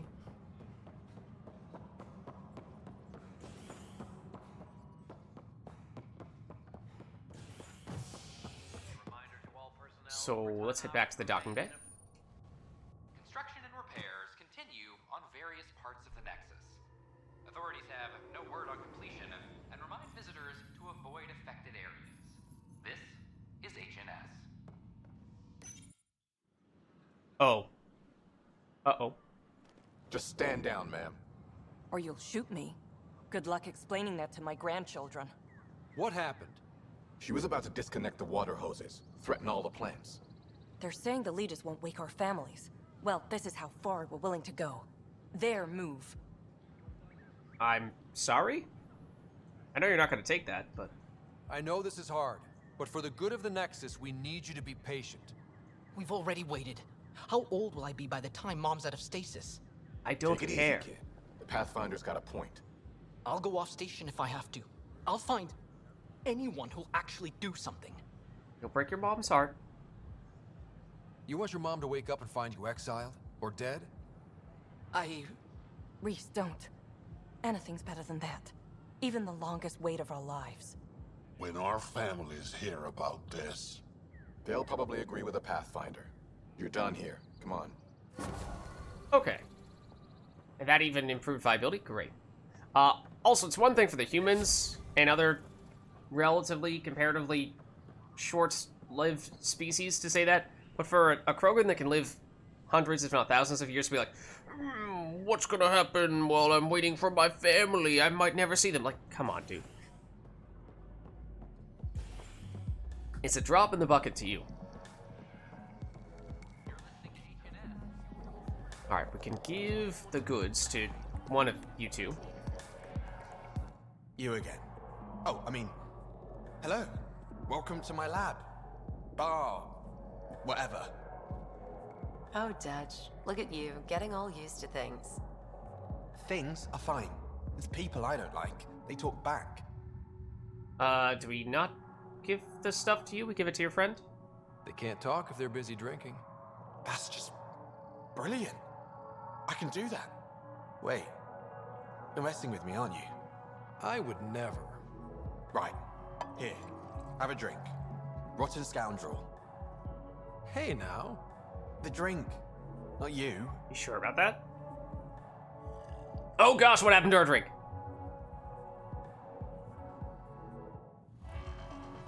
Actually, funny thing is I actually have a rotten scoundrel right here. Really hits the spot. Those look horrifying. Dutch will love them. Okay. A little bit of experience from that. Out of curiosity, how close are we to leveling? Kinda close. Kinda close. Okay, was there anything else in this section? We just did a few things. We did have some stuff back on the Hyperion. At the very least, we have several memories that we've unlocked that we've not checked out. So, rather than... I mean, I guess there are a few ways. You could just never go back and watch them, but I feel like they're probably significant enough that it is worth doing. You could either try to go back and, whenever you're not in the middle of a mission, make a point of going back to listen to them. Or you could deliberately just save most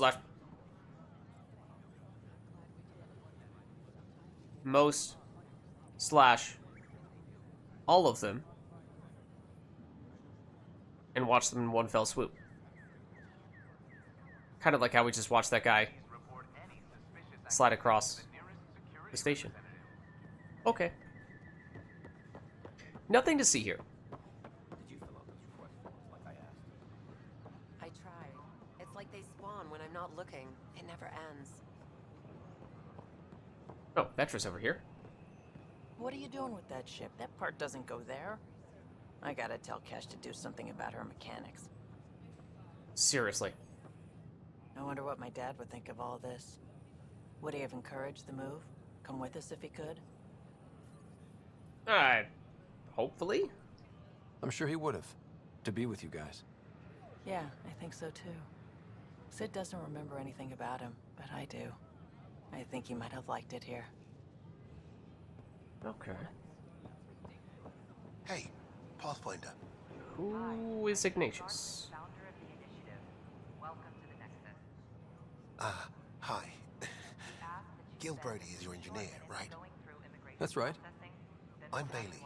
I used to work with him in the hangars here. You wouldn't happen to know if he's available, would you? You hitting on him?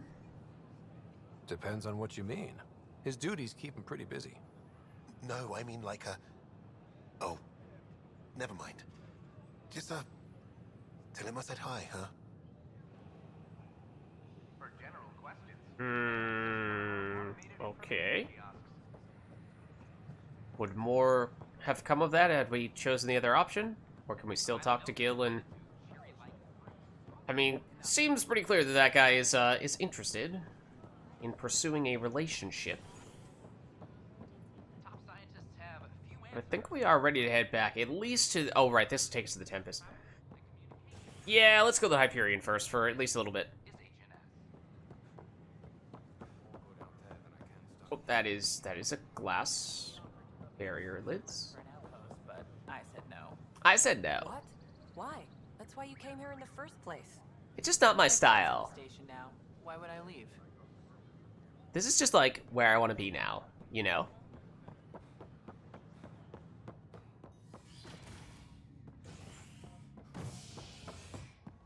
Okay, so operations, habitation deck. It's Cryo Bay is where Sam is on the Hyperion, I believe. Residents are still mourning the loss of Gene Garson. The initiative founder was killed when the Nexus hit the Scourge. An official tribute is planned, though Director Jaren Tan has provided few details so far. Without Gene, we wouldn't be here. But now that we are here, we need to focus on surviving before we can celebrate. This No one's heard is from them. HNS. Their ARP's missing. How's that possible? A lot has gone wrong, but they've got Pathfinder out there trying to find it. That we will. Maybe I should go back to stasis. Well, hopefully you don't have to do that. Damned exiles. Hmm? I didn't want to take any risks in a new galaxy. And your appendix. Can't be too sure. And your adenoids. Bacteria traps. Wisdom teeth. All of your vestigial organs. Ryder, that was a hell of a thing talking to your sister in a coma. Can't say I really bought into the whole Sam implant, but well, that was pretty amazing. It was. It was, that's true. Yeah, it was. I had no idea we could do that. Just when you think you've seen it all, and here a 600-year trip to a new galaxy seemed like science fiction. Something new every day. I guess so. So you and Lexi swapped jobs?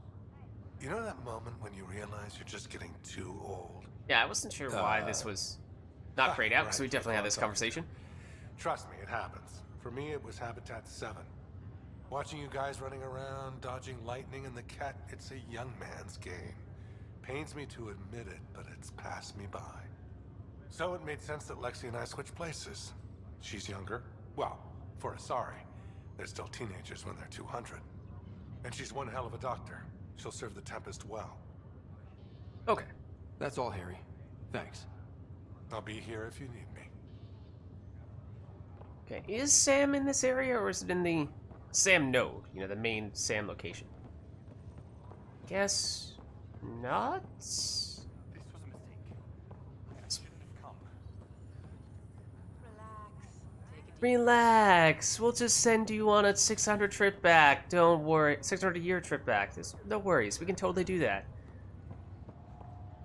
It's not like there's no turning back. Okay, I'm pretty sure it was actually the habitation deck. A hostage crisis in hydroponics ended after Nexus security forcibly removed protesters, resulting in numerous injuries. Tensions reached There weren't many injuries. We did it pretty peacefully, okay? I know tempers flared a bit, but at the end of the day, it was fine.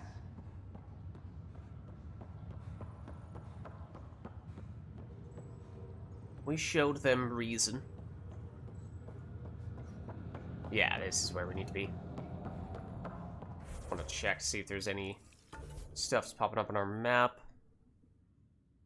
Yeah, that's what I'm looking at now. Oh, I can't wait to go to Aya.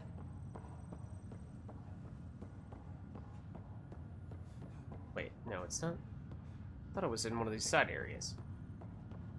Yeah, there we go.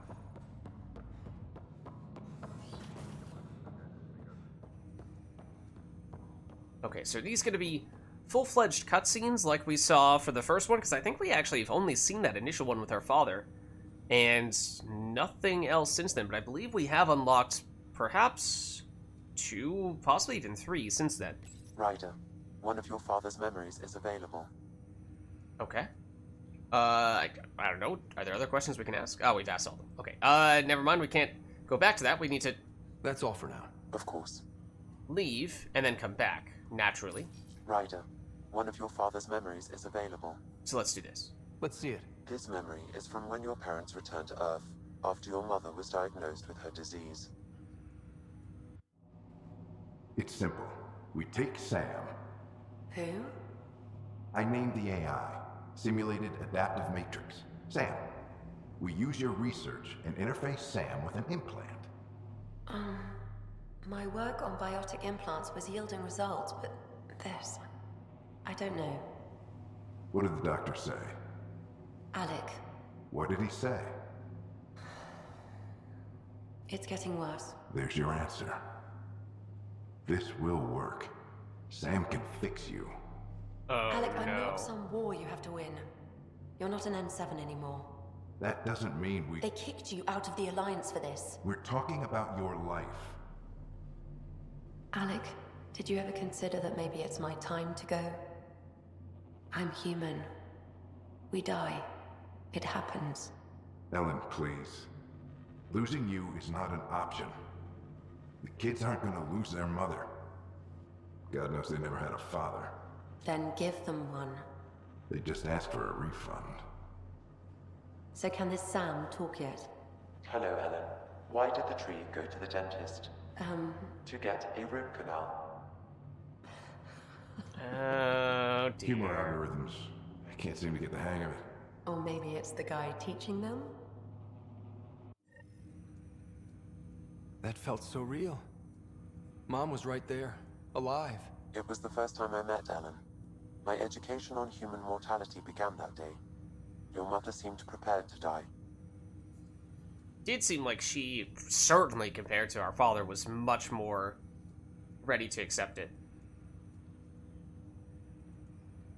And perhaps our dad kind of needed to hear it. But Dad wasn't ready. Mom was just trying to prepare him. Even though all human beings one day expire. Yeah, but when it's someone you love, it's not that cut and dry. I'm beginning to understand where your father's resolve came from. Private audio logs are now available in your father's quarters. Oh, okay. I detect additional memories, but they are currently locked. They may yet hold answers. Okay, I'll keep working on it. I thought that we had unlocked multiple, though. That's all for now. Of course. Maybe it was just that every time we picked up a new fragment, basically it was just looking back and seeing, oh, there is one memory that you have not yet seen. You don't have a new one, but I'm going to tell you that you have a memory that you have not yet seen, and make it sound as if it's new. I think it's worth maybe just double-checking real quick. Okay, no. Just that one. That's all for now. Of course. Because, yeah, it made it sound as if we were getting a new memory every time we picked up one of those triggers, and that was not the original impression that I got. The initial description made it seem as though it would require multiple triggers to unlock a memory, so I was surprised when Sam seemed to imply that that's what was happening, but that we were getting a bunch of memories. But let's see here. Your father's personal logs.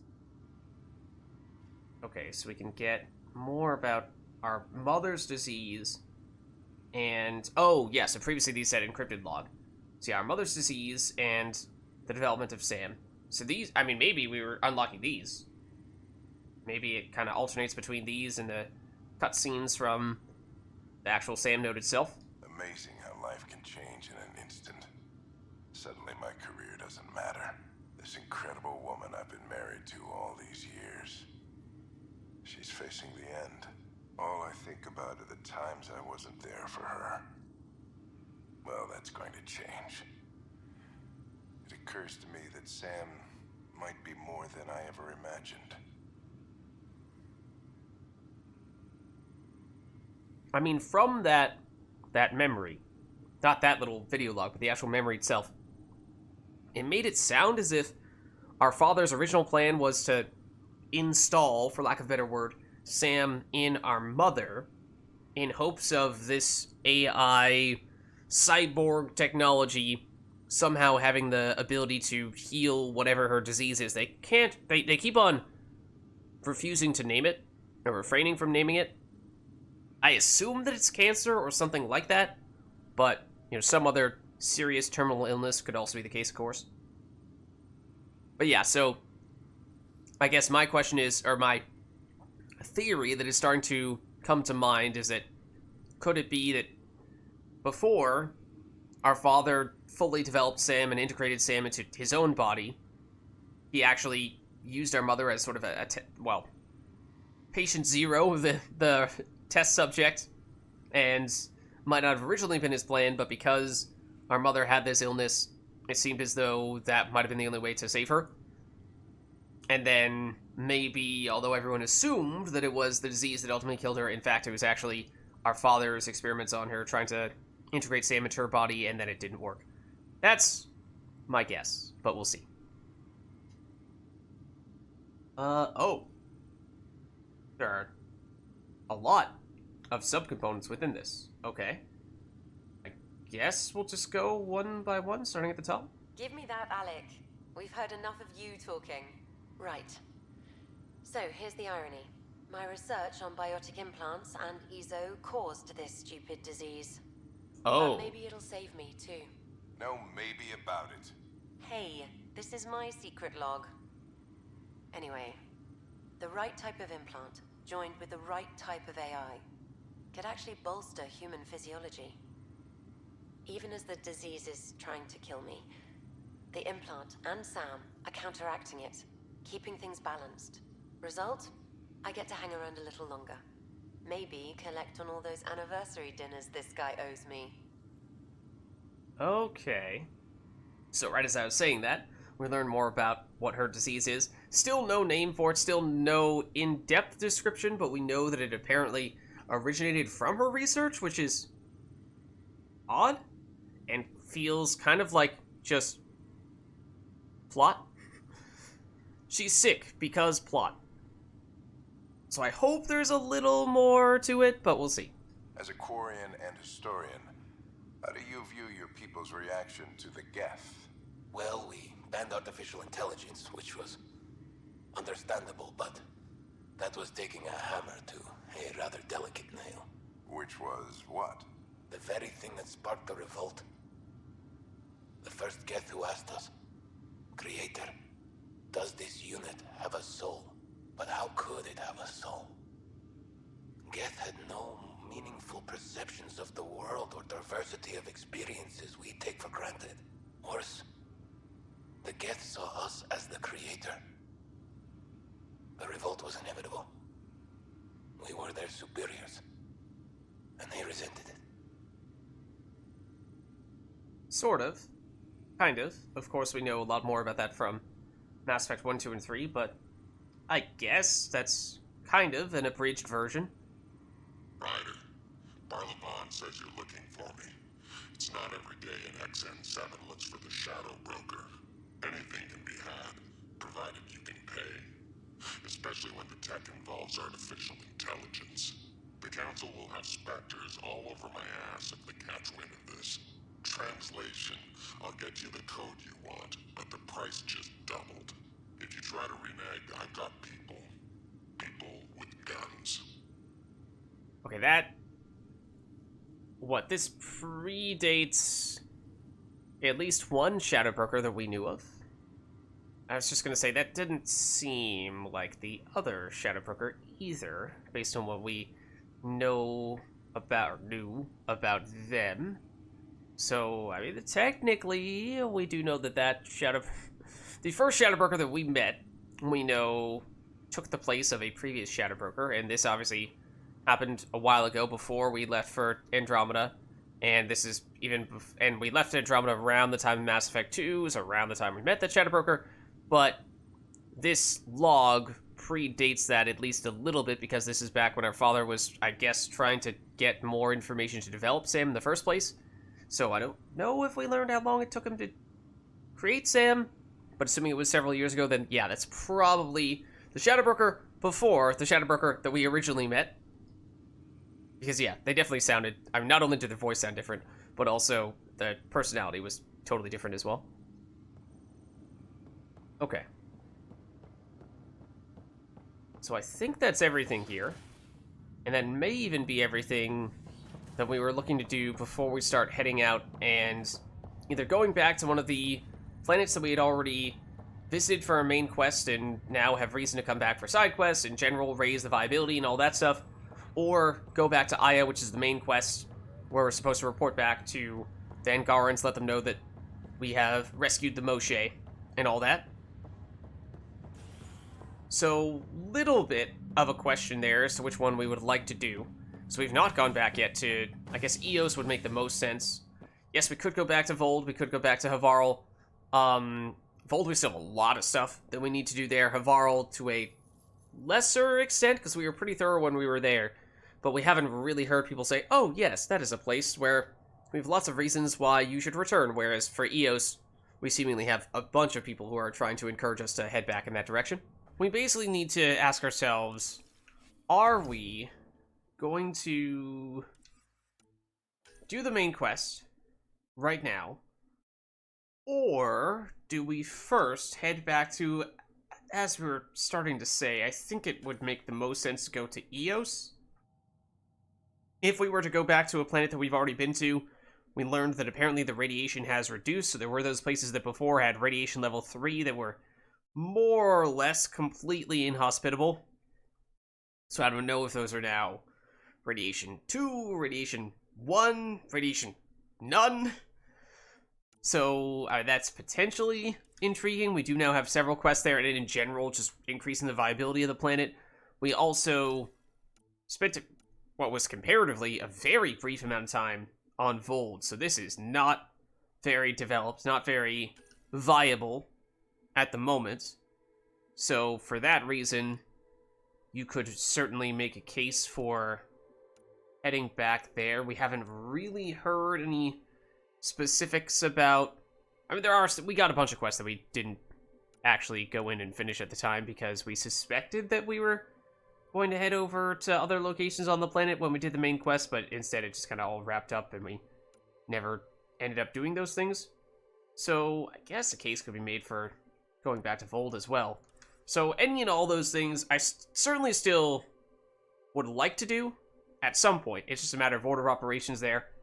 And generally, I guess, you know, just thinking back to the original trilogy, generally, going to do side quests is probably something you like to do before the main quest, because sometimes things can become unavailable over time, or of course you just get more experience, items, and other stuff happening to make things more interesting beyond just what's going on in the main quest. So I'm a little bit curious about Eos. Maybe we head back there.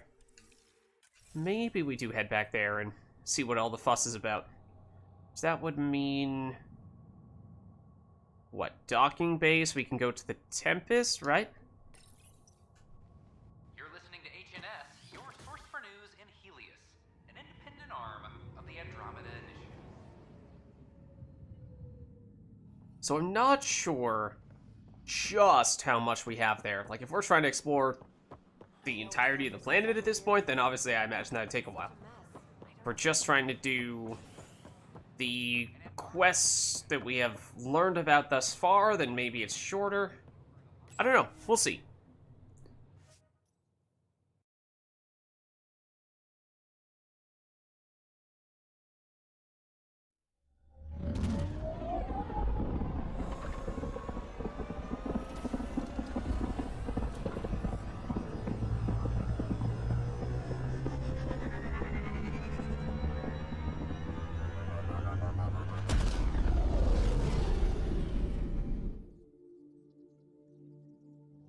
Okay, so I think we're just... Bill's been asking if you can come by.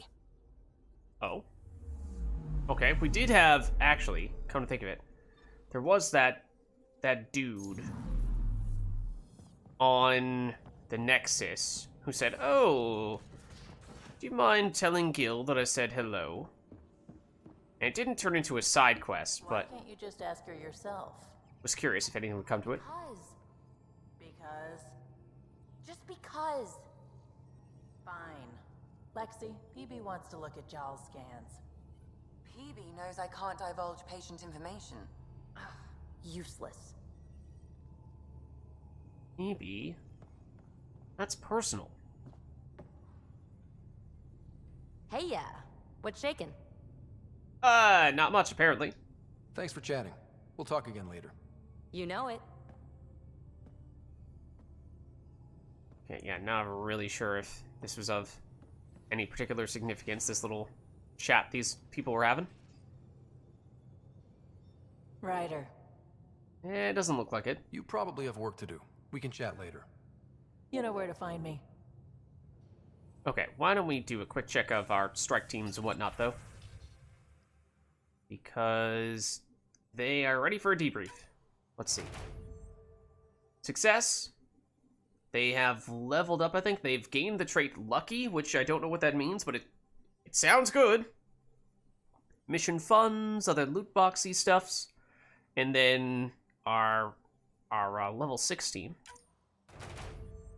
Also successful. They've also leveled up.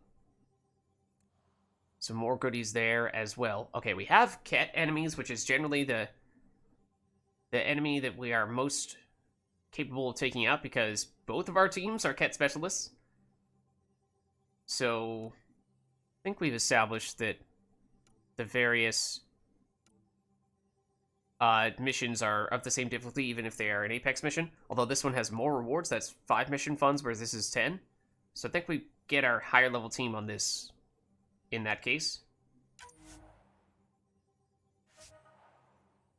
So yeah, you're now level 7, which means that is in, what, 89% chance versus 86% chance? Not a huge difference, but I think we might as well put you here. Positive traits, wait, what is... Oh, +5 to effectiveness from the Lucky team. Wow, that's really good then.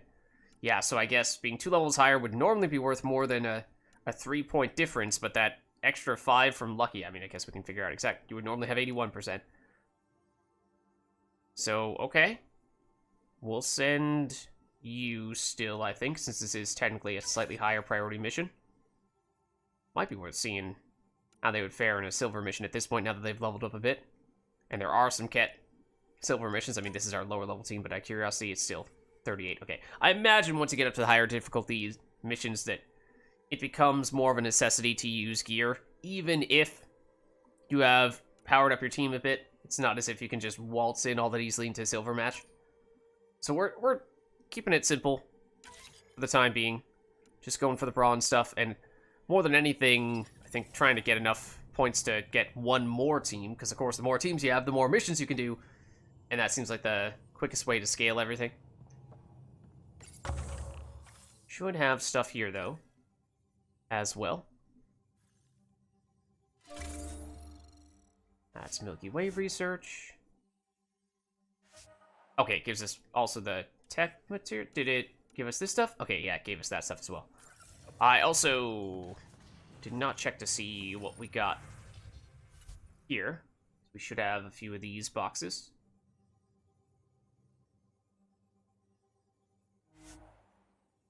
Okay, multiple rewards have been claimed in our inventory. Please check inventory screen for more details. And I did not check... Oh, here we see... Not sure how many rounds of 30-ish credits we got, but a few. And then some iron and soft chitin and what have you, so, okay, I mean, stuff. Don't think that's an amazing quantity of things, but it contributes toward the war effort, I suppose.